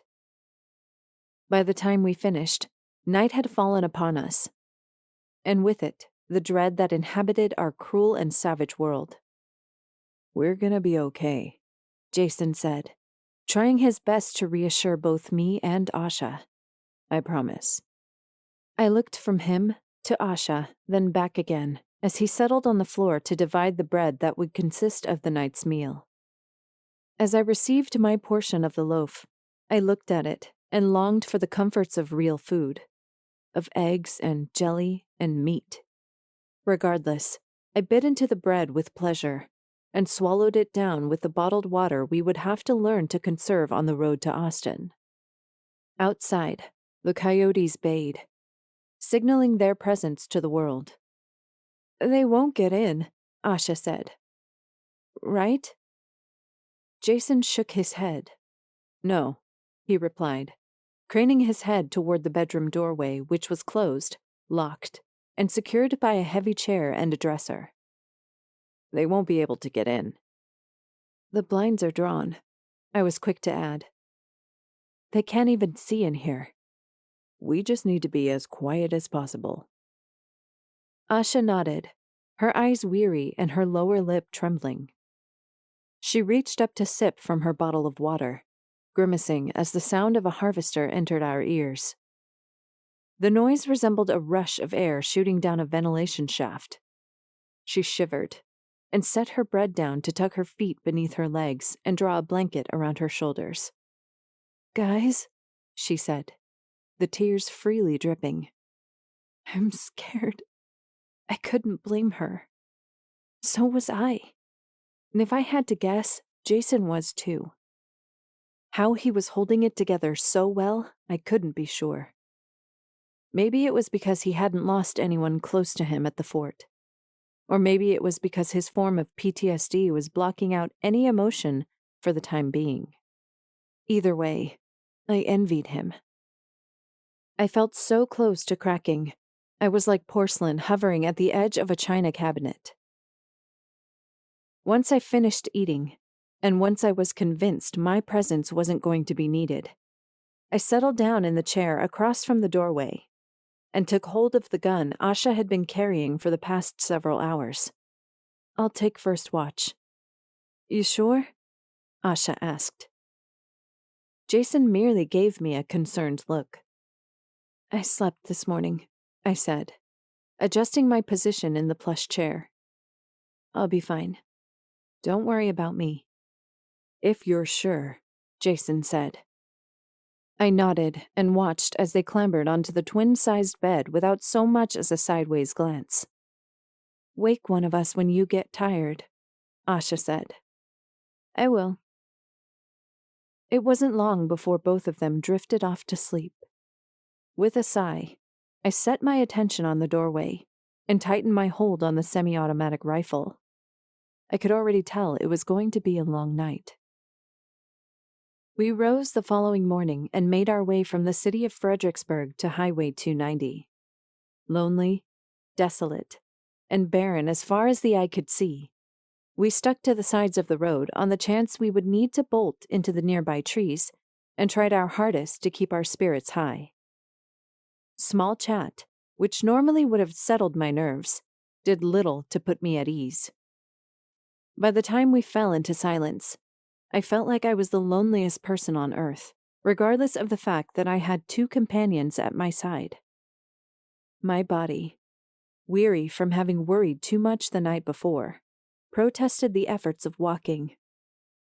The tennis shoes on my feet felt 1,000 pounds too heavy, and my head swam as I tried to maintain concentration.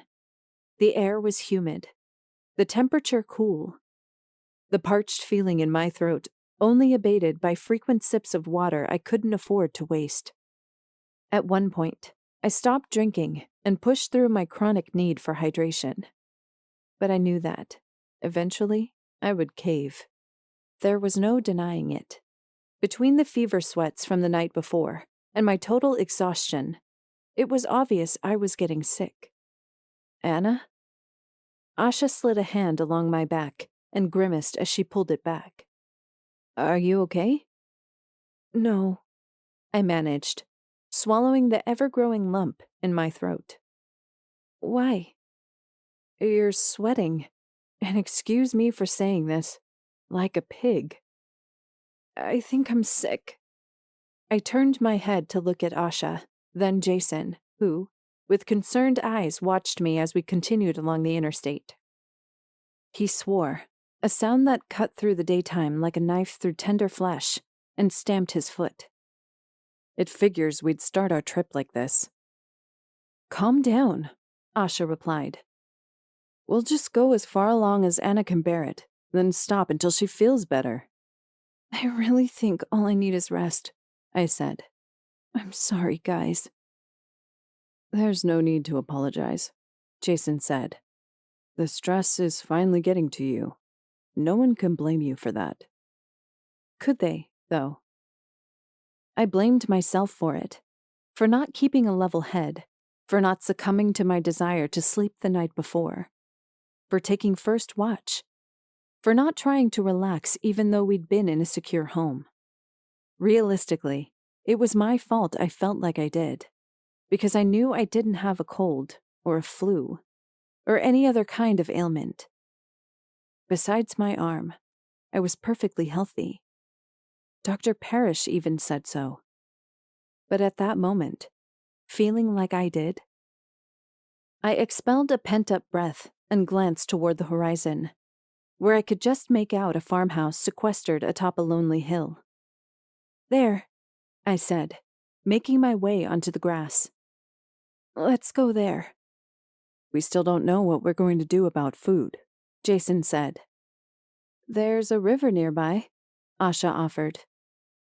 Yeah, but could we find our way back to the farmhouse on our own? I don't see why not. I mean, it's on top of a hill. That doesn't mean... I stumbled then, and would have collapsed had Asha not taken hold of my arm. Anna, we just have to make it to the farmhouse, I said. Then everything will be fine. I trudged along, forcing myself across the swells in the land and through the perpetual misery that was my deteriorating self. Eventually, Asha wrapped her arm around my upper body to support me as we made our way up the hill. It seemed impossibly far, even though the dirt road that led up to the house was no more than 15 feet away. By the time we stepped onto the porch some 15 minutes later, I collapsed. I drank heartily and sighed as the water cascaded down my dry throat. Can't you get in? Asha asked. I'm trying, Jason said, slamming the butt of his gun against a nearby window. It won't budge. Shoot it out then. Shoot it? He frowned. Yeah. That'll just draw attention. We can't stay outside. Not with the coyotes. We can't just shoot the window and not expect them to come either. We have to take that risk, Asha said. Jason slammed the butt of his rifle against it 3 more times, then lowered it to brace his back along one of the columns holding up the roof. Leaning back, he poised his foot above the window pane and kicked as hard as he could. Glass shattered beneath the full weight of his body. Asha, by my side until that moment, stepped forward to look at the damage. "I can crawl through here," she said. "Just get rid of the glass." "You sure?" Jason asked. Nodding, the young woman stripped her jacket off her shoulders and waited for him to clear the area before throwing it over the window. She stepped forward, pressed her belly against the window frame, and crawled through. Moments later, the door unlocked and opened. By that point, I found just enough strength to stand, stumble into the house, and collapse onto a small love seat in the den. "This is nice," Asha said, after a moment's consideration, spinning to admire everything from the shelving to the knickknacks, to the kitchen, den, and stairwell leading to the second floor. "It's great," I said, laying my head on the couch's armrest. "Anna-Mia, you can't go to sleep." "I need to rest." "Don't do it here. Do it upstairs." "All right," I mumbled. "Just let me rest my eyes for a minute." Asha gently slapped my face and pushed something into my hands. I opened my eyes. Her semi-automatic rifle lay in the crook of my arm. "Jason and I need to see if we can find us some food," she said, lifting her head to examine the young man. "I don't know how long we'll be gone, but we'll try to make it back before dark." "You can't leave," I said. "We have to, Anna. You're sick. You need food. And you definitely need more water than what you've been drinking." "We'll find a deer," he said. "Or try to get some fish. I'm sure we can figure something out." "All right," I sighed, pushing my feet over the side of the couch and taking the gun into my arms. As I rose, I looked Asha straight in the eyes and saw her fear there. Not only for herself, but for me. She forced a smile, but I knew it was fake, judging from its exaggerated width. When I returned it with about as much honesty as her own, she laughed and faced Jason, who shrugged before heading toward the attached garage. "We'll be back as soon as we can." She gestured toward the stairwell and the ornate carved railing that led up to the second floor. "Go. Get some rest. You look like you could use it." "Thanks," I replied. I mounted the stairs without so much as a glance back. Stepping onto the landing above, being careful not to hit the narrow passage with my gun, I opened the first door on my left. When I saw a bed, unkempt but still bearing a blanket and pillow, I sauntered in and collapsed atop it without even closing the door. It only took moments to fall asleep. Feverish sweats kept me from resting for too long at a time. Torn between the realms of consciousness, I fought to keep from throwing up as I breathed in through my nose and out my mouth. The air was cooling, the sun warm on my back, the gun always present and just within reach. I heard nothing outside but the door closing as they headed toward the wilds near the river Asha said lay nearby, but didn't discount the fact that we could be sieged at any moment.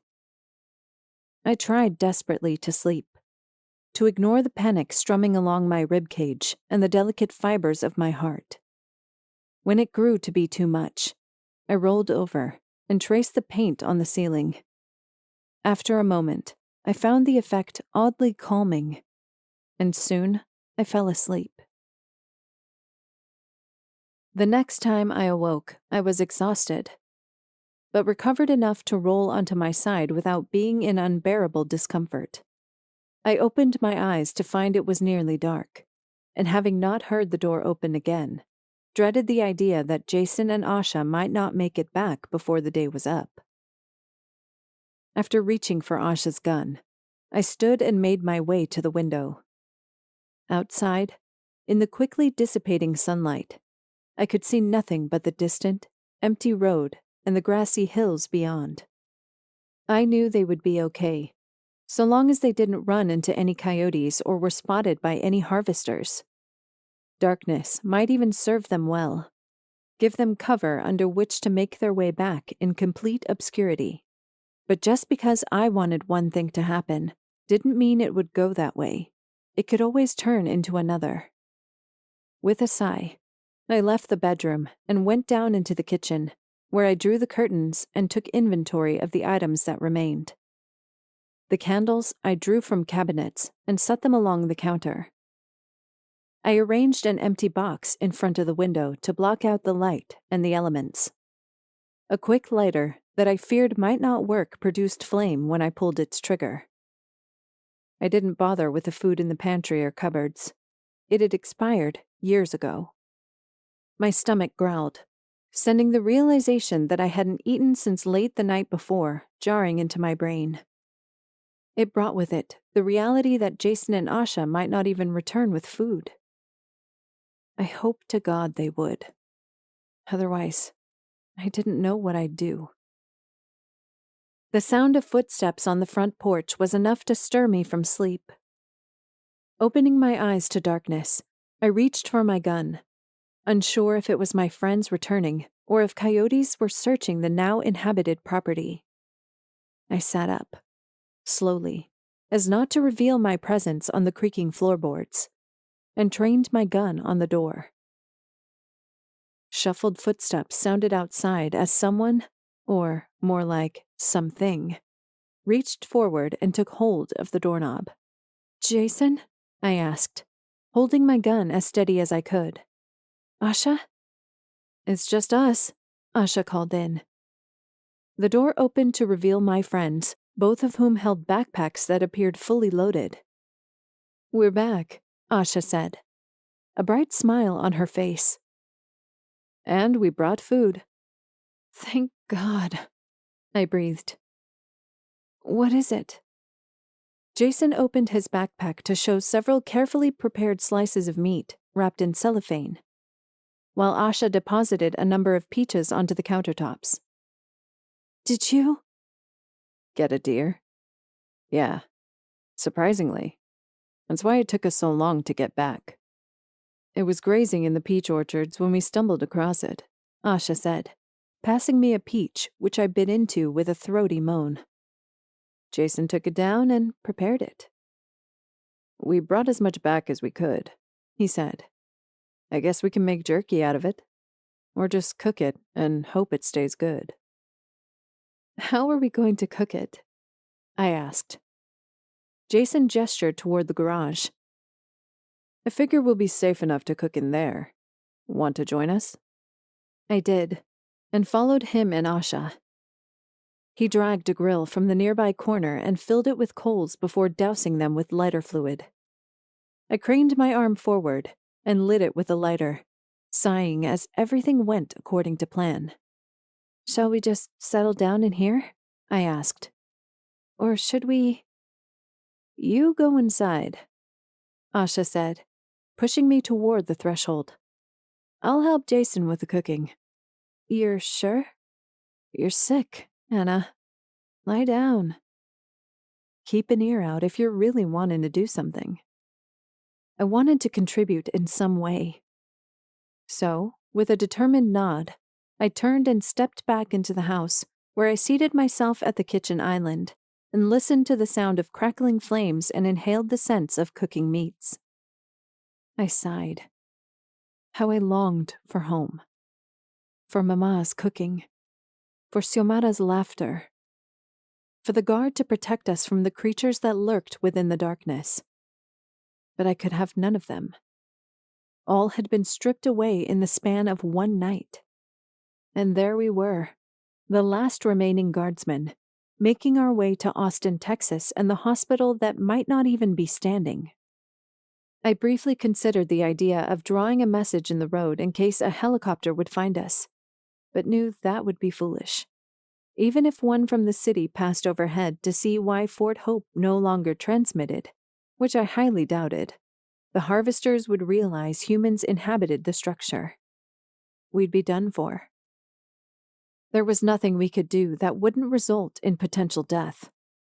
Or worse, harvesting.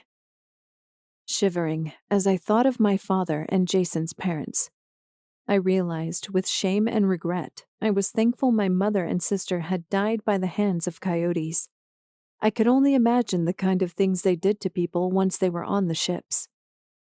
Though I tried not to entertain the fantasies, I couldn't help but visualize people lying naked on chrome tables while scalpels and other advanced tools were used to dissect the human condition.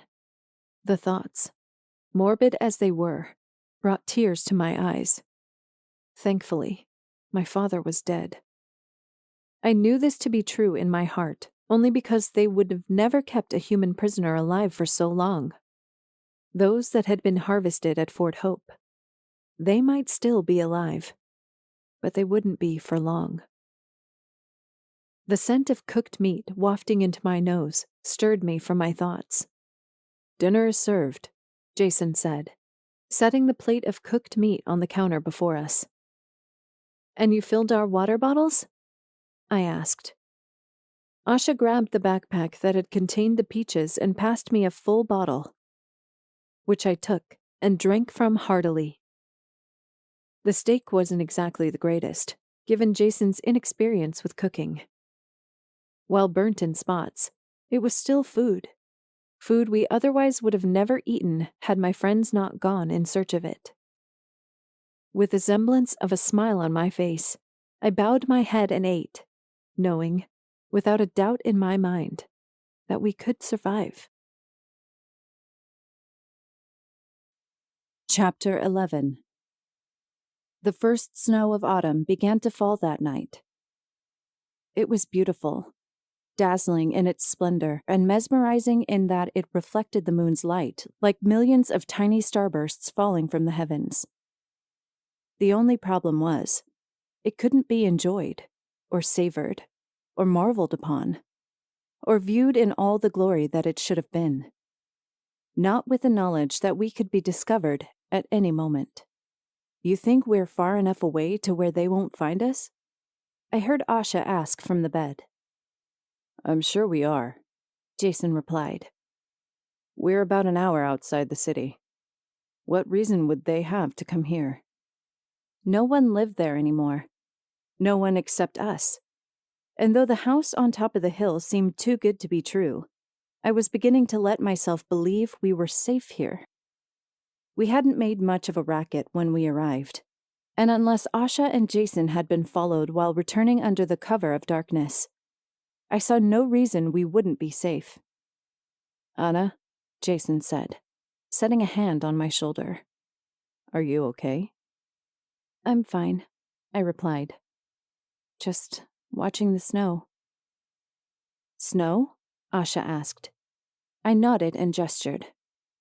She moved toward me, leaning forward to admire the twinkling evanescence, and she smiled. "It's beautiful." "More than beautiful," I replied. I wanted to say peaceful, but knew I couldn't. If anything, the snow was heaven on earth, comparable to no language written by man. I wanted to call it wondrous, fantastic, magical, even alien. Yet nothing could have compared to the way I felt when looking at it. One part scared, one part happy, another worried over what the worsening weather might bring. Those were the things that dwelled upon my conscience as I looked out into the night. Though I wanted desperately to revel in its coming, I could do little but dread the possibilities. "Go lie down," Jason said, once more pressing a hand upon my shoulder. "I'll take first watch." "You're sure?" I asked. "I've been sleeping most of the day. Are you sure you don't need—" "You can make up for it tomorrow, when we take another day to make sure you've recovered." With a nod, I turned and walked to the bed, kicking my shoes off. Asha, who'd already crawled up into it, parted the blankets to allow me passage and tossed them over me as I settled into the bed beside her. "Good night, Anamia," Asha said. "Good night, Asha," I replied. "Good night, Jason." "Night," Jason replied. The last thing I saw before I closed my eyes was him with his arms crossed over his chest, staring out the window. I woke the next morning to an empty room, not knowing where my companions had gone, but knowing they wouldn't have left without ample reason. I threw my legs over the side of the bed, stretching my arms out in front of me. I tried to gain my bearings for what would be an uneasy morning. The air was cool, the snow still falling, the bedroom cold but for my lingering presence of warmth in the bed. I rose and, drawing the blanket around myself, turned to look at my reflection in the mirror hanging on the closet door, only to find a sad semblance of my former self. Though I'd just woken from a good 8 hours of sleep, I looked like I'd only slept half of that. I couldn't blame myself. My body was still recovering, was still in the throes of depression, attempting to reclaim itself from the tragedy that had occurred no more than a few days before. It wasn't hard to understand it would take me a few days to bounce back, if I ever did. I sighed. I still dreamed of Mama and Xiomara, of us running, of Xiomara dying, of my mother being cut down in front of me. Pushing back the tears threatening to burn down my face, I stepped into the hallway. I was surprised to find a note, scrawled in fine handwriting, attached to the wall near the stairwell. Anna Mia, it began. We went to get more peaches before the weather got too bad. See you soon. Asha. Content, once I knew where they were, I nodded and sauntered down the stairs, the sense of relief coursing through my body enough to spur me onward. I stepped onto the first floor and looked at my surroundings. From the light streaming in through the cracks in the blinds, to the kitchen where frost had accumulated around the box holding the elements back. I shivered, then, realizing I probably hadn't used great logic in coming downstairs, and was about to turn when I heard something on the front porch. Convinced it was Asha and Jason returning from their journey, I started toward the doorway. It was only when I saw a flash of mangy fur through one of the blinds that I froze. No, I whispered. The figure paused and shifted, its countenance illuminated only briefly before it stalked across the porch again. I turned, then, and retreated up the stairway, only to find myself overcome with the throes of panic at the thought of the creature getting in. Asha and Jason wouldn't have locked the door. They needed a way to get back in, and thinking that I would be asleep would surely not have anticipated me being up to greet them upon their return. My foot came down on a stair. A creaking groan resounded from beneath my weight. The creature, whom I could just barely make out in the kitchen window, froze. I was torn between running and fighting, between sneaking upstairs to hide in the closet, or trying to find something to defend myself. The monster should have been sleeping during the day. My arm throbbed. My heart sung with panic. My chest heaved from the desperate breaths my body attempted to pull into my lungs. My legs trembled. I shifted a foot back onto the step. The stairs groaned. The creature, having sensed I was in the house, moved toward the doorway. I turned and crept as silently but quickly as possible, protesting each creak the stairs made on the way. As I entered the bedroom, the doorknob began to jiggle. I just closed myself into the closet when I heard the front door open, and I just sunk back behind the rows of clothes when I heard it enter the house. I tried to control my breathing, drawing breaths through my nose and expelling them out my mouth. My heart hammered. My thoughts raced. My chest hurt from the panic constricting around my ribs. I felt completely vulnerable at that moment and realized, shortly thereafter, that I should have at least tried to grab something I could use to defend myself. I hadn't bothered to check if they'd left me a gun upon getting up, so even if I did leave the safety of the closet, there was a chance one wouldn't be there. And if there wasn't, and if it was making its way up the stairs, I began to paw along the floor for anything of use when I heard the stairs creak. "Oh my God," I whispered, so faintly that I could barely hear it. Sinking against the back of the closet, I prayed it wouldn't find me, that it wouldn't hear me, wouldn't sense I was in the closet by some bizarre twist of fate and eat me once it opened the door. I drew myself into as tight a ball as I could and closed my eyes. The devil outside cleared the stairwell. Its tread sounded through the halls. I stopped breathing through everything but my nose. My ears, painfully aware of the silence in the home, struggled to hear over the scream of white noise drumming throughout my head. The only thing louder than the thing making its way through the hallway was the sound of my heartbeat. I grimaced, hoping the thing, the monster, that devil, that creature from another world, wouldn't hear me. I'd die of a heart attack before the creature ever found me. When I was about to inhale a breath of air, I heard the door to the bedroom creak open. I froze and prayed, harder than I ever had in my entire life, for my salvation. A million thoughts pounded throughout my head as its footsteps entered the bedroom. Where were Jason and Asha? Why weren't they back yet?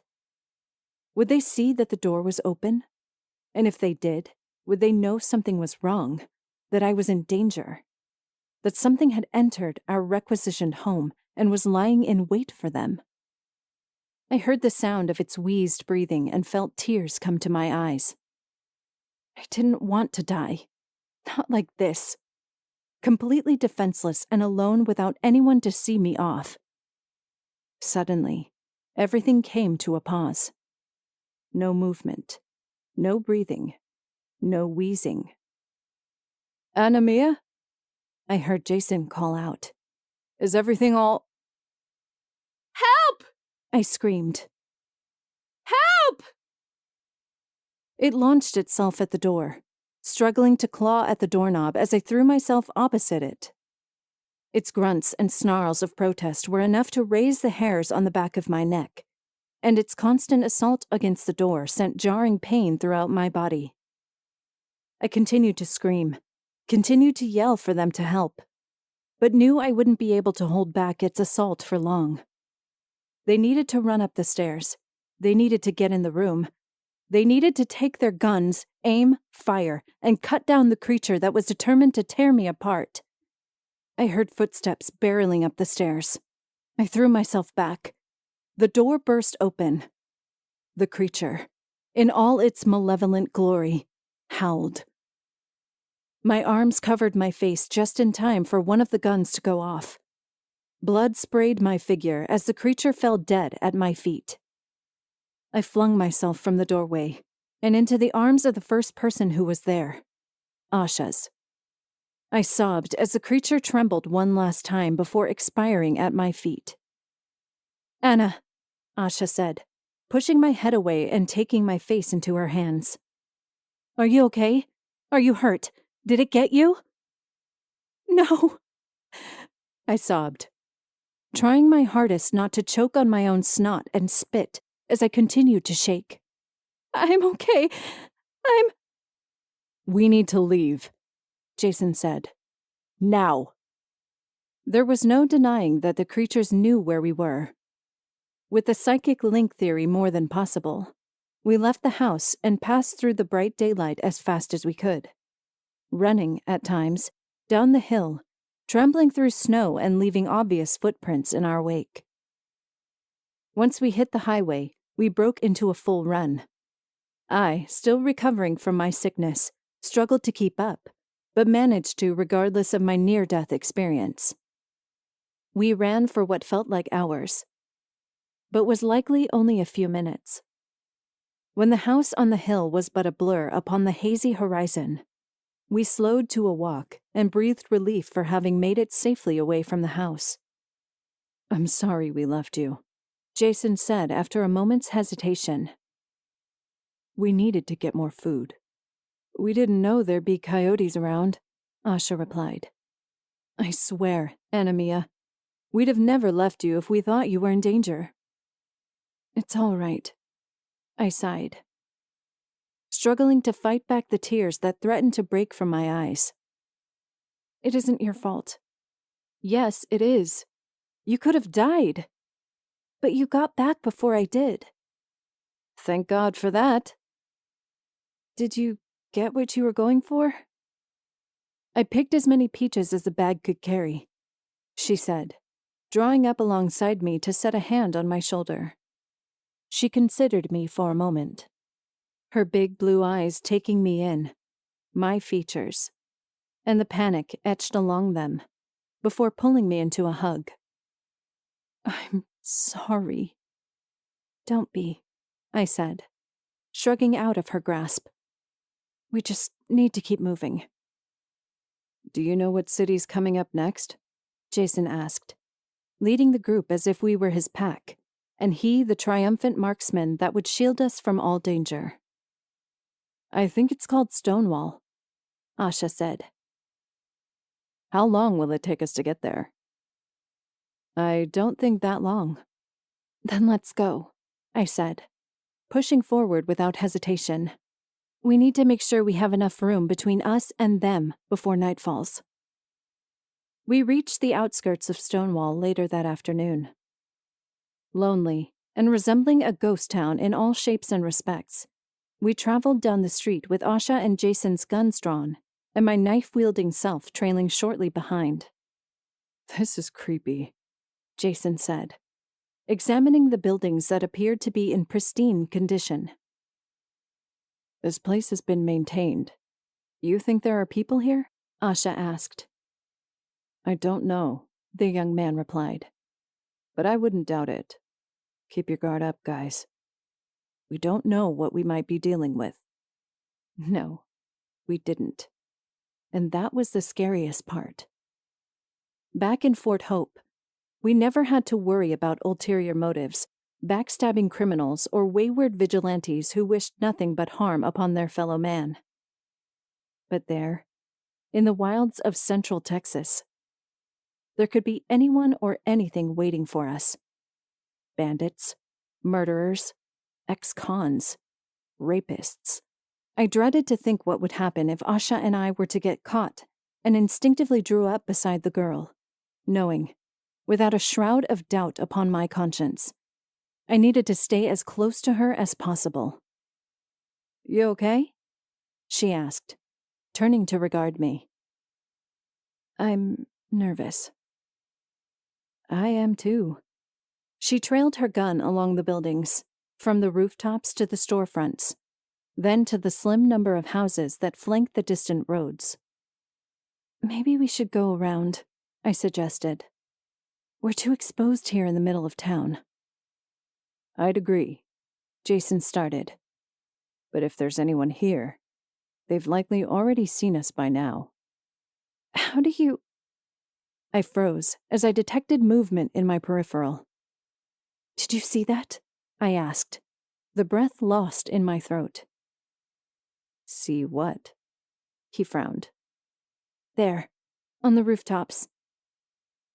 A shot rang out. Debris exploded inches from Asha's foot. Get down, Jason said, hurling himself behind a vehicle just in time for another gunshot to pierce the silence. Looks like we got ourselves some survivors, an adult man's voice said in the moments following our evasion.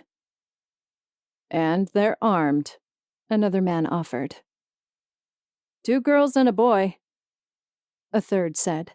The glee in his voice was enough to make my skin crawl. Looks like they're ripe for the picking, too. Young, fresh, cute. You stay away, Asha cried out, releasing the safety on her gun. We're not afraid to shoot. And neither are we, one of the men said.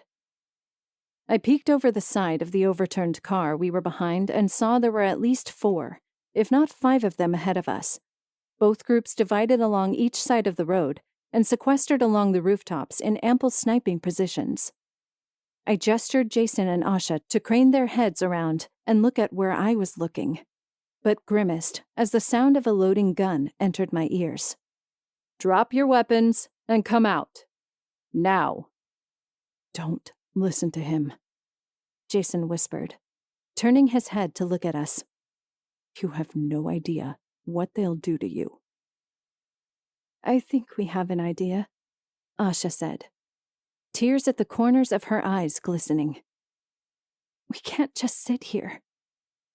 I glanced from Asha to Jason, then back to Asha, trying to fight back my own panic.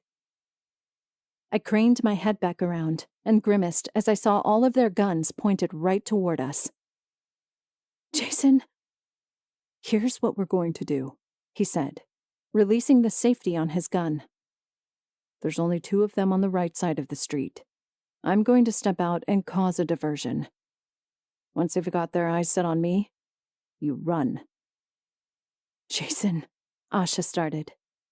We don't have any other choice, the young man whispered, reaching down to take hold of her hand. Listen here, okay? I want you to run as fast and as far away from here as you can. I'll catch up.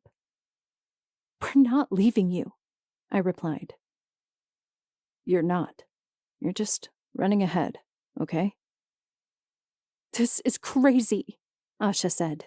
This'll never work. It has to. Otherwise.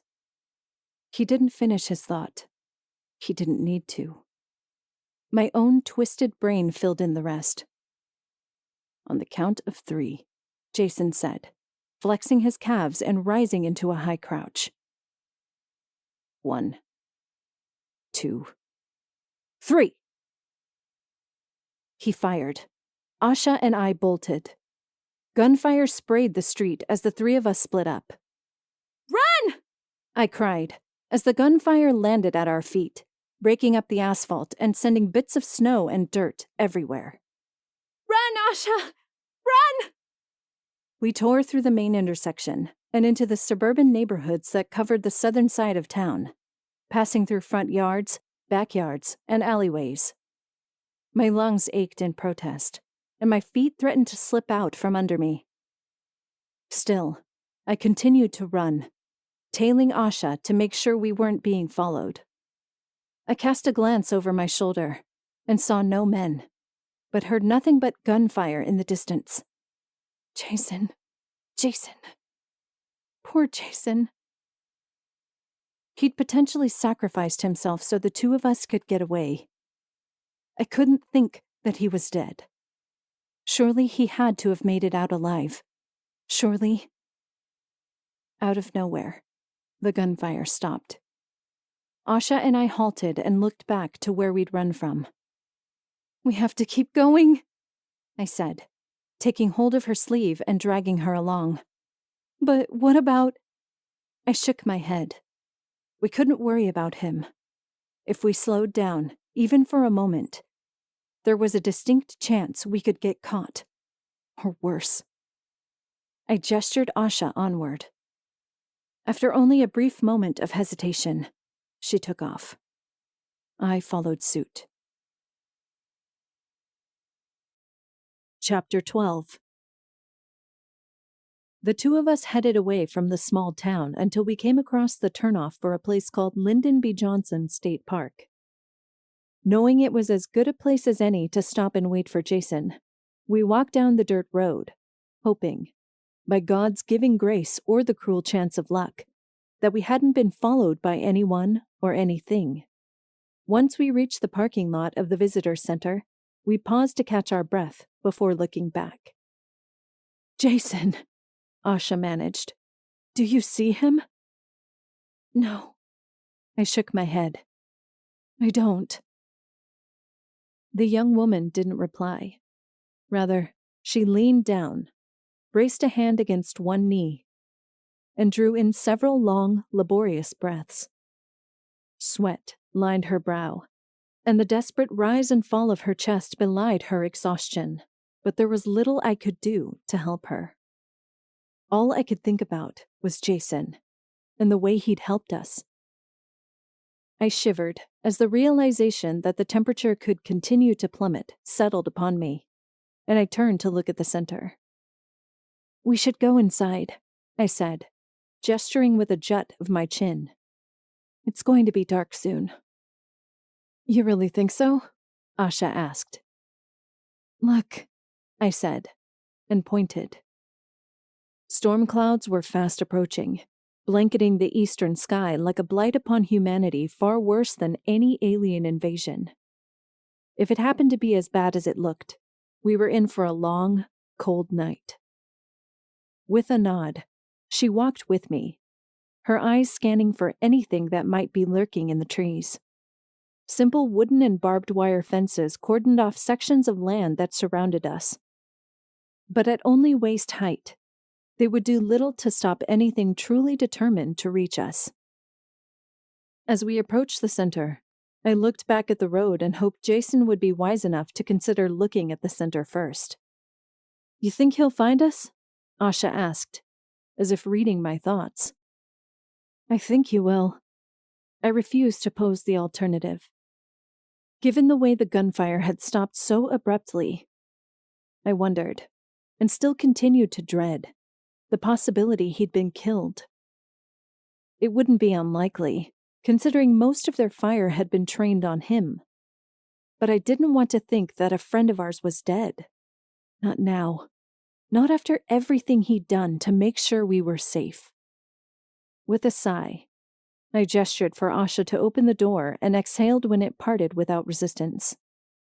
Inside, we went to work preparing our temporary shelter by locking the doors and crossing into the furthest corner away from the windows. We tossed a blanket over one of the benches and huddled down beneath it, then began to sort through our supplies until we came back with peaches and bottled water. I personally was glad for the shroud, as in that corner wouldn't be seen. Asha, though, her eyes were wrought with guilt. Her mouth pulled into a frown. "Hey," I said, reaching out to touch her hand. "Everything's going to be fine, okay?" "You don't know that," she said, taking a bite out of her peach. "Well, no, I don't. But everything's been all right so far, right? Our families are dead. You almost got attacked by a coyote. We were ambushed by bandits." I shook my head to cut her off. Still in the throes of depression over the temporary loss of Jason, she bowed her head before reaching up to wipe tears from her eyes. "I just wish there was something more we could have done, you know?" she said. "Like, fight back or something. We have guns. It's not like we couldn't have done it." "We were outnumbered," I said. "And besides, they had the upper hand on higher ground. Jason's diversion is the only thing that would have worked. And now he might be dead." I didn't say anything. Rather, I took a bite out of my peach and turned to look outside, glad we'd found shelter as the snow fell with greater intensity. "Why don't you lie down and get some rest?" I said, reaching forward to take the gun. "I'll take first watch." "No, you need the rest more than I do." "You're sure?" I paused to consider her reaction when she nodded and adjusted her hold on her weapon.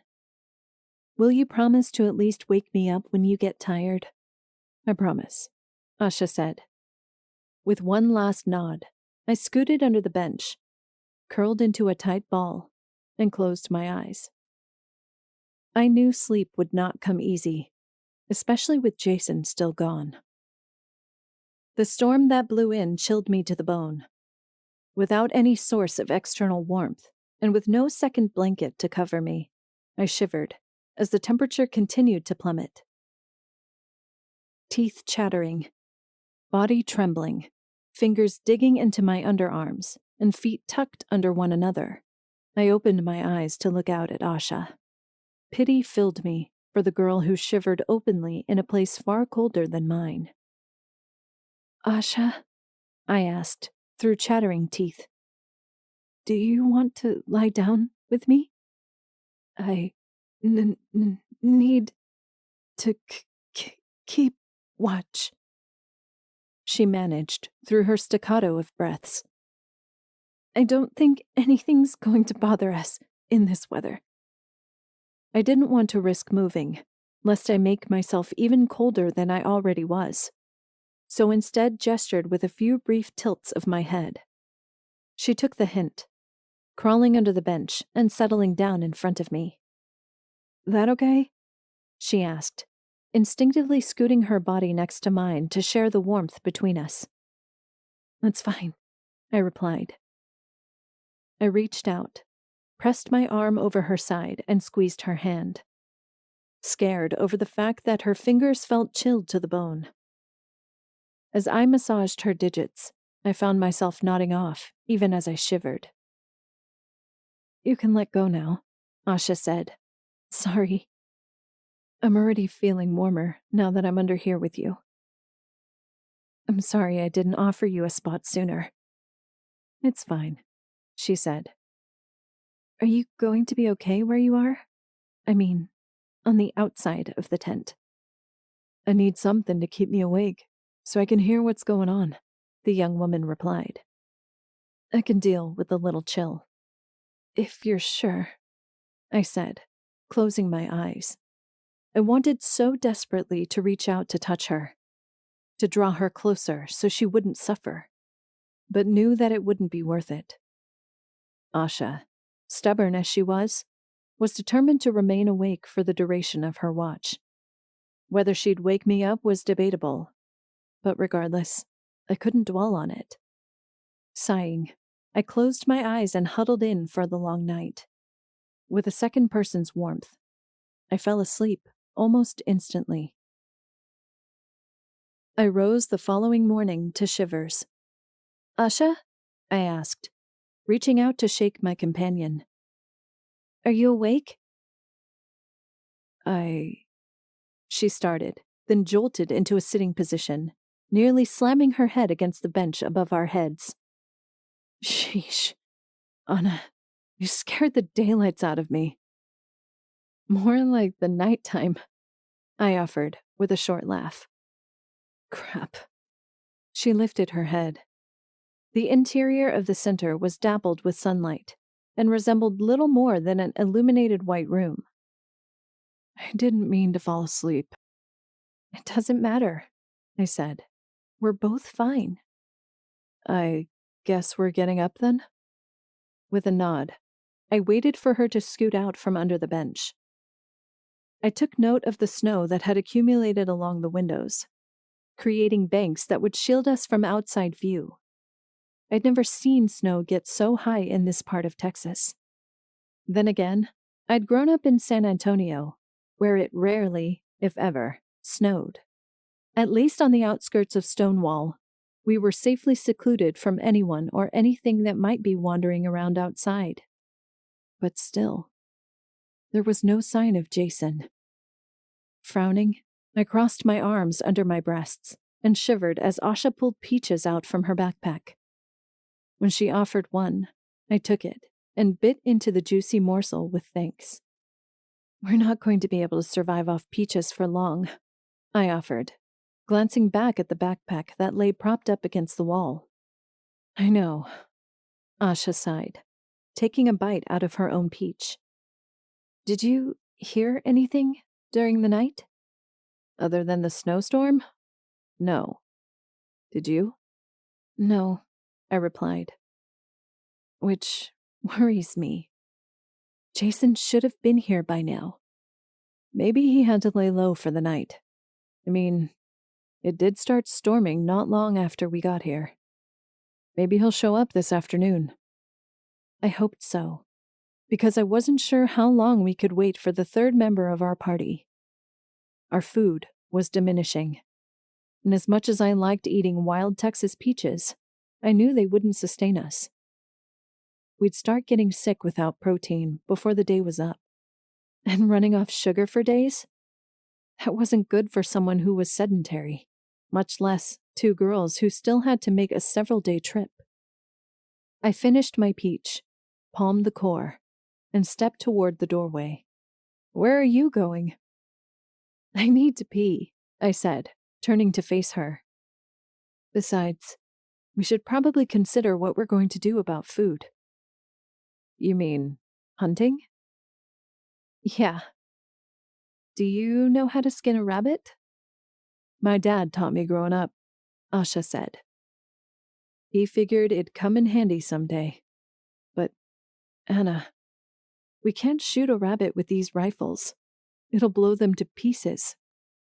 I swore, atypical of my usual response, and turned to look at the outside world. I guessed we would be living off peaches. Jason didn't arrive that afternoon, nor as the sun fell and another storm descended upon central Texas. Huddled in the corner of the room, wrapped in the quilt together, as the snow continued to fall, I stared at the door and dreaded the decision that lay before us. Asha, I said, hesitant. Yeah? I think we have to start considering the possibility that Jason might not be coming. You mean? I nodded. Neither of us wanted to say the word, but it lingered in the air. It was on the tips of our tongues, in the back of our minds, in the forefront of our consciences. I could taste it on my lips like a candy that gone sour long ago, and realized there was literally nothing we could do to change our situation. Asha and I couldn't wait forever, even if he was still alive, even if, by some twisted circumstance, he had managed to survive Stonewall. We couldn't afford to wait. We were growing weaker by the day. We needed all the strength we had to move on. I say we wait till morning, I said. And if he isn't here by then, we go. Asha didn't respond. She merely leaned her head against mine and started to cry. It was a hard reality to face, an even harder one to acknowledge. I reached down, took her hand, and squeezed. She squeezed back. When Jason didn't arrive the following morning, when, as dawn crested the horizon, we packed our bags, loaded the gun, and headed out into the brutal cold. Well, Asha said, with a hint of tears and a scarlet color upon her nose. I guess this is it then. He'd understand, I said. With a nod, she adjusted her weapon and led us down the road, toward the highway that would eventually take us to Austin. We'd have to walk for hours to make up for the day we lost, but we could do it. It was only a matter of moving one foot in front of the other and making sure we continued at a steady pace. A dull ache flared at the back of my head and spread along the curves of my skull. A miasma of nutrient deficiency caused by only eating natural sugars within the peaches. I'd have killed for one of the venison steaks, even if it was cold and hard to chew. But without Jason or his pack, I'd have to suffer in silence. You have a headache too? Asha asked, as I reached up to rub my head.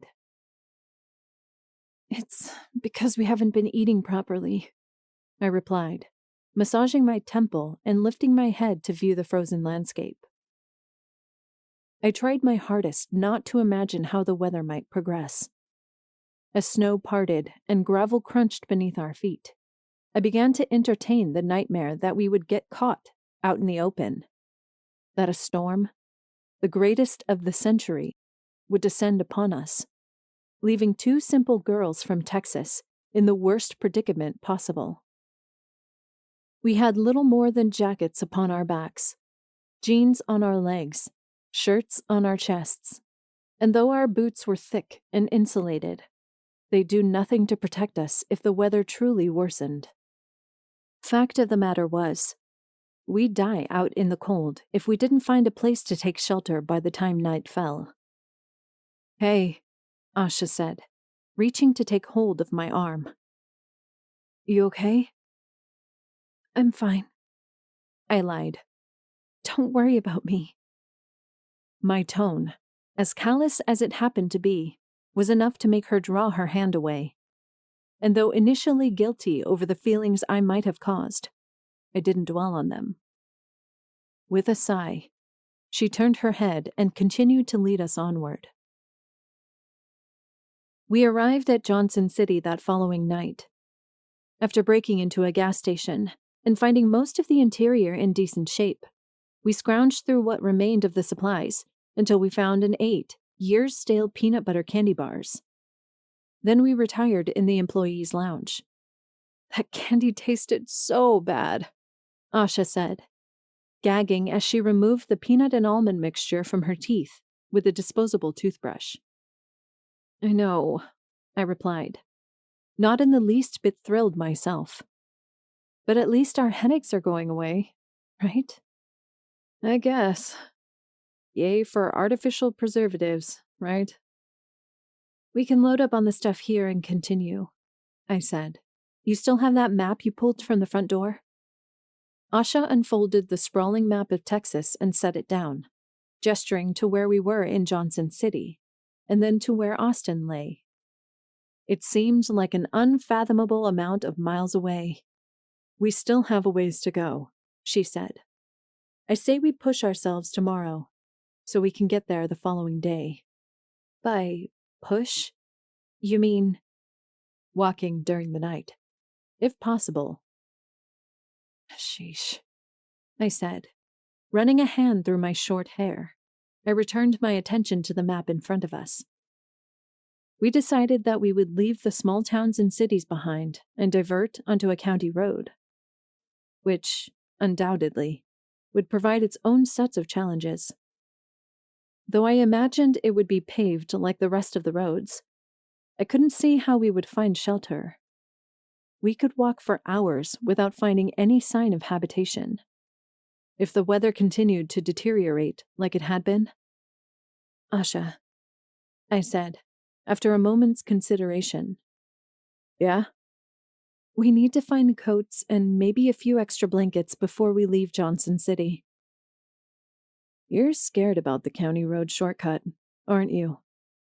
We need to get to Austin as soon as possible, I said. The longer we're on the road, the greater the chance of dying of hypothermia or starvation. I know you're hesitant about it and would rather take the longer path, but we both agreed we need to move quickly, Asha said. When I nodded, and she sighed and pressed a hand against her temple, I felt an immense surge of guilt. I knew we were taking a risk in braving the county road and whatever happened to be, or better yet, might not be, on it.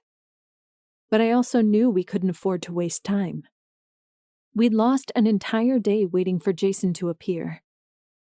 And when that hadn't happened, I closed my eyes, then opened them to look outside. So we'll raid a few houses, Asha said. Not like we haven't done it before. Yeah, I replied. Easy peasy, right? Asha didn't say anything. She simply leaned back against the front counter and closed her eyes. After resting for a few short hours, we spent the rest of the early evening scoping out houses on the far side of the city, breaking into them and snagging anything we could use. We searched specifically for clothes, winter coats, sweatshirts, overcoats, and winter boots. The former we found quite easily, as the initial invasion had taken place in the latter part of that first year. The latter was more difficult, but we eventually found thick, insulated designer boots to wear on the last leg of our trip. Once we finished, we huddled in the master bedroom of the last house we'd searched, eating peaches and nut-filled candy bars, all the while dreading what the last night in civilization would bring. Do you feel guilty? Asha asked after we finished eating. About Jason? I sighed as I glanced toward the nearby window, which, with the blinds lowered, offered little in terms of light. I do, yes, but there's nothing we could have done. I hope it was quick, my friend said. That whatever happened quickly And he didn't suffer. So do I. I lowered myself onto the queen-sized bed. So do I. Sitting there, I looked down at my arm, testing the flex of my fingers and the overall level of pain just above my wrist. Though it hadn't been hurting as much over the previous few days, I hadn't unwrapped it. I dreaded unfurling it and looking upon the wound that hadn't been tended since we'd left what remained of Fort Hope. Want me to help you with that? Asha asked. I nodded, extended my arm. The girl unwrapped the bandage, careful to undo the last of it at a slower pace. When it was revealed to the world, the bite appeared all but healed, scabbed over and grisly looking, but not as horrific as I feared it would be. It looks good, Asha said, testing and then lightly prodding at the surface of the wound. I mean, it still hurts, right? A little bit. And it doesn't look like it's infected, she said, looking up. Although... The way she paused concerned me. I reached with my free hand to touch my face, but stopped as she sighed. What? Nothing, she replied. It's just... your eye. What's wrong with my eye? It's turning gold. What? Asha gestured to the attached bathroom, then toward the expansive mirror that sat above the sink. As she'd said, my eye was turning gold. No longer did it just appear dusted with flecks. My brown eye had taken on a lighter, almost caramel shade, and was quickly overcome by the hue that would ultimately make me heterochromic in but a few days' time. How long has this been going on? It's been getting worse over the past few days. She crossed her arms as she looked at our reflections. I mean, if it isn't bothering you, I don't see why it's such a bad thing. It actually looks kind of pretty. It makes me look like a freak. Anamia, Asha sighed, as I stormed out of the bathroom. Please don't act like that. Don't act like what? This?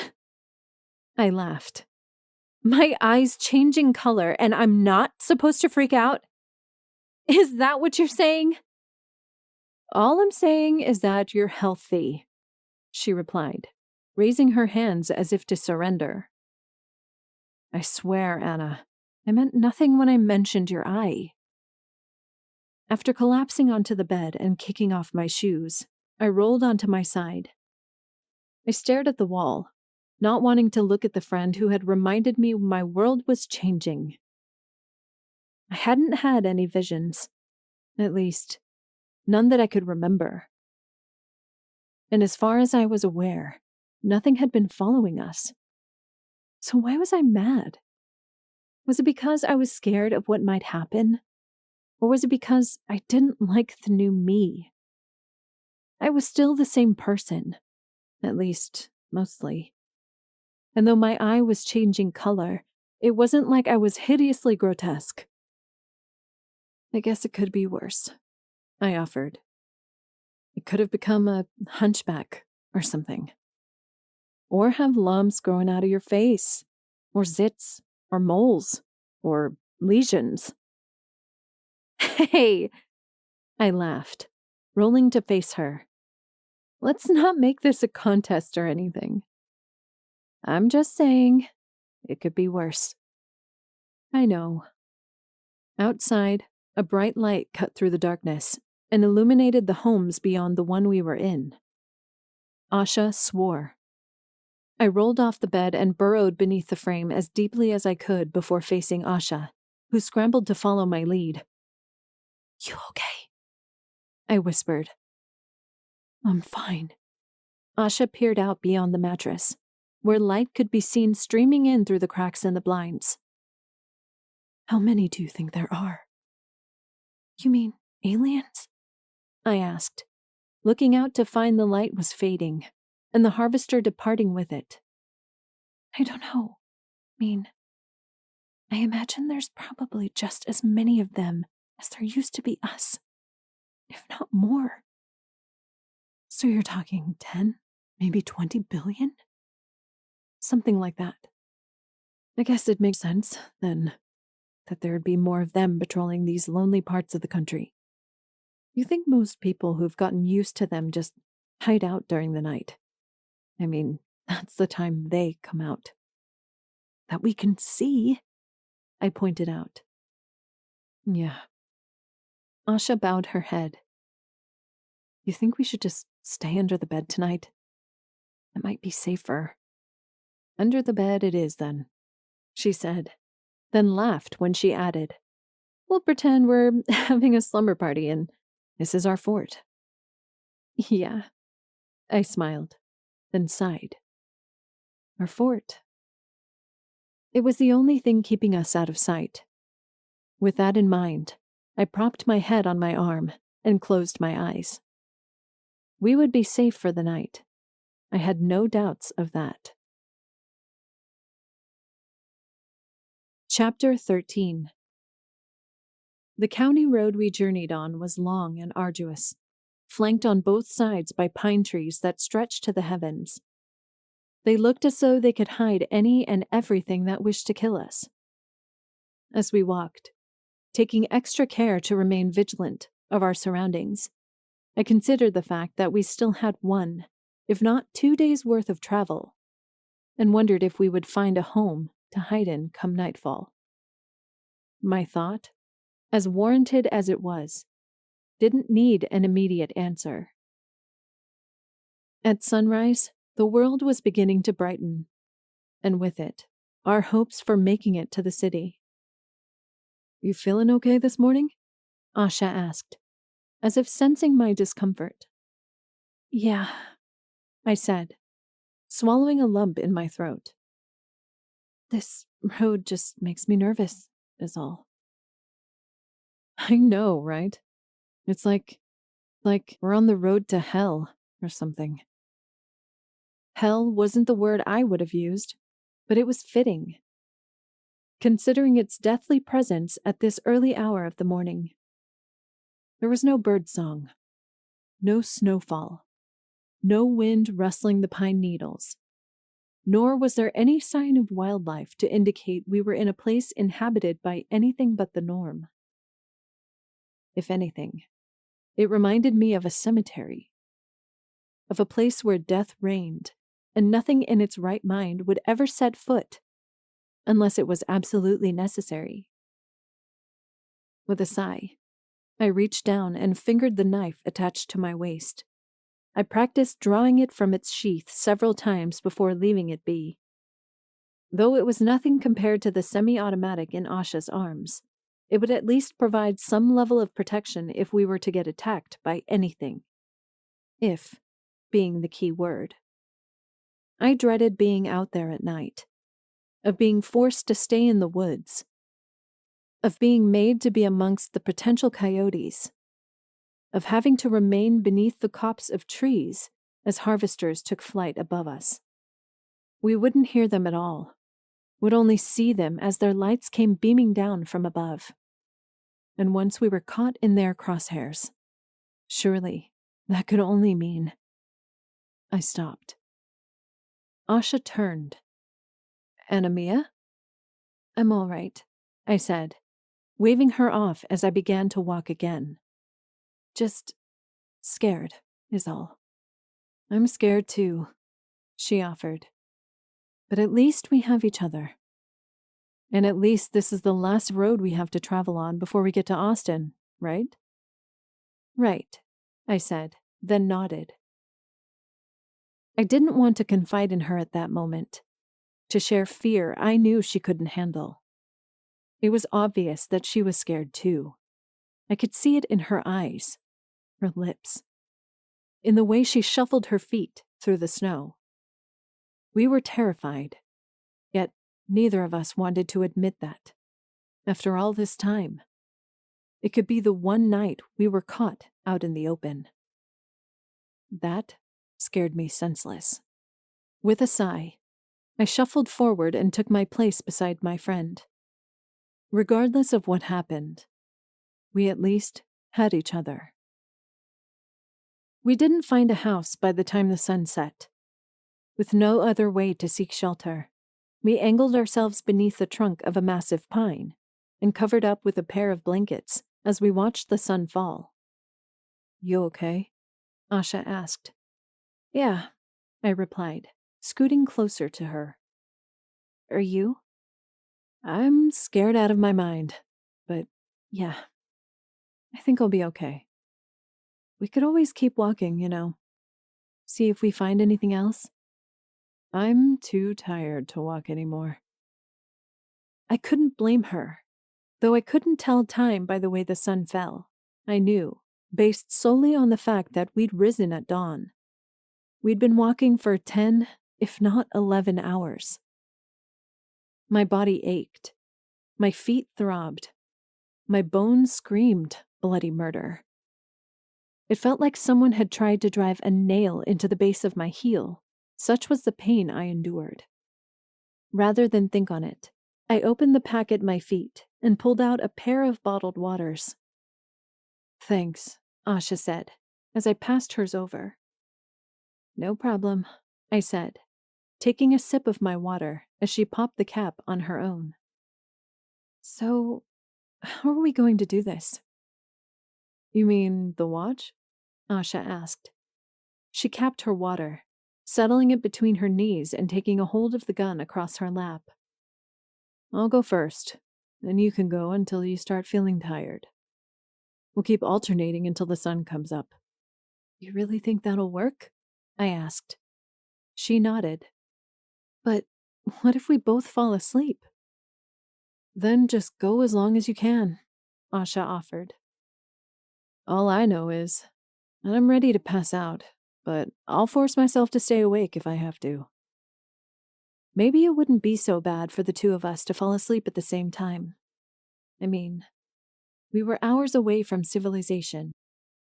Surely the harvesters had no reason to land out in the middle of nowhere, much less a copse of trees. Regardless, I knew I couldn't argue with Asha. As I settled back against the tree and closed my eyes, she sighed and adjusted her position against the trunk. "This isn't going to be an easy night," she said. No, it wasn't. By the time Asha shook me awake, I felt like I hadn't slept at all. "You okay?" she asked, as I leaned forward and took the gun from her arms. "Yeah," I said. "Don't worry about me." She didn't respond. Rather, she simply considered me with eyes I could not see before lying back against the tree and closing her eyes.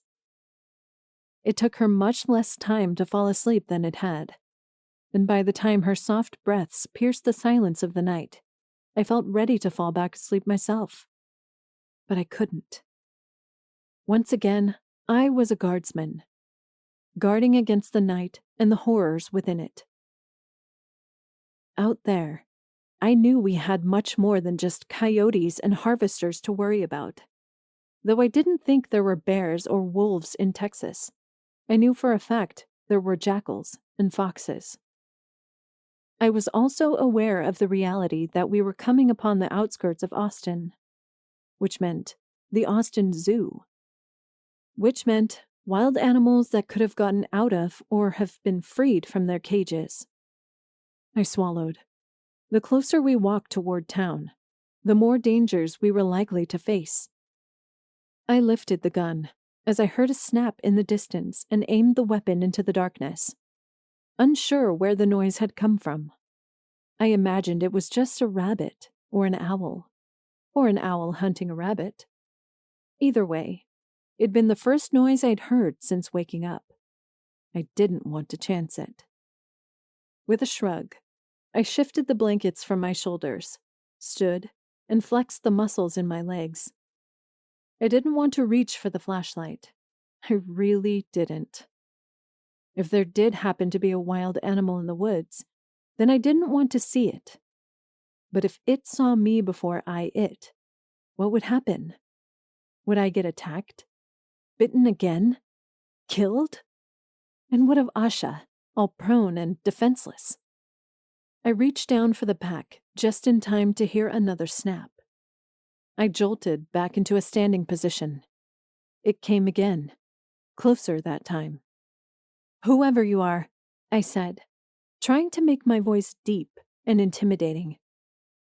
"Leave. You're not wanted here." A rustle in the nearby bushes caused me to jerk my gun to the side. I was about to fire the weapon when the silhouette of a deer appeared. "Thank God," I breathed, lowering my arms. The deer fell suddenly, then convulsed 3 times before ceasing to move. I looked up. Something white and ominous stepped from the bushes. It resembled a person, but not, with long, gangly limbs, white skin, and eyes that sank so far into its head, I wondered if it had a brain at all. It opened its mouth in a smiling gesture and extended a finger toward me. I fired. As the flash from the gunfire lit the creature's being, illuminating it for but one moment, I realized that it resembled one of the aliens in my dreams, though possessed far lighter skin and much more emaciated features. Asha screamed. I ran back to her side, desperately clawing for the pack that had been lying at my feet before the deer and the creature had appeared. "We have to leave." "What is that thing?" she sobbed as she hauled herself to her feet. "I don't know," I said. "Come on, let's go." We walked as fast as we could away from the scene. Down the road we went until the moon passed over the horizon and our spirits began to wane.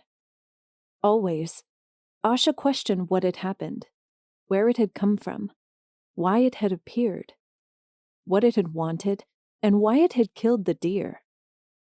I could only imagine that it wanted something to do with us, but when she continued to question me, I could only say one thing. I think it wanted us found.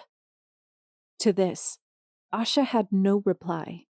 Rather, she continued to cry, letting the tears fall as we continued down the road that bid us ill will. She crossed her arms under her breasts and hugged herself tightly. I continued to lead us, gun in my arms and the muzzle set ahead. Why had that creature appeared in the woods? Why was it even on the ground? And why had it tried to make contact with us? I couldn't fathom its logic when it stumbled across us, when, after ripping the deer's neck out, it walked into the copse of trees and found us, but 2 girls, in the thicket. Maybe it would have tried to establish contact. Maybe it wouldn't have. Either way, it was dead, and no longer a threat to us. I couldn't help but wonder, though, if it had reached out to its companions upon seeing us.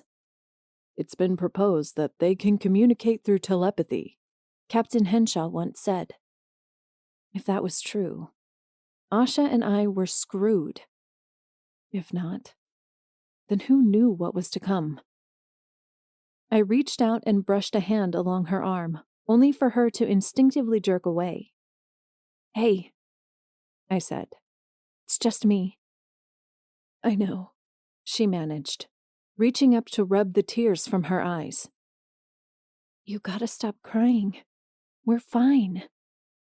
It's just, I've never seen one of them." "I don't think that was one of them," I offered. "It was too thin, too gangly, too tall." "What?" Asha asked. "They're supposed to be different. Shorter, grayer, with bigger, blacker eyes." She sniffled and trained her attention on the path before us. "Anna," she said. "Yeah?" "You think we'll make it to Austin?" I could only hope. We walked throughout the night until it came across the first of a series of farmhouses that extended beyond the Austin city limits. Knowing we were close, and we would soon be upon the city, we veered off the beaten path toward one of the farmhouses. Upon its porch we sat, not bothering to try and break in, and watched as the distant sun began to rise in the far east. "We made it," Asha said, acknowledging the stretch of road that led toward the central part of the city. "Yeah," I said with a nod. "We did." A yawn escaped her lips as she stretched her arms over her head. Desperate to keep her eyes open, she leaned forward to study the horizon before turning her eyes on me. "I'm sorry I lost my head last night," she said. "It's just, I'd never seen anything like that before." "Neither had I replied. "But you had the gun. You weren't woken out of a dead sleep." "You had visions," I knew she wanted to say, but didn't. It was in the way her mouth opened, in the way she faltered, in the way her eyes shied away from mine as I turned my head to look at her. I knew she didn't want to hurt my feelings, and I knew she didn't want to make it seem as though I were some greater-than-thou person. But in truth, I'd seen more than she had, and knew, by circumstance, what some of the aliens looked like. The overseers were small and gray. The coyotes were tall and looked like jackals. And that new thing we'd encountered in the woods. It'd been long and gangly, resembling a human, but at the same time appearing nothing like one. I'd seen 3 different aliens in the span of a week, either physically or through the strange visions I'd witnessed as a result of contact with them. And all I could think of was how horrible it was. After contemplating our situation for several long moments, I pushed myself to my feet and stepped off the front porch. I aimed my attention toward the roadway and the paths we would take to cross into the city limits. "We should keep going," I said. "We don't want to risk staying where we can't sneak away." "Couldn't we just stay here? Just for a little while?" "I know you're tired, Asha, but we really need to keep moving." She groaned, but stood, obedient to my whims, and stepped off the porch alongside me. It was only when we began to make our way back toward the road that I realized how tired I was. I wanted nothing more than to lie down and sleep at that moment. But with the likelihood of aliens having heard the gunshots in the past few hours, and the possibility that we were being hunted more than clear, I knew we couldn't afford to stop. With that in mind, we continued forward. Austin, Texas was haunting, desolate, absent of people, and resembling nothing like its former self. The once utopia of Central Texas appeared like nothing more than a ghost town. We passed through the streets and into what had undoubtedly been the more populated areas of town. There, the businesses hadn't even been broken into. The windows were standing, the structures solemn, the billboards crisp but for the dirt and bird droppings. Worst of all, the roads were completely clear except for those cars parked along the curbs. It looked like any other morning, albeit one 6 years after the end of the world as we knew it. "This is creepy," Asha said, as we continued through the once great city. "Yeah," I agreed. "It is." Our first order of business was to find somewhere habitable to sleep. We needed, above all else, to gain our bearings before we attempted to find the hospital, and we wouldn't be able to do that unless we got some sleep first. "Look for a house," I offered, "or a hotel. Somewhere we can bed down for a few hours." "Why not just try an office building?" Asha asked. "Or one of these pizza places?" "Because I'd rather lock ourselves in a room and sleep until I can't sleep anymore." At that, she nodded. Having reclaimed the gun, she took the lead and began to scout the road ahead, always trailing its muzzle toward the shadows and the things we could not see. I didn't fear being ambushed there. At least, not yet. But after our experience in Stonewall, we could never be too careful. This world was cruel, dangerous, without mercy in the slightest. If only we hadn't lost Jason. The rumble of what sounded like a falling metal trash can caused Asha and me to spin instantaneously. "What was that?" Asha asked. "I don't know," I said, scanning the area around us to find the source of the noise. It appeared then, a dog, no larger than a German shepherd. The ugly thing, spotted with mange and resembling something like a hairless rat, offered a low, subtle growl as it approached us, teeth bared and mouth curled into a snarl. Asha aimed her gun at it. "Don't shoot," I said. "If that thing's going to jump at us, I'm going to shoot at it." "But—" She fired once, then twice, but not directly at the dog. Rather, she trailed the gun at its feet and smiled as it ran with its tail tucked between its legs. "I never imagined having to worry about dogs," I said, sighing. "Not like the ones we had at the fort." Asha took my hand and pulled me along. "I imagine there's whole packs of them roaming about the city, which is why we have to be especially careful now that we're here. Coyotes, dogs, and bandits. Oh my." I mumbled beneath my breath. Asha giggled and gestured. "Come on," she said. "There has to be a gas station somewhere. We can grab a map of the city and see if we can't find this hospital Captain Henshaw was talking about before, well, you know." I knew. Nodding, I allowed her to lead on. Chapter 14. We entered a massive gas station and began to pilfer its wares. First, we broke into the back office to see if we could find anything of use. Then we scanned the aisles and picked through the leftover candies, peanuts, and bagged items we felt might still retain their taste. While wandering, we pulled bottled waters from the now decrepit freezers and drank with gusto the warm liquid within, all the while knowing we would soon have to face reality and get ourselves into a home. "Okay," Asha said, as we approached the front counter, searching through and then pulling from a rack a map of the city of Austin. "Let's see here. Burgundy Hospital, Burgundy. While she looked, I scanned the outside world, taking note of the road that cut before the row of apartment buildings across from us, and the rundown joints that would have gone out of business had the invasion not taken place.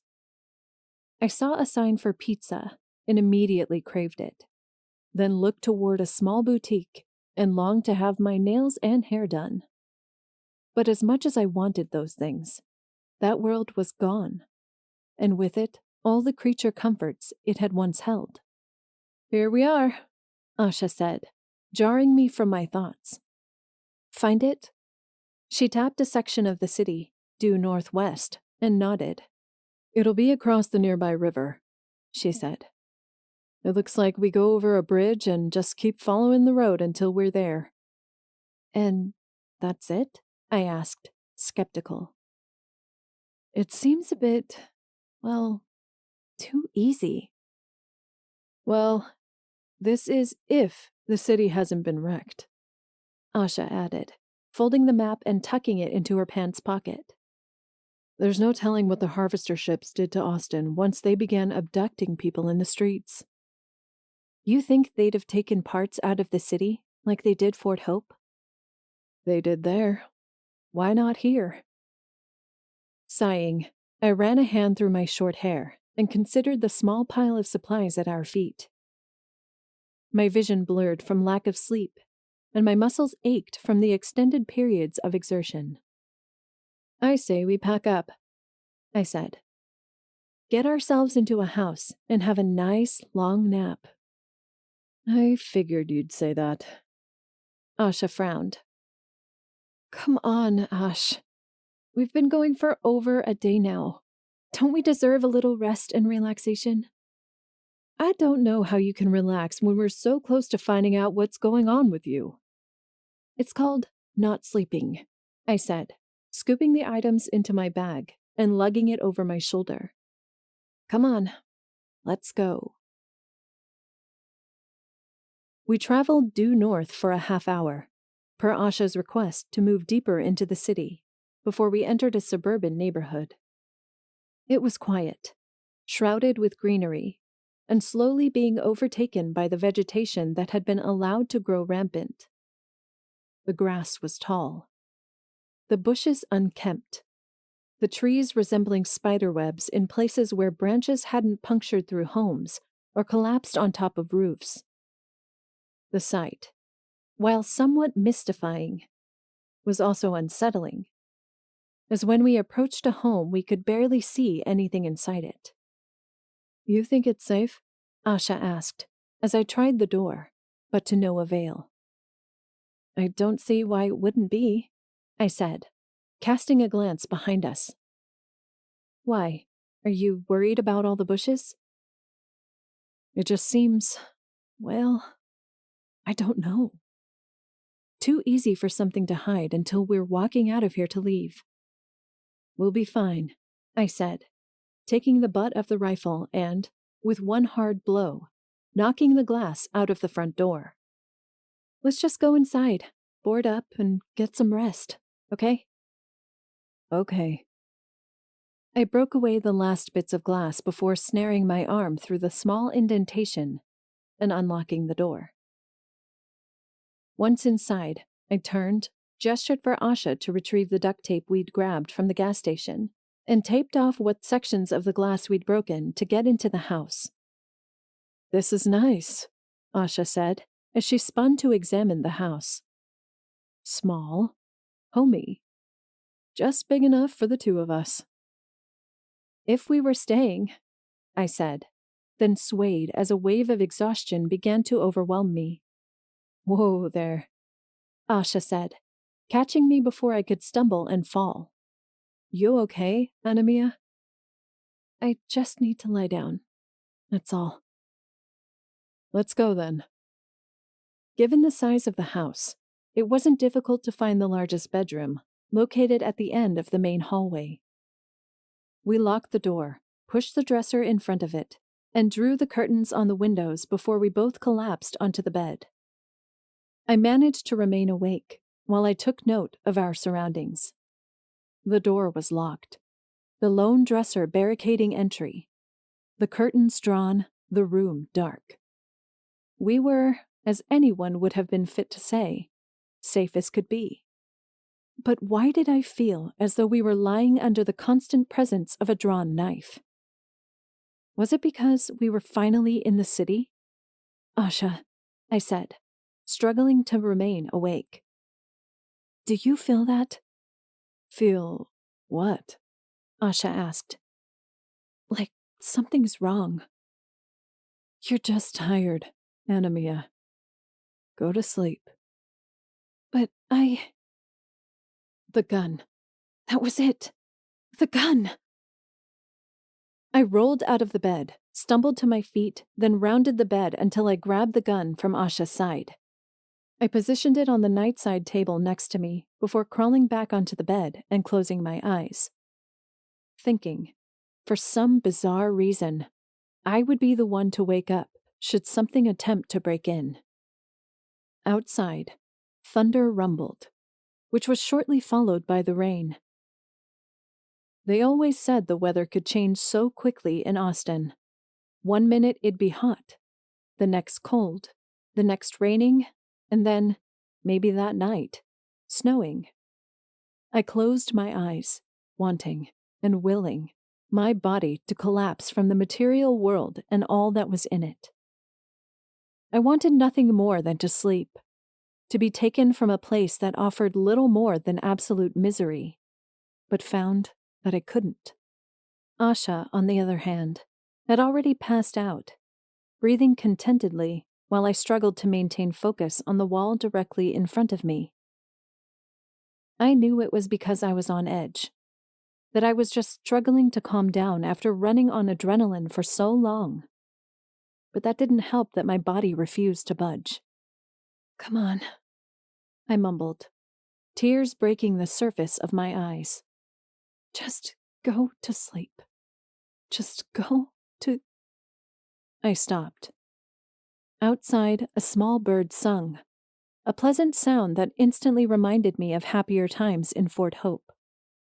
Maybe I'd wake up, and this would all be a bad dream, and rise to find that the fort hadn't fallen, that Xiomara and Mama weren't dead, that Asha's parents were still alive, and that Jason was no longer missing. The coyotes wouldn't have attacked, and it would be the day I was meant to choose what I wanted to do for the rest of my life. Would I still choose the guard? I wondered. If I had a chance to do it all over. I didn't know. I couldn't know. And it was that thought that I fell asleep with. "Anamia?" Asha asked. "Are you awake?" I opened my eyes to darkness. "What?" I asked, startled as her hands sought mine in the darkness. "What's wrong?" "I thought I heard something outside." "Just stay calm," I said, as I rolled off the bed, then dragged her as far beneath the mattress as I possibly could. "It'll go away when it realizes there's nothing here." "That's the thing," she whispered. "I don't think it was a coyote." "How do you—" I stopped then, as outside I heard what sounded like a hand slapping against the wall in several locations, as if to judge the weakness of particular points. I waited, listened, tried to discern what could be making that sound. If not a coyote, what, then, was attempting to break in? Was it one of the things we'd encountered in the woods? An overseer that commanded one of the harvester ships? What could possibly be there? I dreaded to think there were more aliens we didn't know about. That, somehow, in the big cities, they'd let loose creatures I could only begin to imagine. And for that reason, bowed my head and pressed a single finger to my lips. The slow exhale that followed was enough to inspire tears in Asha's eyes. When she reached out to take hold of the gun, I shook my head and pushed her hand back. "Be quiet," I mouthed, though I wasn't sure if she saw my lips moving in the darkness beneath the mattress. I lifted my head in time to hear what sounded like words spoken in a language I couldn't understand. Asha, trembling from the fear coursing through her body, let out a tiny, muffled sob. I reached out and pressed a hand against her mouth. "Quiet," I growled, hoping the sound wasn't as loud as I thought it was. The voices, if they could even be called that, given how low they were and the way they didn't sound like actual words, continued for several moments, each distinct in that they had their own pitch and timbre. The pressing, then thumping of the hands against the walls continued for several minutes before it finally ceased. I closed my eyes and let out a breath. That was when I heard the trumpeting sound that heralded a harvesting. "Stay still," I whispered.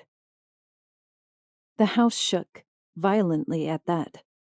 The floorboards trembled, the walls vibrated. The mattress above began to quiver as the frame was lifted off the ground. Asha whimpered. I held my hand over her mouth to keep her from squeaking and drew as close to her as I possibly could, wrapping my arm around her in what felt like the final moments of my life. That was when I heard it. The startled cry. Then scream of what sounded like a man. I forced my eyes tightly shut as his blood-curdling scream echoed throughout the surrounding area, until, finally, it stopped. I couldn't help but sigh my relief. They hadn't spotted us. They'd found someone else. But if they could find a person when they were within a home, what did that mean for the pair of us? I kept my hand over Asha's mouth as the rumbling of the harvester ship, lowering to the ground and then lifting back into the air, echoed along the house. Pictures fell from walls, and an ornate glass vase collapsed onto the floor. The resulting impact and shatter of glass made her jump, but she didn't cry out like I thought she would. Instead, all she did was exhale through her mouth, her dry lips like sandpaper against the palm of my hand. When I finally felt as though nothing would find us, I pulled my hand away and wrapped her in a hug. "Are we safe?" Asha whispered in the moments that followed. "I don't know," I replied, just as quietly, and held on to her for dear life. The impressions in the grass were the first things we noticed when we walked out of the house the following morning. "They landed?" Asha asked. "Yeah," I said, rising from where I crouched near the scorch marks in the earth. "Apparently they did." "So that was what made the house rumble last night?" "I guess." I turned my attention up to the nearby trees and saw that they, too, bore damage from the previous night's landing, complete with singed leaves, burnt bark, and branches that lay either completely broken from the tree or at odd, disjointed angles in the tree itself. How they'd managed to land such a craft, especially one so big, so perfectly in the front yard, was almost unimaginable. At the very least, they hadn't found us. The poor person who'd been in the house next door, though. I trained my attention on the neighbor's home and sighed as I took note of the broken glass in the front door and windows, either broken down by the aliens who had come within the harvester ship or by coyotes determined to enter. Even from there, we could see the living room was in shambles. Given the dust and dirt, grass and leaves, stuffing from the couch, and teardrops of glass. Whoever had been abducted had put up a fight. Blood stained the porch. "We were lucky," I said, as I gestured Asha back a few steps, toward the threshold. I had left it open in case we needed to make a hasty retreat inside. "They could have gotten us too." "Was it just him?" Asha asked. "Or do you think there were more?"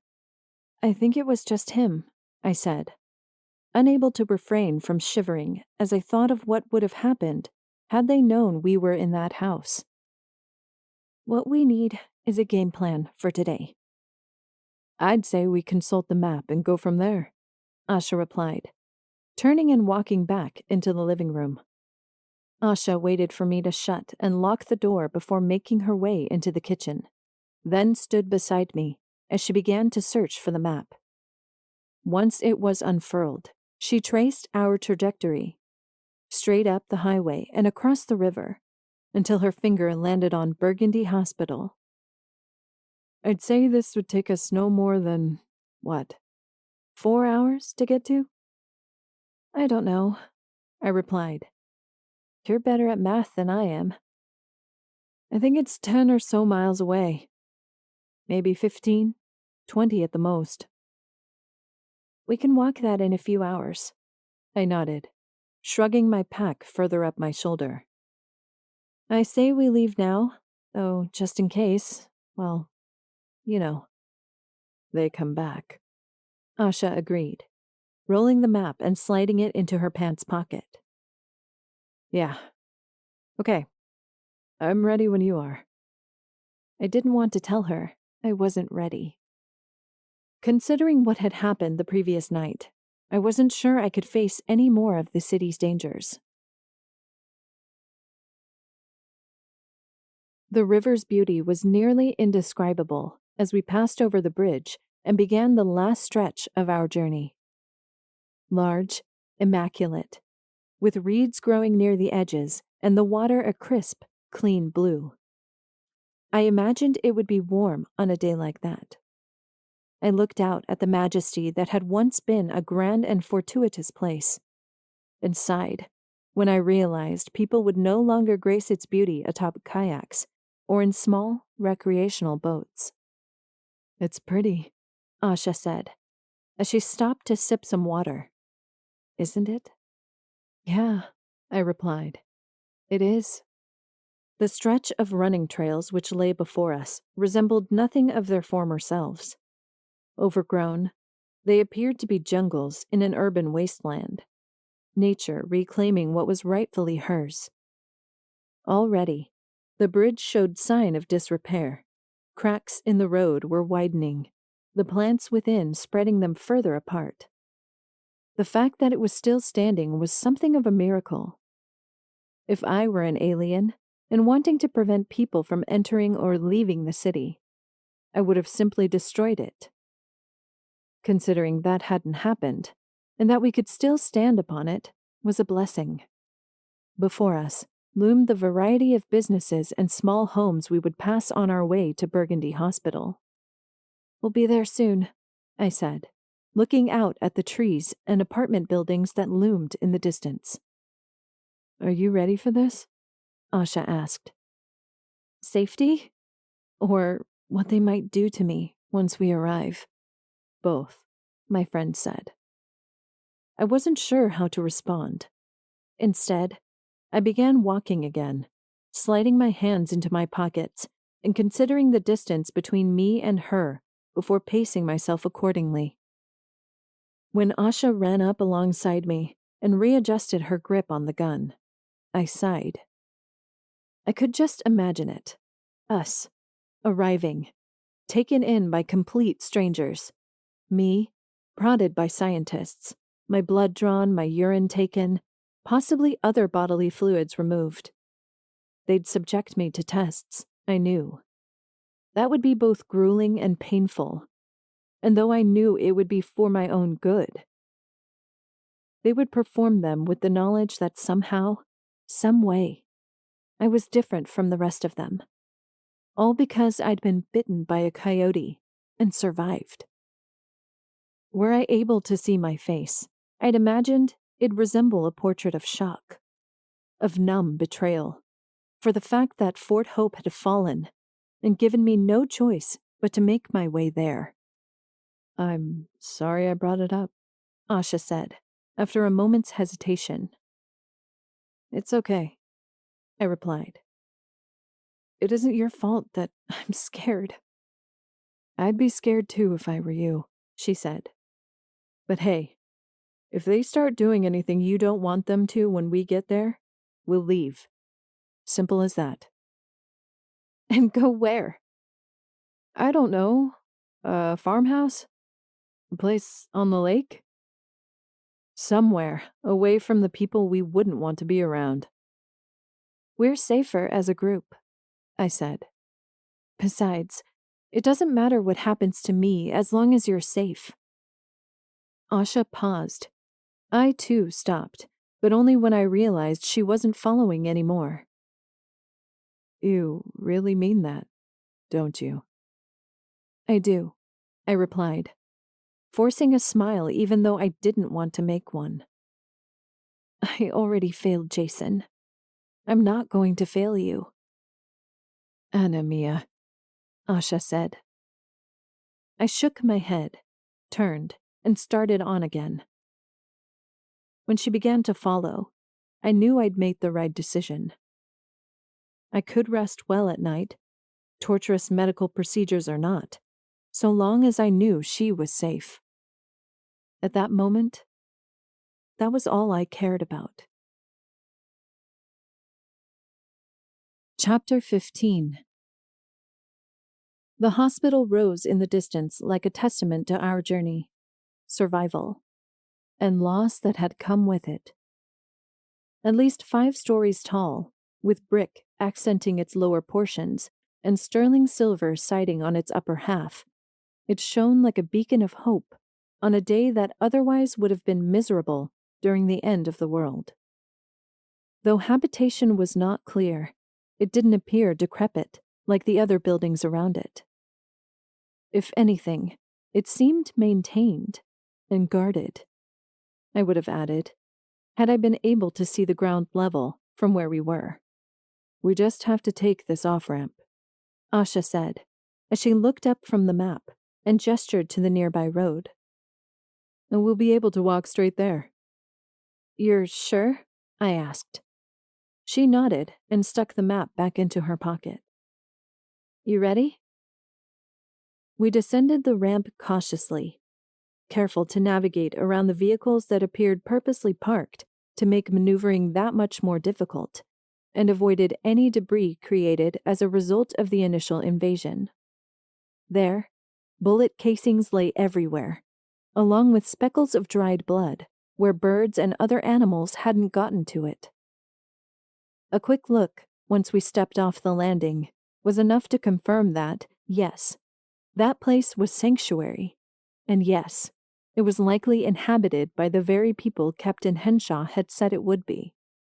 Well, I mumbled, more to myself than to Asha. Here goes nothing. We had just started to approach the outskirts of the hospital when a figure appeared in the nearby window. Get down! I hissed, knowing it was too late, but aware we could still be shot at were we not careful. Asha and I ducked behind a vehicle. She, having not seen what I had, looked at me with confusion. I gestured up toward the window, and she nodded when she took note of the shifting curtain. Well, she said, at least we know there are people here.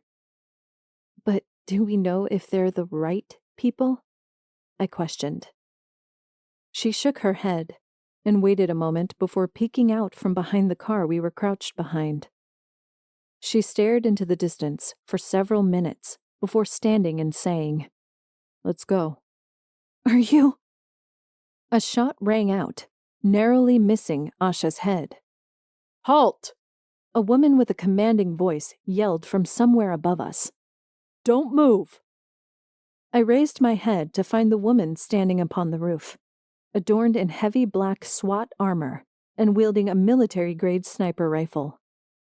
State your business, she continued, not moving the weapon from Asha's figure. We're survivors from Fort Hope, Fredericksburg, I called, hoping my voice would not attract any unwanted attention. We've come at the direction of Captain Frank Henshaw to seek shelter in your hospital. Fort Hope has fallen?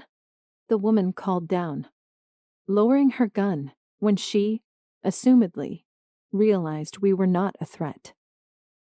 Yes, I said. It has. She waited a moment, and though I couldn't see her face behind her helmet, I imagined she studied us, testing the validity of our claim. As she did so, I wondered why. Why would we make something like that up? A prominent safe zone in Central Texas had fallen, and with it, dozens of people. As the sole survivors, Asha and I should have been applauded, welcomed with open arms without discrimination. But could the woman, who was so many feet above us, even see who we were? Could she tell we were just two teenage girls who had walked all that way to get there? Not able to know, and unwilling to dwell upon it, I stepped out from behind the car to show myself in plain view. Whether she recognized the severity of our journey was up for debate. However, when she turned back into the building, Asha and I could merely stare. What should we do? She asked, as she stepped up beside me. We wait, I said, and see what happens. So, we waited, watching the rooftop, awaiting the door that we couldn't see to open, for the footsteps to return and for someone to call for us to approach. When none of that came, and when Asha and I were left to stand without so much as an answer to the question we so desperately wished to ask, it seemed like nothing would happen. Then we heard footsteps bounding toward us from our left. Asha was about to raise her weapon when someone screamed, "Drop the gun!" That's when we saw them, all 7, dressed like the woman on the roof, wielding rifles and shotguns and what looked like smaller versions of machine guns. Asha, too shocked to say anything, removed her finger from the trigger, shifted her hold on the gun, then crouched and lowered it to the ground. She gently nudged it away from her. The armed guards drew forward and, after removing the weapon, took hold of our arms. They dragged us toward the hospital's front entrance. It was snarled with and guarded by barbed wire and other debris, much like Fort Hope would have been had it been more pristine, and in a better secured location. "You know," Asha said, "we can walk on our own." "Shut up," one of the men said. She closed her mouth and cast a glance at me. I, in response, merely shook my head, hoping she would understand that talking, at that moment, would likely get us into trouble. As we passed between the blockade of vehicles and barbed wire, we turned into what once had been the visitors' drop-off center. A series of guards came forward to scan the streets with their sniper rifles. I was able to watch them only briefly before we stepped through the front doors. "You have power here?" I asked the guards as we entered the lobby. It was so clean, it looked as if it had never fallen to the alien invasion of planet Earth. "We have more than power," one of the women said. "Tasha, the sniper on the roof, said you're from Fort Hope. You're young." "We are," Asha said, her voice without its usual strength. "We'll take you girls to the medical bay to make sure you're taken care of before you speak with our commander. She'll be the one who'll want to know about Fort Hope the most." "Thank you," I said, glad that someone, and a woman no less, was treating Asha and I like human beings. "Let your hold up on them, guys. They're not going to hurt anything." The men released their holds on our arms and continued to lead us toward the medical bay. Though we were still surrounded by a semicircle of armed men, it felt far better than being manhandled by a bunch of strangers. When we reached the medical bay, a young man, either a nurse or a doctor, I couldn't tell, stepped forward to face us. "Hello," he said, his Australian accent friendly with just enough cheer to make me smile. "My name's Taylor McKinney. I'm the nurse who'll be looking after you." He smiled, then frowned as he looked upon Asha and me. "You girls look absolutely famished. How far have you come?" "All the way from Fredericksburg," Asha said.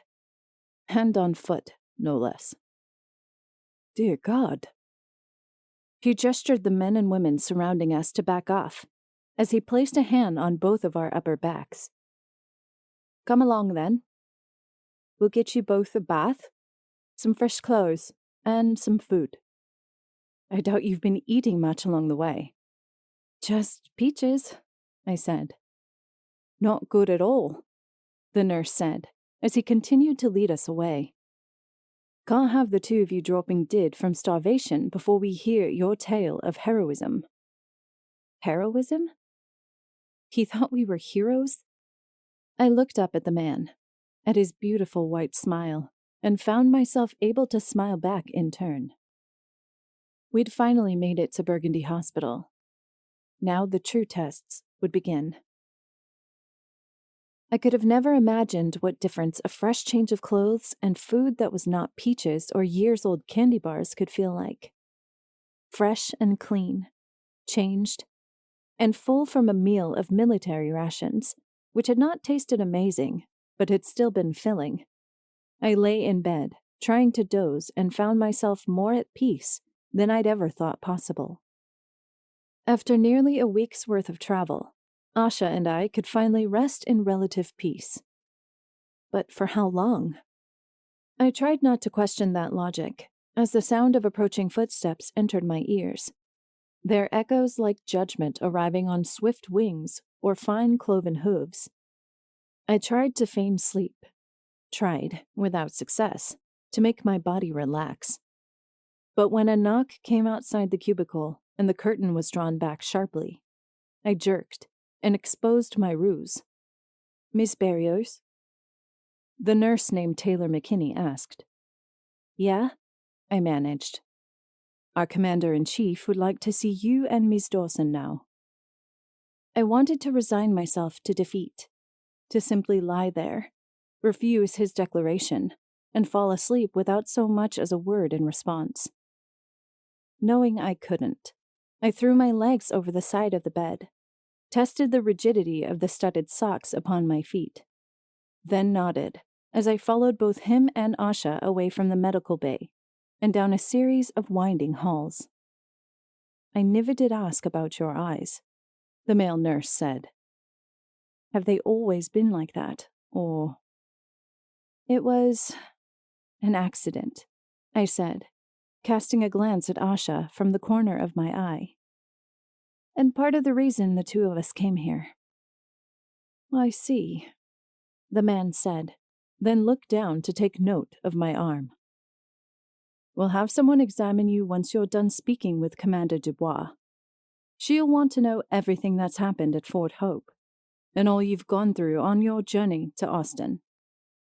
I could only imagine what the woman, this Commander Dubois, would think of the story Asha and I would have to tell come time we stood before her.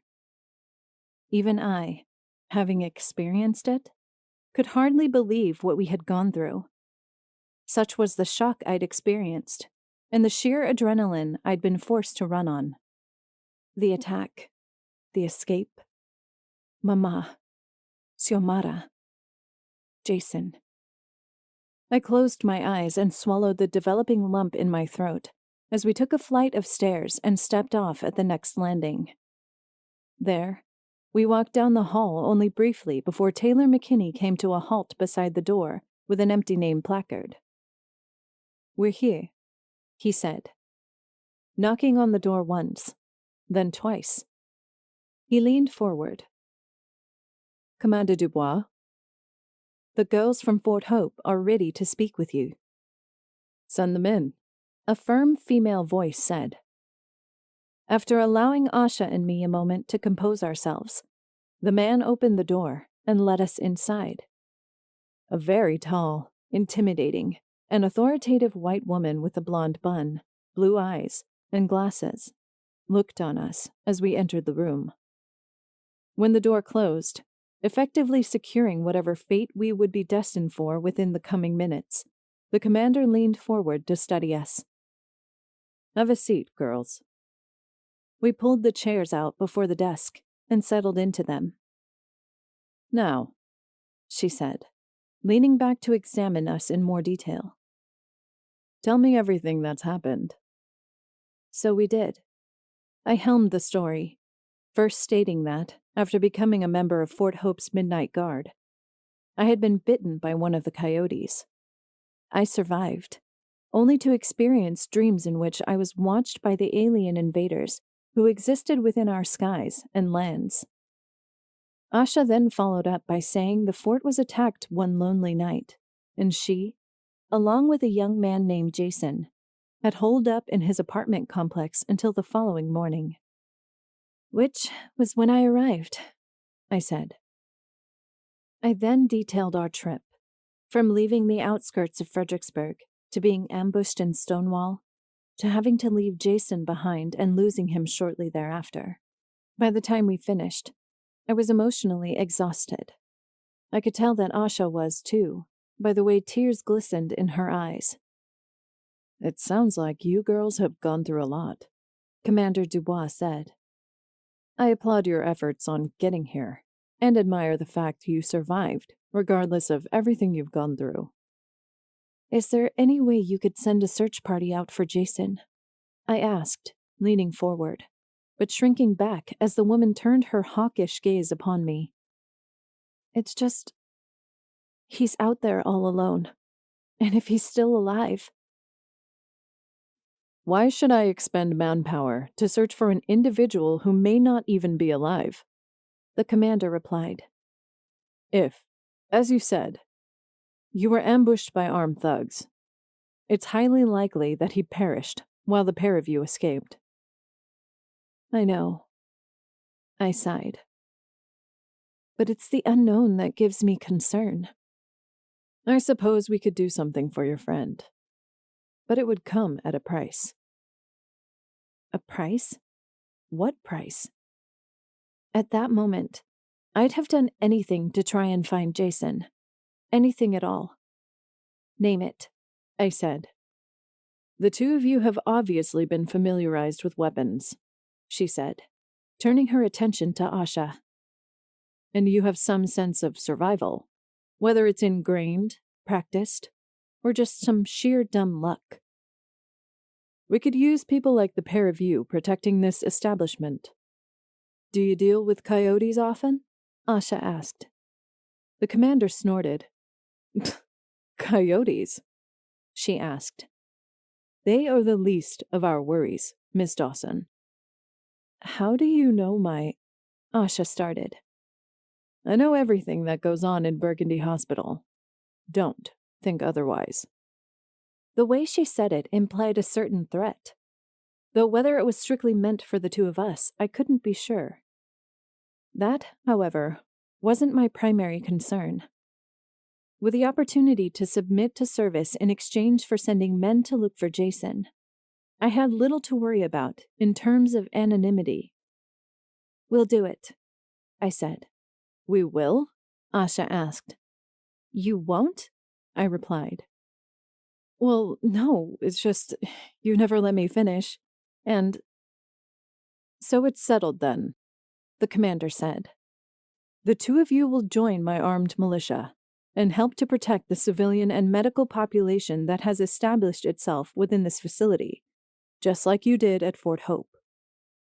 You will also be personally responsible for escorting my men out into the field to search for this friend of yours. Do I make myself clear? Yes, ma'am, I said, to which Asha responded with a nod and a yes, ma'am of her own. Go now then, girls. You've had a harrowing journey. I'll inform one of my captains of the scavenging run you're to perform in conjunction with this search and rescue mission of yours. You'll leave at dawn. As Asha and I rose and turned to leave the room, I looked back at Commander Dubois and took note of the way she looked at the two of us. Though I couldn't tell what it was, I knew she wanted something. What that something was, I'd have to find out. Chapter 16. You say your eye changed color as a result of a coyote bite? A doctor asked, as he shined a penlight into my eyes. Yes. I reached down to unwrap the bandage around my arm. I extended my wrist so he could see the damage. It had all but healed, but I grimaced as he took hold of my arm. Though his touch was gentle, it was clinical in that it studied every aspect, from the scabbing, to the depth of the indentations, to the area where the flesh remained red and swollen. He did, however, nod before stating, "It's not infected." I was taking antibiotics. But it appears whatever damage that could occur has already been done. What do you mean? As the doctor back in Fort Hope probably told you, you have developed a type of heterochromia, likely due to the trauma inflicted upon your body. Though what trauma that is, I cannot be certain. He gestured to a nurse, who stood at the edge of the room, and nodded. She rolled a cart forward with a syringe and a series of vials. Would you mind if we took a bit of your blood? No, I said, though judging by the number of vials arranged upon the metal cart, it would be more than just a bit. 6 vials ended up being drawn, each large enough to span the length of my pinky to the edge of my wrist. By the time I was finished, I was dizzy, nauseous, and wanted to throw up, but somehow was able to refrain. We're going to run as many tests as possible to determine what is causing these symptoms you've been experiencing, the doctor said, as the nurse labeled, bagged, and then walked off with the blood. if anything changes, or you begin to have these so-called visions again, please do let someone know. It's imperative that we have as much information as possible if we truly are to help you." "I understand," I said. Good. The doctor extended a hand and shook mine before helping me off the examination table. "Thank you for your time, Miss Barrios, and rest well." I lay awake that night in a room that had been designated as my own personal quarters, listening to the sound of the wind, to the rustle of the leaves, to the occasional footstep that wandered the empty halls on a night where most everyone was asleep. Unable to sleep for fear of what tomorrow may, or more specifically, may not, bring, I stared at the ceiling and tried my hardest to comprehend what I would do were we unable to find Jason. After all those days, there was finally an ounce of hope returning to my bruised and battered heart. But at what cost? I wouldn't know until tomorrow, would possibly never know if the odds were not in my favor. And for that reason, I knew dwelling on it in the present wouldn't do me any good. Still, I couldn't sleep. That was perhaps the most torturous thing of all. I leaned back, rested my head on the hospital-grade pillow, and tucked the blankets under my chin, shivering. It had not snowed or rained, but the temperature had plummeted to outrageous degrees. Though I had no idea what it was, I imagined it was somewhere near freezing, if not below. The fact that Jason could be out there, freezing, or even worse, dead, was enough to bring tears to my eyes. We should have stayed longer. I knew we should have. But what would have happened if we had? Would we have succumbed to malnutrition, exhaustion, have been unable to go on, or would we have waited for nothing? "We did everything we could," I whispered to myself. "Everything we were able to." Outside the door to my room, I thought I heard someone move, but shook it off and closed my eyes. I knew I could do nothing until tomorrow morning. For that reason, I tried to sleep, or at the very least, to rest. Asha was the one who roused me at dawn the following day, dressed in the casual clothes she'd worn from the day before, but outfitted with a suit of body armor, a secondary pistol, and a helmet that covered her eyes with protective plexiglass. She knocked on the door. Pushing it open, she said, very clearly, "Wake up, Anamia." "Is it time?" I asked, throwing my legs over the side of the bed.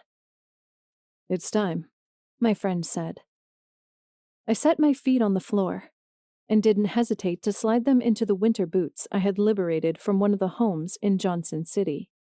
When I rose to face my friend, I barely recognized her behind the mask, but nodded as she led me into the hall. "We're going to head toward the outskirts of Stonewall, and then make our way back to Austin from there," Asha said. As we descended the flight of stairs, she turned into a side room near the front lobby, which had been converted into an armory. "Did they say what would happen if we didn't find him?" I asked. "No," Asha replied, which was exactly what scared me. I knew that act could not go on indefinitely. It would eventually end in either the declaration of Jason's death or his discovery, if we were lucky enough to find him. Either way, I wanted it said and done. So, when a woman stepped forward to offer me a suit of armor and weapons, I took everything and geared up as quickly as I could. Once prepared and ready for the day's excursion, I walked into the lobby. A group of 4 armed men and women stood around a good-looking Asian man, who was much shorter than the rest of the group. "Ah," he said as we approached. "You must be the girls from Fort Hope." "Yes, sir," Asha said. I merely nodded, too nervous to speak. "Glad to see you finally made it down here. My name's Captain Sin. I'll be leading this expedition today. Are you ready to head out to Stonewall to see if we can find your friend?" "More than ready," I replied, tightening my hold on my weapon. We're going to be going by helicopter rather than by car, he said, turning to lead us toward the revolving glass doorway. This'll ensure that we're safer while we're on the road, and it will give us a chance to escape should we happen to run into any trouble. Are you expecting trouble? I frowned. Only that which Commander Dubois mentioned when briefing me about this mission, which included the armed men in Stonewall and the extraterrestrials the pair of you encountered on your way here. We're not going to be out past dark, though, Asha said, right? That's not our plan, miss, but some plans don't go as anticipated. No, I thought to say, but chose to keep my mouth shut rather than speak. They didn't. We made our way into the street and turned to go through a multi-level parking lot. Most of the vehicles within had been stripped, either salvaged for parts or left to rust in their eternal slumber, while some appeared crisp and good as new. The latter were larger vehicles, which, I imagined, this faction of the military used for supply runs and to bring back any necessary equipment they needed for their labs or civilian population. How long has this place been standing? I asked, as we continued to maneuver through the dark parking lot, lit only by the light streaming in through the faint cracks of concrete. As a military organization, Captain Sin said, since just after the invasions began, we needed a facility large enough to house our military, while at the same time able to provide substantial testing facilities for our scientists. Burgundy Hospital was just that place. So it's been safe all this time? Asha asked. You haven't had any trouble? No more than we could handle, he said, and kept it at that. I exchanged cautious glances with Asha, who shrugged and adjusted her hold on the weapon in her arms. Though on one hand, I was reassured that it had stood the test of time, and for 6 years at that, I wondered if, like Fort Hope, it too would fall. It wasn't unlikely, considering what had happened no more than a week prior, but the idea of Asha and me, or even me on my own, having to navigate the brutal world on our own again, was enough to send shivers down my spine. I wanted the hospital to be our new home, for it to be the haven that would withstand the test of time and everything it had to offer. But would it, now that we were here? I couldn't think about it. Not when we had so much to do. When we reached the rooftop, a black helicopter stood awaiting us, its pilot ready to engage the aircraft at a moment's notice. Hop in, Captain Sin said. And remember, make sure you're strapped into your seat. Wouldn't want to go flying out of the damn thing, now would you? No, sir, I said. I sure wouldn't. I boarded with the help of a taller man, then reached down and assisted Asha in climbing within the helicopter, all the while dreading the takeoff and what the experience would be like. I'd never flown in a helicopter. I hadn't even been on a plane, so I knew nothing of what airborne travel was like, or how it would affect me come time we finally took off. Not wanting to dwell on the matter more than I had to, for fear that it would make my nerves even worse, I buckled myself in. I took extra care to tighten the straps as much as I could before I looked across at Asha and forced a smile. You ever flown before? Once, Asha said. In a plane. When I was little. Do you remember anything about it? No. So she was just as green as I was. That at least made me feel a little more comfortable, considering I would not be experiencing it on my own. The last of the men and women entered the helicopter and took their places in the seats beside us. After Captain Sin walked forward to talk to the pilot, the aircraft surged to life with a rumble. The metal trembling, the seats vibrating, the lights on the walls above the 2 entryways glimmering as they turned from red to orange and then green. When the rotor atop the craft began to spin, I tightened my hands around my weapon to ground myself, which prompted a laugh from Captain Sin as he came to seat himself beside me. Never been in a helicopter, I take it? He asked, while he strapped himself in. "No, sir," I replied. "It's not that bad. Don't worry yourself over it." Though I'd been trying not to, hearing the words just made me more anxious, especially when the inertia caused by the vehicle lifting from the ground threw my body off-center. I felt as though I was falling. The feeling was only temporary, however, and passed more the further we rose into the air. It was only when the craft turned and headed west that I felt as though I was safe. "Not so bad," Captain Sin said. "Is it?" "No, sir." I glanced toward the thresholds leading out of the helicopter, both of which were open and allowed air to buffet us. "Yeah, this isn't one of our battle-ready helicopters. It's mainly used for transporting men and what few supplies we happen to find out in the field." "Do we plan on stopping in Stonewall first?" Asha asked, across from us. "We do," Sin replied.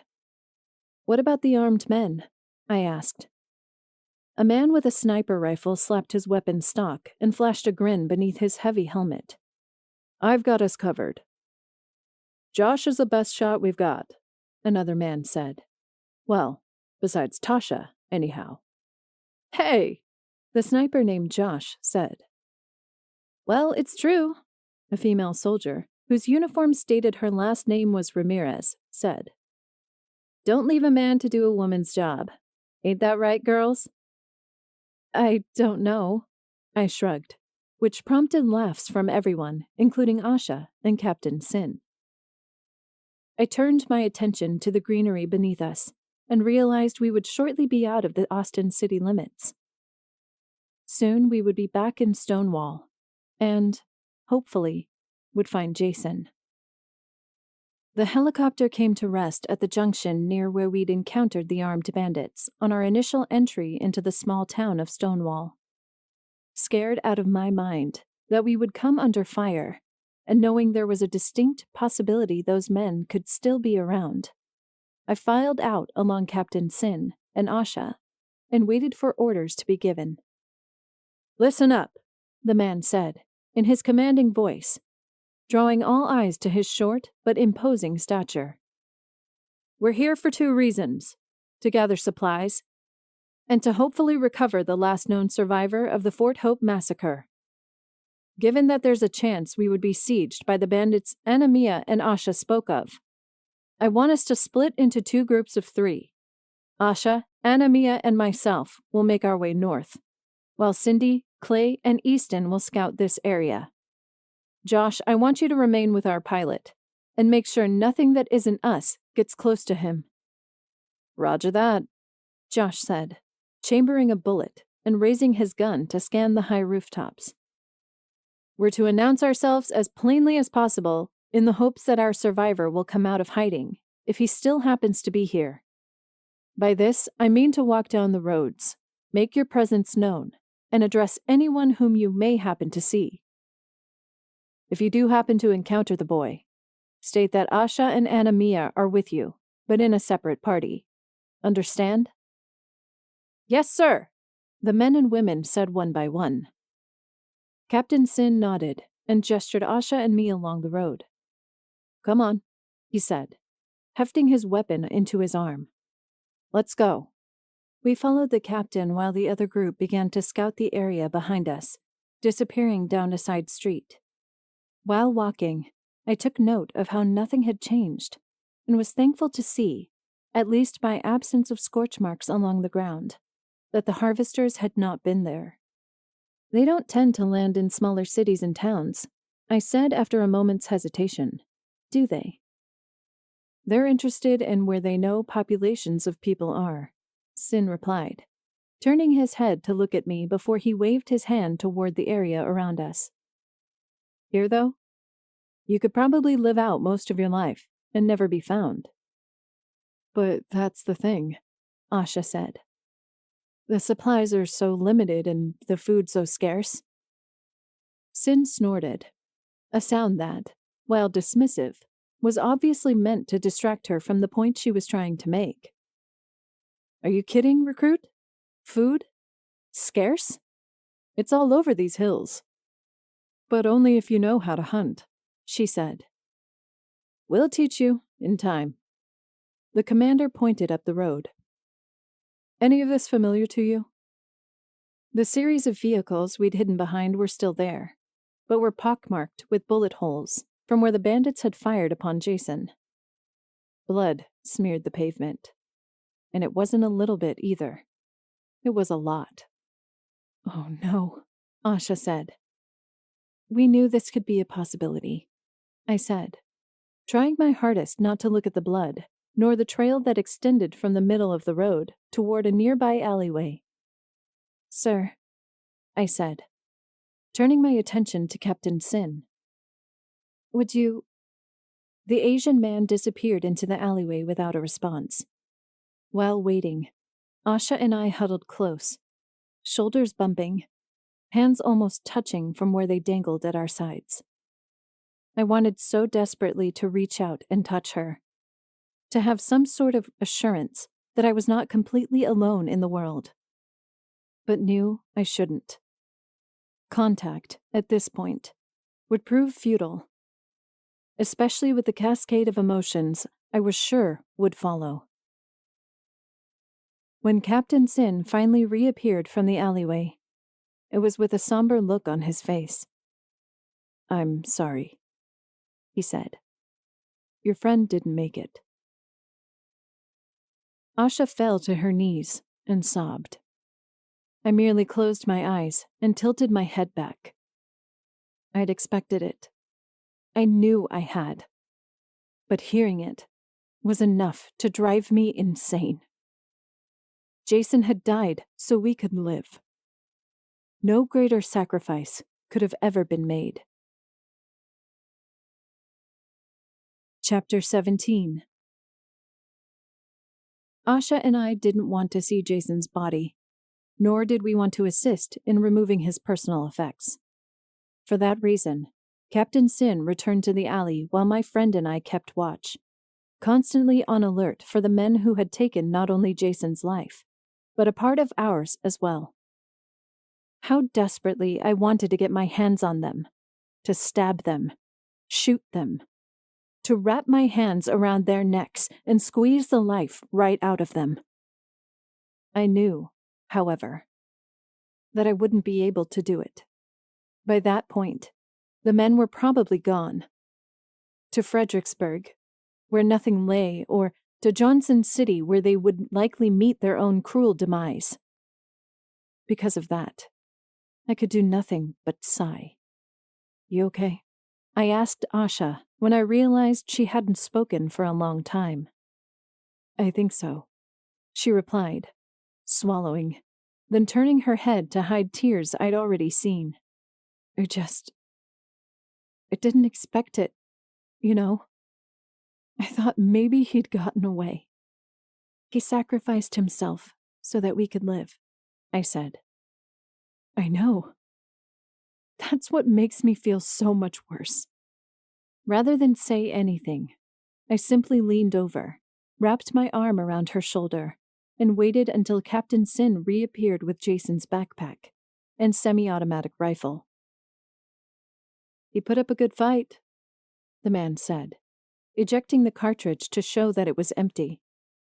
He let them have it. Was it quick? I asked.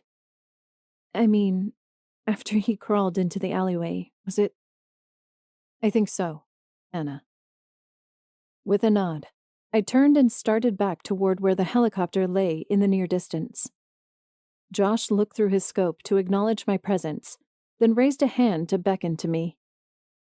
I merely shook him off, before looking at Captain Sin. Should we join the rest of the group? I asked. We should, Sin said. So we did, making our way down the road, informing first Josh of what we had discovered, then catching up with the group down the road to detail what had happened. Condolences were given, hugs from the only other woman, firm nods and sad eyes offered from the men. I took them all with the knowledge that those people had lost just as much, if not more, than we had. Knowing that was enough to make me feel like I was not completely alone in the world. Afterward, We began to pilfer the houses for any supplies they might offer, once more splitting into our separate groups to maintain some level of efficiency. Asha and I entered our first house with Sin closely behind, and were instructed to ensure the house hadn't been breached before making our way deeper into it.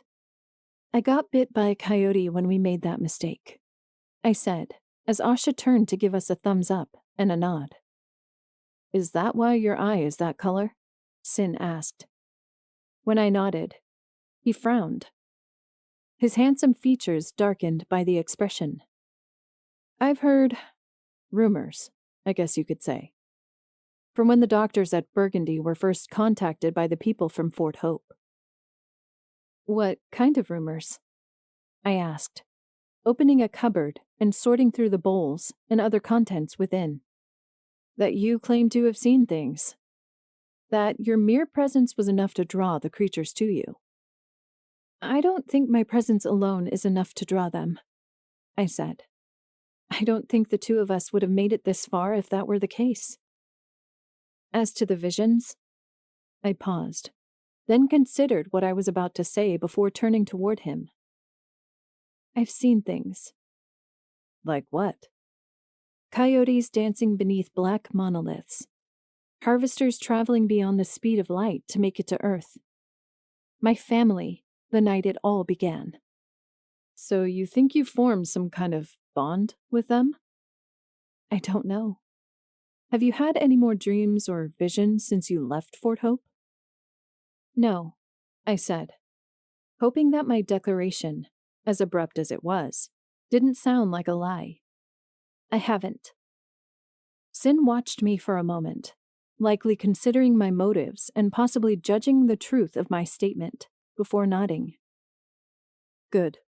I can only imagine how upsetting they are.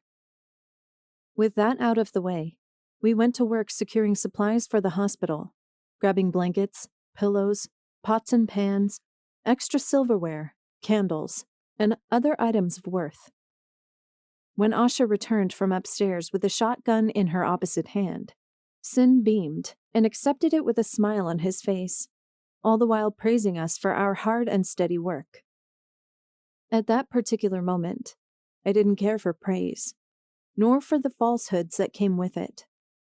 While I knew he was trying to distract us from the depressing matter at hand, I could tell, judging from Asha's expression and her defeated body language, it was doing little to help. When we finished going through the first house, we loaded our findings into several crates Josh had packed over and carried them back to the helicopter. About that time, the second group was returning, and judging from the looks on their faces, were pleased with what they had found. This place is a gold mine, the man named Easton said, reaching up to brush a hand through his thick mustache. We could raid for days and still not have gone through everything.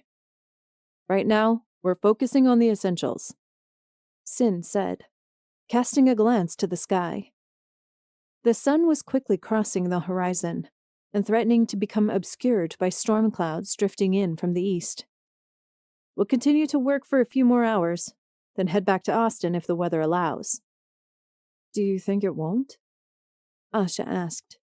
I hope it will, Sin said, because I don't want to be stuck out here in the open. Misfortune landed when the first of the rain began to fall. Are you sure we can't go through it?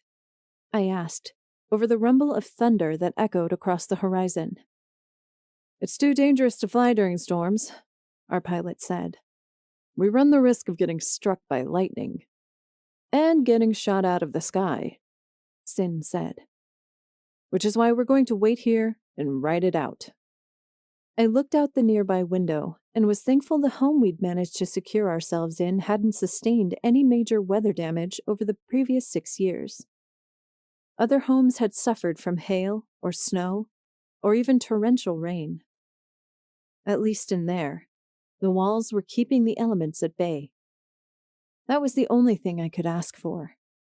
Unsure how to proceed since we were effectively earthbound, I settled down on the couch beside Asha, leaned my head against the plush seat, and shivered. You all right? Asha asked. Just cold. We'd light a fire, Cindy Ramirez said. But we run the risk of being picked up on their scanners if they happen to pass by. Will the helicopter be an issue? I asked. I mean, it's not like it was there before.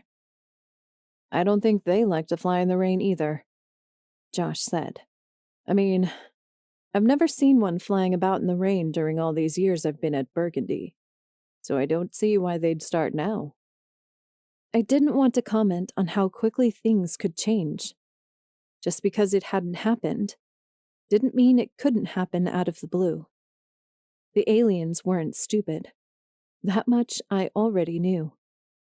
Not wanting to dwell on the matter, I removed myself from the couch and reached for one of the many blankets we'd removed from the linen closet. Is it okay if I go to sleep? I asked, turning my attention to Captain Sin.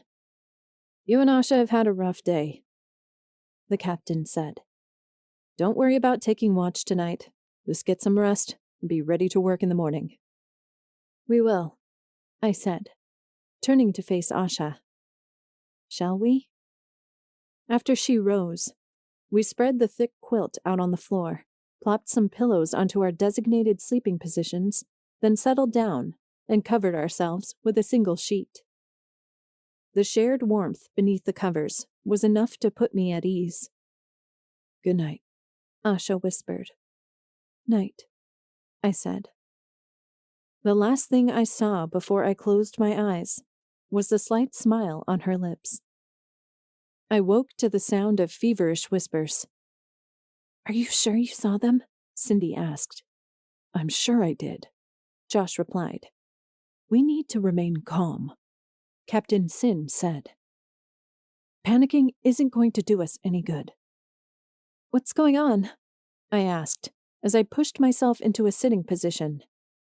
Josh said he saw the harvesters flying over the city, Asha said, turning her head from where she stooped near the window, looking out at the torrential downpour. But we're not convinced it was them, Cindy added. It could have been lightning. It wasn't lightning, Josh replied. His thick Texas accent panicked in light of the situation. I swear it wasn't, Cindy. Come on, Captain. You gotta believe me. All I know is everyone needs to get away from the windows, Captain Sin said. Now. Asha drew away, her hands instinctively falling to the gun dangling from the strap around her chest, and came to sit beside me on the ground.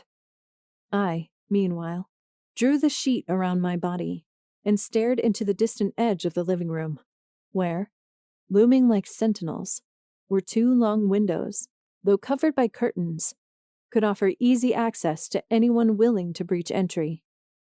They landed on the outskirts of Austin, Asha said, after a moment of silence, turning her eyes on Captain Sin and then to the rest of the group. They actually landed? Cindy asked. Asha nodded before turning her eyes back to the windows. We'll hear them if they set down, she said. The house will start to rumble. The floorboards will tremble. The walls will shake, I added. Then they'll start trying to find a way inside. We should retreat to the back ends of the house, Josh said. It won't matter if they get in, Sin said. By that point, we'll have to fight anyway. So let's make this place defensible then. Everyone, start moving furniture. It took but a few moments to push the couch toward the center of the room, to rearrange the love seats and recliners into a semicircle, and to push the massive wooden coffee table over into a kneeling platform. Though it wouldn't protect us from their firearms, if they happened to have any, it would surely prevent them from rushing in blindly at us, especially if there were coyotes with them. I waited, with bated breath, for something to happen, for the walls to tremble, for the pictures to fall, for the floorboards to shake as if an earthquake were about to occur. A series of lights flashed outside in a multitude of colors before the infamous trumpeting sound began to play. They found someone, Cindy said. Yeah, Asha added. But was it us? I closed my eyes and prayed for safety. A gargantuan whooshing noise, like a gust of air breaking through the sound barrier, passed over the house, briefly disrupting the interior of the home and knocking a few loosely hanging pictures off the walls. Shortly thereafter, the gunfire began, followed by screams in the distance. They found them, Asha whispered. the men who shot at us. The sound of automatic and single-shot weapons shattered the silence of the torrential rain. It sent shivers down my spine, causing me to retreat further back from the couch and to draw my weapon into my arms. Though they'd try their best to fight back, nothing the bandits could throw at the aliens would be able to compare to the laser beams the ships could fire upon them. And they did. Judging by the sound of the explosion that rocked the world and briefly lit the sky with flame. Boiler, Josh said. It had to be. A second explosion followed, then a third, then a fourth. The fifth and final one was so close to the house that it blew the glass out of the front windows and sent it cascading into the living room. Somehow, either by the grace of God or sheer shock, no one cried out or screamed. Instead, we simply hunkered down and waited. The sound of the ships passing overhead, slowly, like warbling instruments from a long-lost world, was barely heard above the rain, and lasted only briefly before disappearing into the night. Sheesh, Josh breathed. that was close. Hopefully, all those explosions happened nowhere near the helicopter. Dylan, our pilot, said as he drew closer to the windows. Sin caught his arm before he could move any closer. Don't, he whispered. Why? He started. Because they still might set down, I said. I think it's time we retreat into the master bedroom, Sin said, clearing his throat as he turned to the group. We don't want anything peeking into the windows and finding out we're here. Everyone agreed. I dreamed of the ships that night after falling asleep. They were making their way through the torrential storm that inhabited the upper part of the atmosphere as they searched endlessly for the thing they so desperately wished to find. Unbeknownst to those of us in the simple house that had been damaged by the fifth and final explosion, they continued to search the area. Only briefly did their lights fall upon the helicopter, positioned in the center of the town's major intersection, and though considered, was passed over as they continued east toward the city of Austin. Find the girl, I heard a disembodied voice say. Find the girl. The coyotes in the fields beyond Stonewall lifted their heads from their dens and trudged out into the world. Having been shielded from the rain, they meandered clumsily through the downpour, trying desperately to find purchase in the muddy ground and wet grass beyond Highway 290. It was obvious, from their movements and the direction they were going, that they were headed toward the city. Though whether they knew we were there or not, I couldn't be sure. All I knew was that the moment the sign reading Stonewall in bold white lettering appeared in my dream, I was awake and scrambling into a sitting position. Bad dream? Sin asked. No, I breathed. They're coming. What are? Asha asked, her voice groggy and filled with sleep. The coyotes. How do you? Josh started. He trailed off, his mouth opening, then closing, as if the rumors were finally dawning upon him. He gripped his rifle and said, matter-of-factly, How soon? I don't know. They may already be in the city. We need to be as quiet as possible, Captain Sin said, stepping away from the window and gesturing toward the mattress. Someone help me flip this over. Josh and Cindy helped the captain flip the mattress and position it over the window. Once shrouded in darkness, the soldiers retreated back toward the wall and settled down beside me and Asha. "Go back to sleep if you can," Sin said after a moment's silence. "No one's going to be talking, and until we know we're safe for sure, we're not going anywhere." I knew that to be true, but as I lay down and closed my eyes, I found that I couldn't sleep. Rather, my thoughts wandered to the dream, to what I had seen, to what I had experienced, to what I had heard. They were still looking for me. But why? What did they want with me? Did they want to abduct me? Experiment on me? Attempt to make contact with a race of people which, as far as I knew, they'd never attempted to speak with? Was I, perhaps, a link? The concept was terrifying. The idea I could be right was outright nightmarish. Was that my future, my fate, my destiny? To contact the one people who had done so much to harm us? Unable to know, and not wanting to at that particular moment, I cuddled into the blankets and tried to ignore the impending sense of dread. I couldn't. Just knowing the coyotes were coming was enough to set me on edge. Chapter 18. It felt like we waited for hours for the coyotes to arrive, or for daybreak to reach us before they could. Trapped within the only bedroom in the one-story house, I listened to the sound of the rain and tried, without success, to doze. Always, a slight jerking sound awakened me. A breath, a snore, a jerk of someone's body as they woke from a dream or a nightmare. By the time Captain Sin declared it sunrise, I was exhausted. "Didn't sleep, Barrios?" the captain asked. "No," I said, stretching my arms over my head. I didn't. Who could blame me, though? The night had been rough. Had, without a doubt, been one of the worst for me both mentally and physically. Not only had my suspicions about my condition been confirmed, but I hadn't slept at all.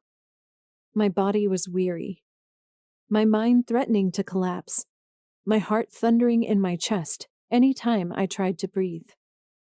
I was, without a doubt, a nervous wreck. And for anyone to think otherwise would have been madness. Rather than question me further, Captain Sin set a hand on my shoulder, patted it a few times, then reached out to open the door. "Check to see if the coast is clear," he said. I lifted my gun to view our surroundings and stepped into the living room, nervous at the prospect that the coyotes could have breached entry during the twilight hours of the morning. Those floorboards were thicker, more rigid, sturdier, and would have been able to withstand the weight the creatures would have imposed upon them. When I saw nothing out of the ordinary, however, and that the curtains were still in place, I cleared my throat and said, "We're clear," with confidence in my heart and soul. Afterward, the rest of the troop filed out and packed the supplies we'd be returning to the hospital. While waiting for them to load the crates, I opened the front door and peered out, only to find the devastation that had been wrought overnight. Thankfully, the helicopter was intact. The buildings, however, were not. Laid to waste by the laser beams and the explosions caused by them, the strip of businesses, which had once sat quaint and docile upon Stonewall's main street, resembled nothing more than a scattered wasteland of debris. "We're lucky the helicopter wasn't destroyed last night," our pilot said, crossing his arms as he peered out at the carnage from behind me. "I'm surprised it wasn't," I replied. "I mean, given everything that happened and all." "I imagine the bandits saw the helicopter, wanted to try and make away with it, and drew attention to themselves in the process. Sin said, hefting a crate into his arms. Like Dylan said, we're lucky we'll be able to leave the easy way. Should we risk staying? Cindy asked. I mean, given everything that's happened. It's daylight. We should be fine. I wanted to stress that Josh had thought the same thing when he'd mentioned never seeing harvesters flying in the rain. But I remained silent, keeping my mouth pursed tightly as to not show my fear or concern.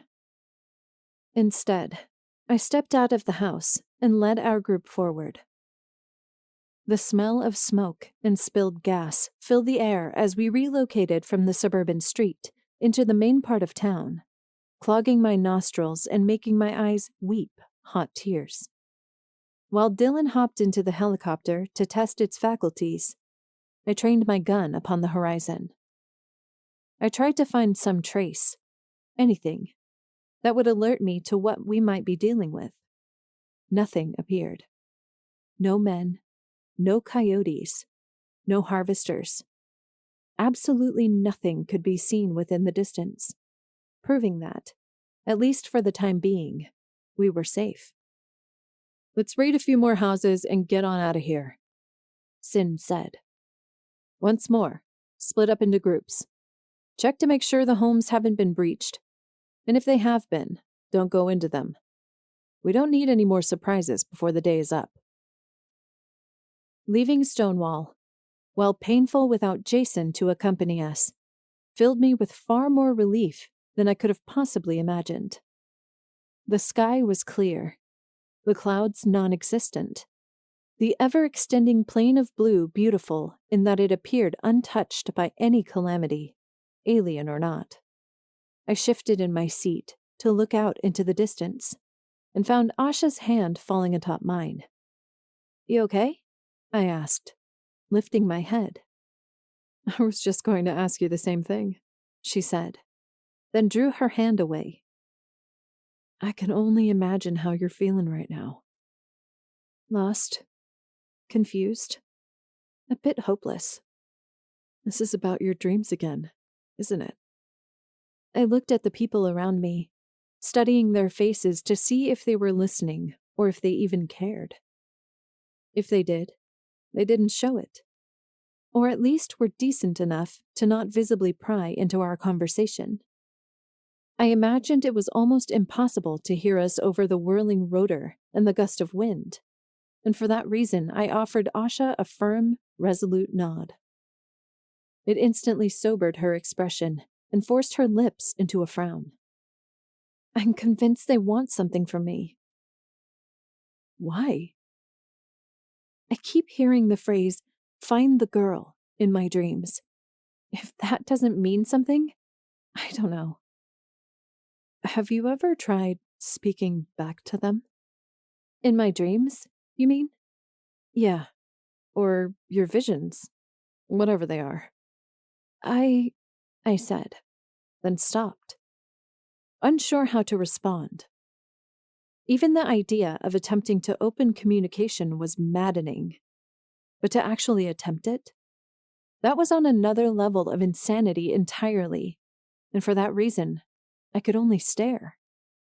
Anna, Asha asked. Did you hear what I just asked? I heard you, I said. I just don't know how to respond. Well, it's a yes or no question. No, it isn't, Asha. Yes, if it means they'll find me again. They've never even found you in the first place. But what about Fort Hope, outside Fredericksburg, along the county road, or even in Stonewall? How could she, with an ounce of certainty, claim that I had not been targeted every single bit of the way since I'd been bitten by that coyote? I couldn't respond. Wouldn't argue with a girl who believed I wasn't the cause of destruction being wrought upon my friends and family. To think that I was putting myself and those I cared for in danger was enough to make me consider putting a gun to my head and pulling the trigger. But it was just like she said. In the end, I didn't know. wouldn't know, and couldn't know until I attempted to reach out to them. In looking at her eyes, in seeing the pain, confusion, and turmoil within them, I couldn't help but lean into her side. At that moment, I wanted nothing more than to forget about everything. So that's what I did. As we traveled back to Austin, I simply lay in her arms and tried my hardest not to think of what my future might hold. The idea that I was the arbiter of the first contact was utterly and undeniably terrifying.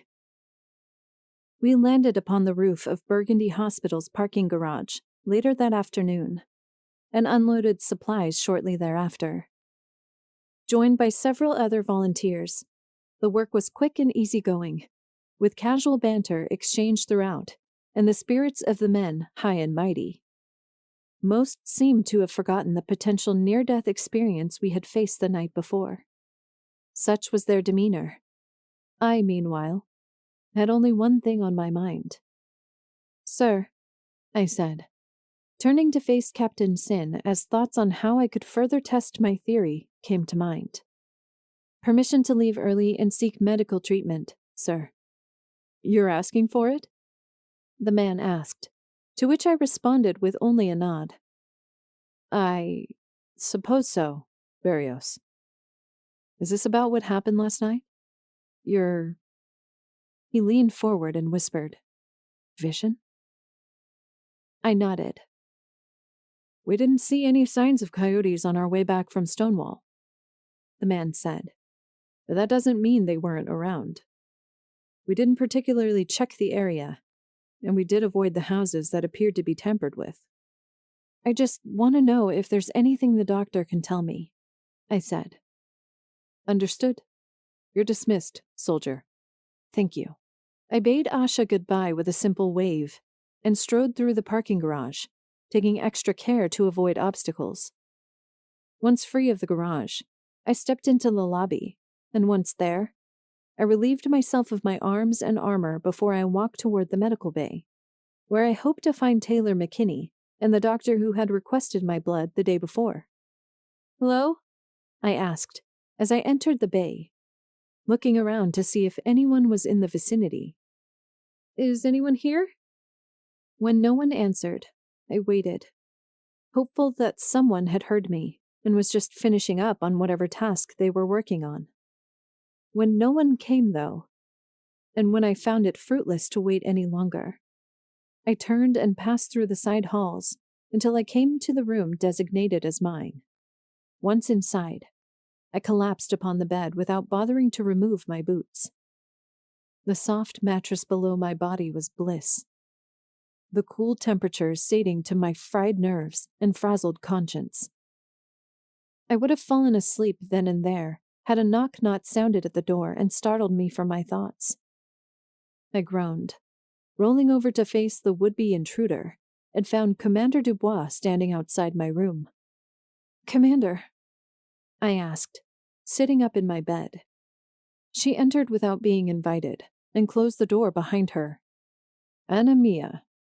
"Ma'am," I replied, swallowing. What's going on?" "I believe your question would be better addressed by Dr. Kelly, whom you spoke with yesterday." Dubois leaned back, pulled on the handle, and held the door open as the doctor entered, shortly followed by Taylor McKinney, whose face held a grave semblance of unease if I've ever seen one. "Sir," I said, immediately fixing my eyes on the doctor, "what did you find in my blood work?" The doctor sighed and leaned forward. There was no clipboard, no paperwork in his hands, no indication to believe he had monumental news to tell me. But the way he looked into my eyes, the way his irises dilated in tune to the pale lighting flickering in through the curtains, led me to believe otherwise. I steeled myself for life-changing news, for confirmation that I had been right all along. It came in the form of but a few words. "Your blood possesses strands of alien DNA." There it was. The shock. The climax. The big reveal.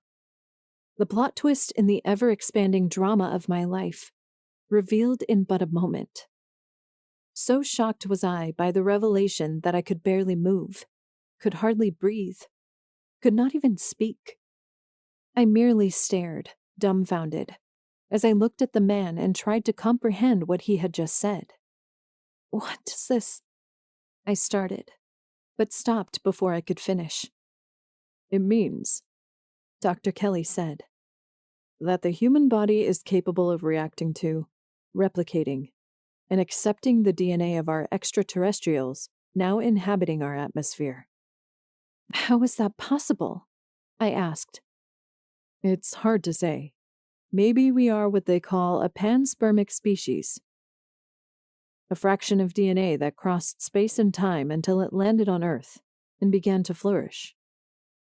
Maybe they are us, in structure, but far more advanced. Or maybe, the doctor said, their plans are far more advanced than we could have possibly believed. My visions Are likely the result of the telepathic connection we've theorized they are capable of using." and the fact that they're trying to find me. "Find you?" Dubois asked. "What do you—" "You are capable of understanding their language," the doctor said, cutting the commander off before she could finish. "Incredible. But what does that mean, Doctor? Are we in danger?"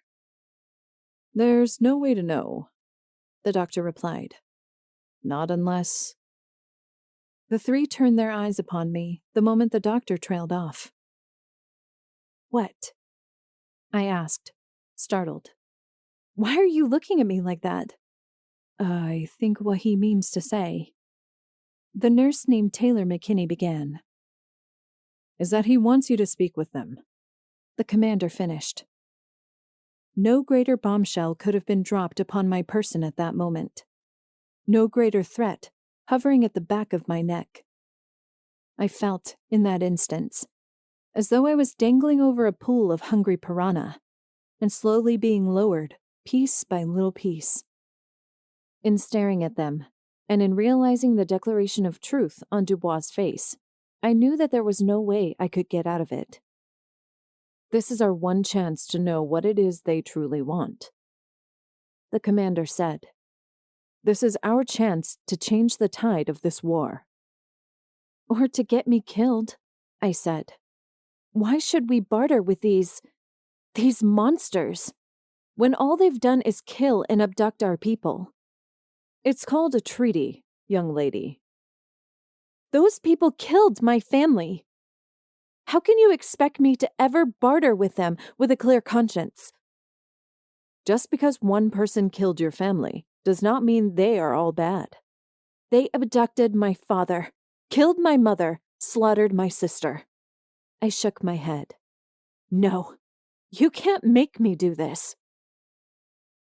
"You have to, Anna. You're the only shot we have."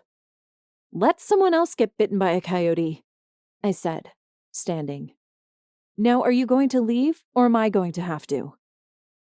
"We'll get what we want, one way or another," Dubois said.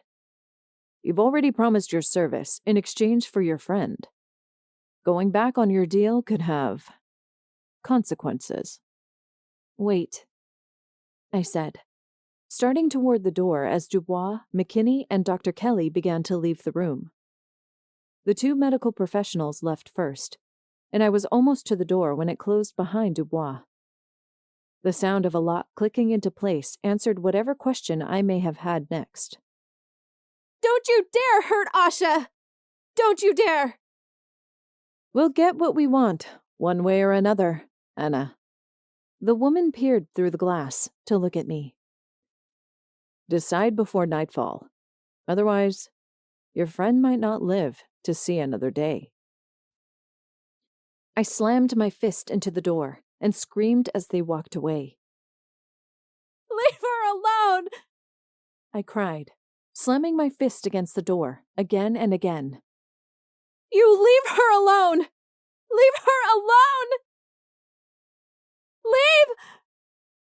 The sound of commotion up the hall cut me off. Asha! I called, slamming my hand on the door once more. Asha! Anna! Asha screamed. Anna, help me! Asha! Asha! I tried desperately to unlock the door, to free myself from the prison I knew I would not be able to break away from, and found myself unable to do so. I slammed my weight upon the handle, pulled with all my might, attempted to break the thin slate of glass separating me and the outside world with a single chair in the room. When nothing worked, I slumped to the floor and sobbed. There was nothing I could do. I had no choice. If I wanted Asha to live, I'd have to do as they asked, and in doing so, betray everything I stood for. Chapter 19. There was nothing I could do but wait. The time spent sitting there alone, hopeless, and feeling I had no other choice in the matter, was spent considering my situation. Though there was little I could do to get out of the room, I constantly considered the implications at hand and tried to formulate a plan to get out, get Asha, and run. Always, though, I ran into the problem of not knowing where she was.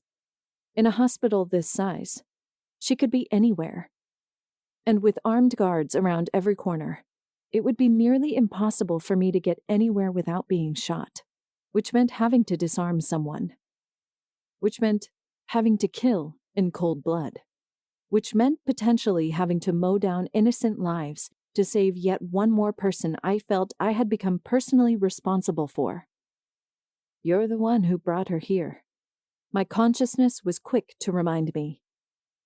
You're the reason you're both at this hospital. We could have lived off the land, like Jason had said. Just the three of us at that farmhouse in Fredericksburg. Or we could have built ourselves a shelter in the wilderness. At least then, we'd all be safe. At least then, we'd all be alive. Or, at least, not in danger of being killed. What would they do to Asha if I refused? Kill her outright? Make me watch as they tortured her to sway my decision? What, exactly, would happen if I did not do what it was they asked? The more I thought about it, the more I dismantled each scenario I could come up with. There was little I could do but accept whatever insane scheme they had planned. If they even had one planned, I mumbled under my breath. For all I knew, they simply wanted the promise that I would attempt it. Nothing more, nothing less. Still, the idea of bartering with the aliens, even to placate the people who had taken Asha and me hostage, chilled me to the bone. They'd killed my mother, slaughtered my sister, destroyed the only home I'd known for the previous 6 years. I was taking my convictions and throwing them out the window, all for one girl. Why? Was it because I cared about her, thought her a friend, and loved her for that reason? Love. What a fickle word for an emotion so strong. I wrapped my arms around my knees and turned my attention to the nearby window, which, with its curtains parted, allowed me an ample view of the ghostly city and the nothingness that existed within it. Buildings stood silent. Streets empty. Stoplights off. Cars vacant. I saw a cat run across the street, pursued by several dogs, and realized that this world, as beautiful as it happened to be, was no longer the place it once was. If I wanted to survive, and if I wanted Asha to survive as a result, I would have to do things I felt strongly against. Hours passed by, with my thoughts tormenting me. With my radical decision finalized, and the resulting anxiety strumming throughout my ribcage, I wanted nothing more than to sleep. To dispel the notion that I needed to wait and think and contemplate all that time on the matters at hand. but I couldn't. The sun was my timer. Its motion, the wick in which my life would soon change. Once it hit the horizon, it would detonate, and with it, everything I knew and believed in would be tossed out the window. For that reason, I decided to wait. And wait I did. All the way until the sun fell toward the horizon, and a knock came at the door, startling me from the trance I'd fallen into while studying the city streets. "Come in," I said, as if I'd lost control of my person. The door opened, then closed, heavy boots clicking on the tile below them. "Anamia," the familiar yet cruel and strong voice of Commander Dubois said. "Have you made your decision?" "I have no choice," I replied, swiveling to face her in the stool I had seated myself upon near the window. "I'll do what you want, as long as you promise that Asha will be safe." "Your friend will remain unharmed, so long as you promise to keep your end of the bargain." I nodded, stood, and straightened my posture as best as I could in the presence of the woman who owned my body and soul. "Tell me," I said, "how do you plan on making this work?" "That is something you will have to speak to Dr. Kelly about," the commander said, crossing her arms beneath her breasts and watching me with stone-cold, determined eyes. "He would be the better advisor on the matter." "Are you bringing him here?" I asked. As if on cue, the doctor appeared, tailed shortly by Taylor McKinney. The younger man appeared skeptical and even a bit sad at the predicament I had fallen into. He refused to look at me, no matter how much I looked at him. And when our eyes did cross, his gaze instantly shied away.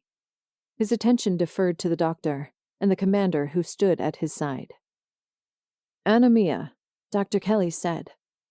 "How are you tonight?" "I've been better," I replied, trying my hardest not to let my true emotions show. "I see." The man paused, considered the individuals in the room, then seated himself in the plastic chair before focusing his attention directly on me. "Are you ready to hear what it is we have planned for you tonight?" "It's not like I have any choice." At this, the doctor did not respond. He did, however, turn his attention on Dubois, who merely shrugged and gave a simple nod. "As you have already been made aware," he began, "we believe you hold an innate connection to the extraterrestrial creatures due to the integration of alien DNA within your own. You are able to see what they see, hear what they hear, and understand them to a degree. For that reason, we are going to send you into the field in an effort to establish what would be the first true contact with the creatures." "I don't even know if I can speak to them," I replied. "But we know you can hear them," Commander Dubois said, "which is a start. Telepathy is, simply put, the transmission of thoughts." The doctor continued, "We believe you need simply think what you want them to hear within a certain radius of one another, and they will be able to understand what you wish to communicate. You said you understood what they were saying, correct?" "Yes." "And it was spoken in English?" "I could at least understand it as English," I replied. "Good. What we propose is this. We will send you into the field, unarmed, but with a detachment of soldiers to protect you from a distance, and you will attempt to open a bridge of communication with the creatures." "How will I do that?" I asked. "You will be given a flare gun," Dubois said, "with 3 charges, and will fire each shot at 5-minute intervals. This should give the coyotes and any harvester ships within the area the chance to locate you within an ample amount of time." "How will you see me if it's dark, though?" I asked. "And what if the harvesters consider the soldiers' presence a threat?" "The harvesters have sent the coyotes to look for you, Miss Barrios. They are not going to risk endangering or alienating you by harming those who are supposed to protect you. They should understand your need for caution, Dr. Kelly said, especially now that they know you have witnessed what they are capable of firsthand. I looked down at my arm, then thought of Xiomara and Mama, and how simply they'd been torn apart. How I wished I could have run, to tear the sidearm from Dubois' belt and shoot her, and Kelly, and McKinney, and make a run for it. But I knew that would never happen. I'd be gunned down instantly. And Asha? Who knew what they'd do to her? With a nod, I straightened my posture, looked directly into Dubois' eyes, and asked, "When are we doing this?" "Tonight," she said, "as soon as the sun goes down and the moon comes out." I turned my head to look at the nearby window, and found that dusk was nearly upon us. When I turned back to look at Dubois, several soldiers, including Josh, Cindy, and Sin, were standing outside, already armed and prepared for the night's excursion. "Are you ready, Ms. Barrios?" Commander Dubois asked. All I could do was nod. They outfitted me in the brightest orange clothing available and slid a vest with a multitude of LED lights over my shoulders. That, Dubois explained, was to make me as visible as possible while out in the field. Though I desperately wanted to correct her and say it was only making me a greater target, I could understand the logic she held when she explained it would allow not only the coyotes to see me, but the men and women who would be protecting me as well. "Think of it as an insurance policy," Dubois said, as she clipped an earpiece along my earlobe. "They see you, we see you. Everything's kosher. Understand?" I nodded. "What about my gun?" "You won't be given one. We want to make you appear as non-threatening as possible." "Besides," Sin said, slamming a cartridge into his semi-automatic, "we'll have more than enough firepower to cover you." How the captain felt about this new development, I couldn't be sure. His expression, much like Henshaw's had been, was devoid of emotion, though the subtle expression in his eyes made me think he was not as comfortable with it as he let on. There was something about the way he moved, the way he spoke, the way he looked from me to Dubois and back again. A sense of guilt-stricken understanding in his eyes. It made me think that, regardless of his orders, he was still on my side, and would likely help me should I reach out and ask. Not wanting to think about it, but most certainly not wanting to dwell on where Asha was or what state she could be in, I nodded and stepped out of the armory, flanked by the heavily armed men and women who would be escorting me. As we turned toward the doors, Dubois stopped me by setting a hand on my shoulder. She said, in a very strict tone, "Don't even think about running away." "I'm not," I said, swallowing, grimacing as she tightened her hold on my shoulder and dug her fingernails into my skin. "Your friend will be the one to suffer if you do." I nodded, knowing the threat was true, and pushed forward into the lukewarm night. "So," I said, turning my attention toward Captain Sin, "where are we supposed to go?" "You mean, where are you supposed to go?" he corrected. He reached down and withdrew the flare gun from his side. "You will be wandering the streets, while we will be stationed along the rooftops while we follow your progress." "And you think they'll find me? Just like that?" "They're watching the hospital, Anamia. They know we're here." The way he said it, coupled with the fact that I was lit up like a Christmas tree, sent shivers down my spine. "Be prepared to leave once you see our flare leave the rooftops," Captain Sin said, as he and the other soldiers headed toward the parking garage. "Once you see it light up the sky, start walking. It'll draw the attention you need." With that said, I waited for them to reach their prospective locations and tried my hardest not to panic. Minutes passed by, slowly, agonizingly, like hours drilled into my head with a torture device from the medieval ages. When finally I heard the shot, followed by the light streaming through the sky, I turned and strode down the street, knowing, without a doubt, that kind of exposure would not take long to be noticed. The streets, though empty, were filled with a malevolence I could have never anticipated. Having never walked in a city at night, everything appeared ghostly. The buildings were titans, the lampposts wraiths, the lingering stoplights resembling fanged monstrosities lit only by the passing light of the overhead moon. Several times, cloud cover forced me into complete darkness, making me fear not only for my life, but for the possibility of being rescued were I to get ambushed. "Come on," I thought, trying my best to project it away from my body and out into the cosmos of my nearby surroundings. Still, nothing responded. Not even the wind was fit to give me an answer as it curled about my body and sent shivers down my spine. I lifted my head to see if I could find the men on the nearby roofs. When nothing but darkness greeted me, I wrapped my arms around myself and came to a pause in the middle of the street.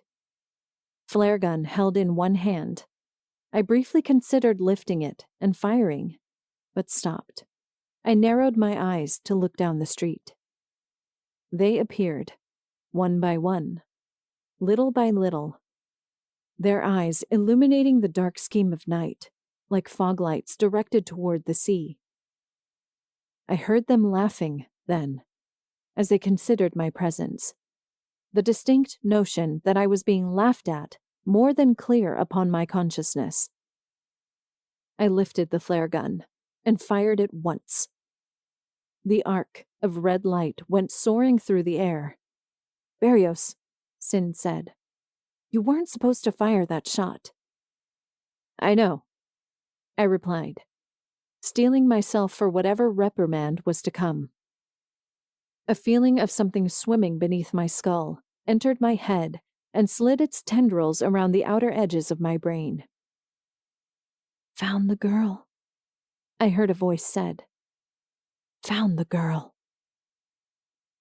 "Come to me," I said, then thought it just as clearly, pushing the action out of my mind and toward the consciousness of the coyote closest to me. It felt like a bead of light trained upon an invisible sector of my brain. The creature quickened its pace, then bolted into a run. "Don't move, Barrios," Sin said.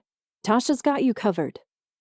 I didn't dare move at that moment, but steeled myself for its impending presence as it continued to run. Its dagger-like claws aimed toward the ground in a way that reminded me of the night my mother had been gutted. Of how, in but a moment, she'd been taken from me, and the world, and everyone and thing in it. I reached for the gun that was not at my side, and grimaced as I once again realized I was completely defenseless. "I mean no harm," I thought, as it continued to draw closer to me. "Please do not hurt me. Please do not." The creature, who was little more than 10 feet away by that point, ground to a halt. In its eyes, I saw nothing but light.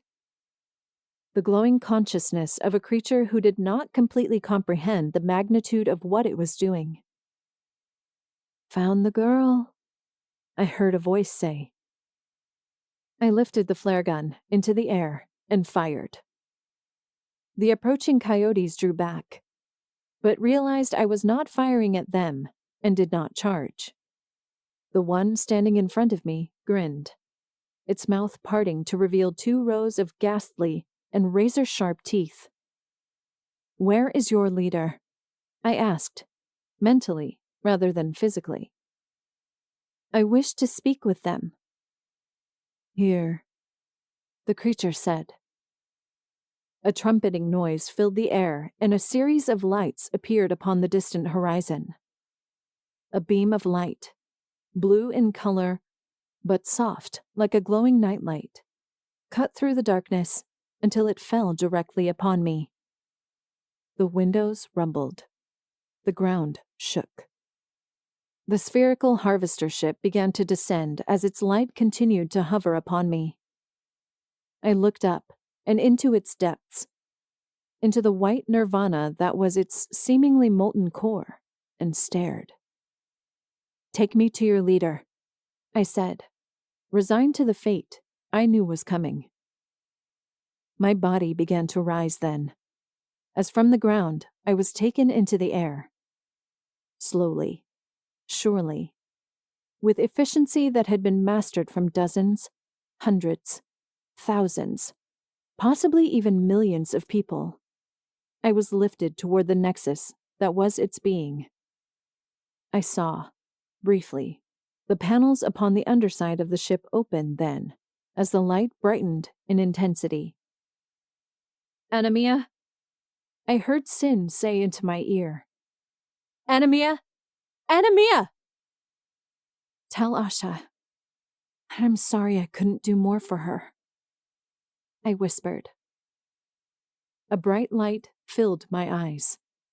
A screeching ring exploded in my ears. Tears burst down my face, and blood filled my mouth as I bit my tongue. I wasn't dying. That I knew for sure. No. I was being harvested. And though what lay beyond was a mystery, the next phase of human history would soon begin.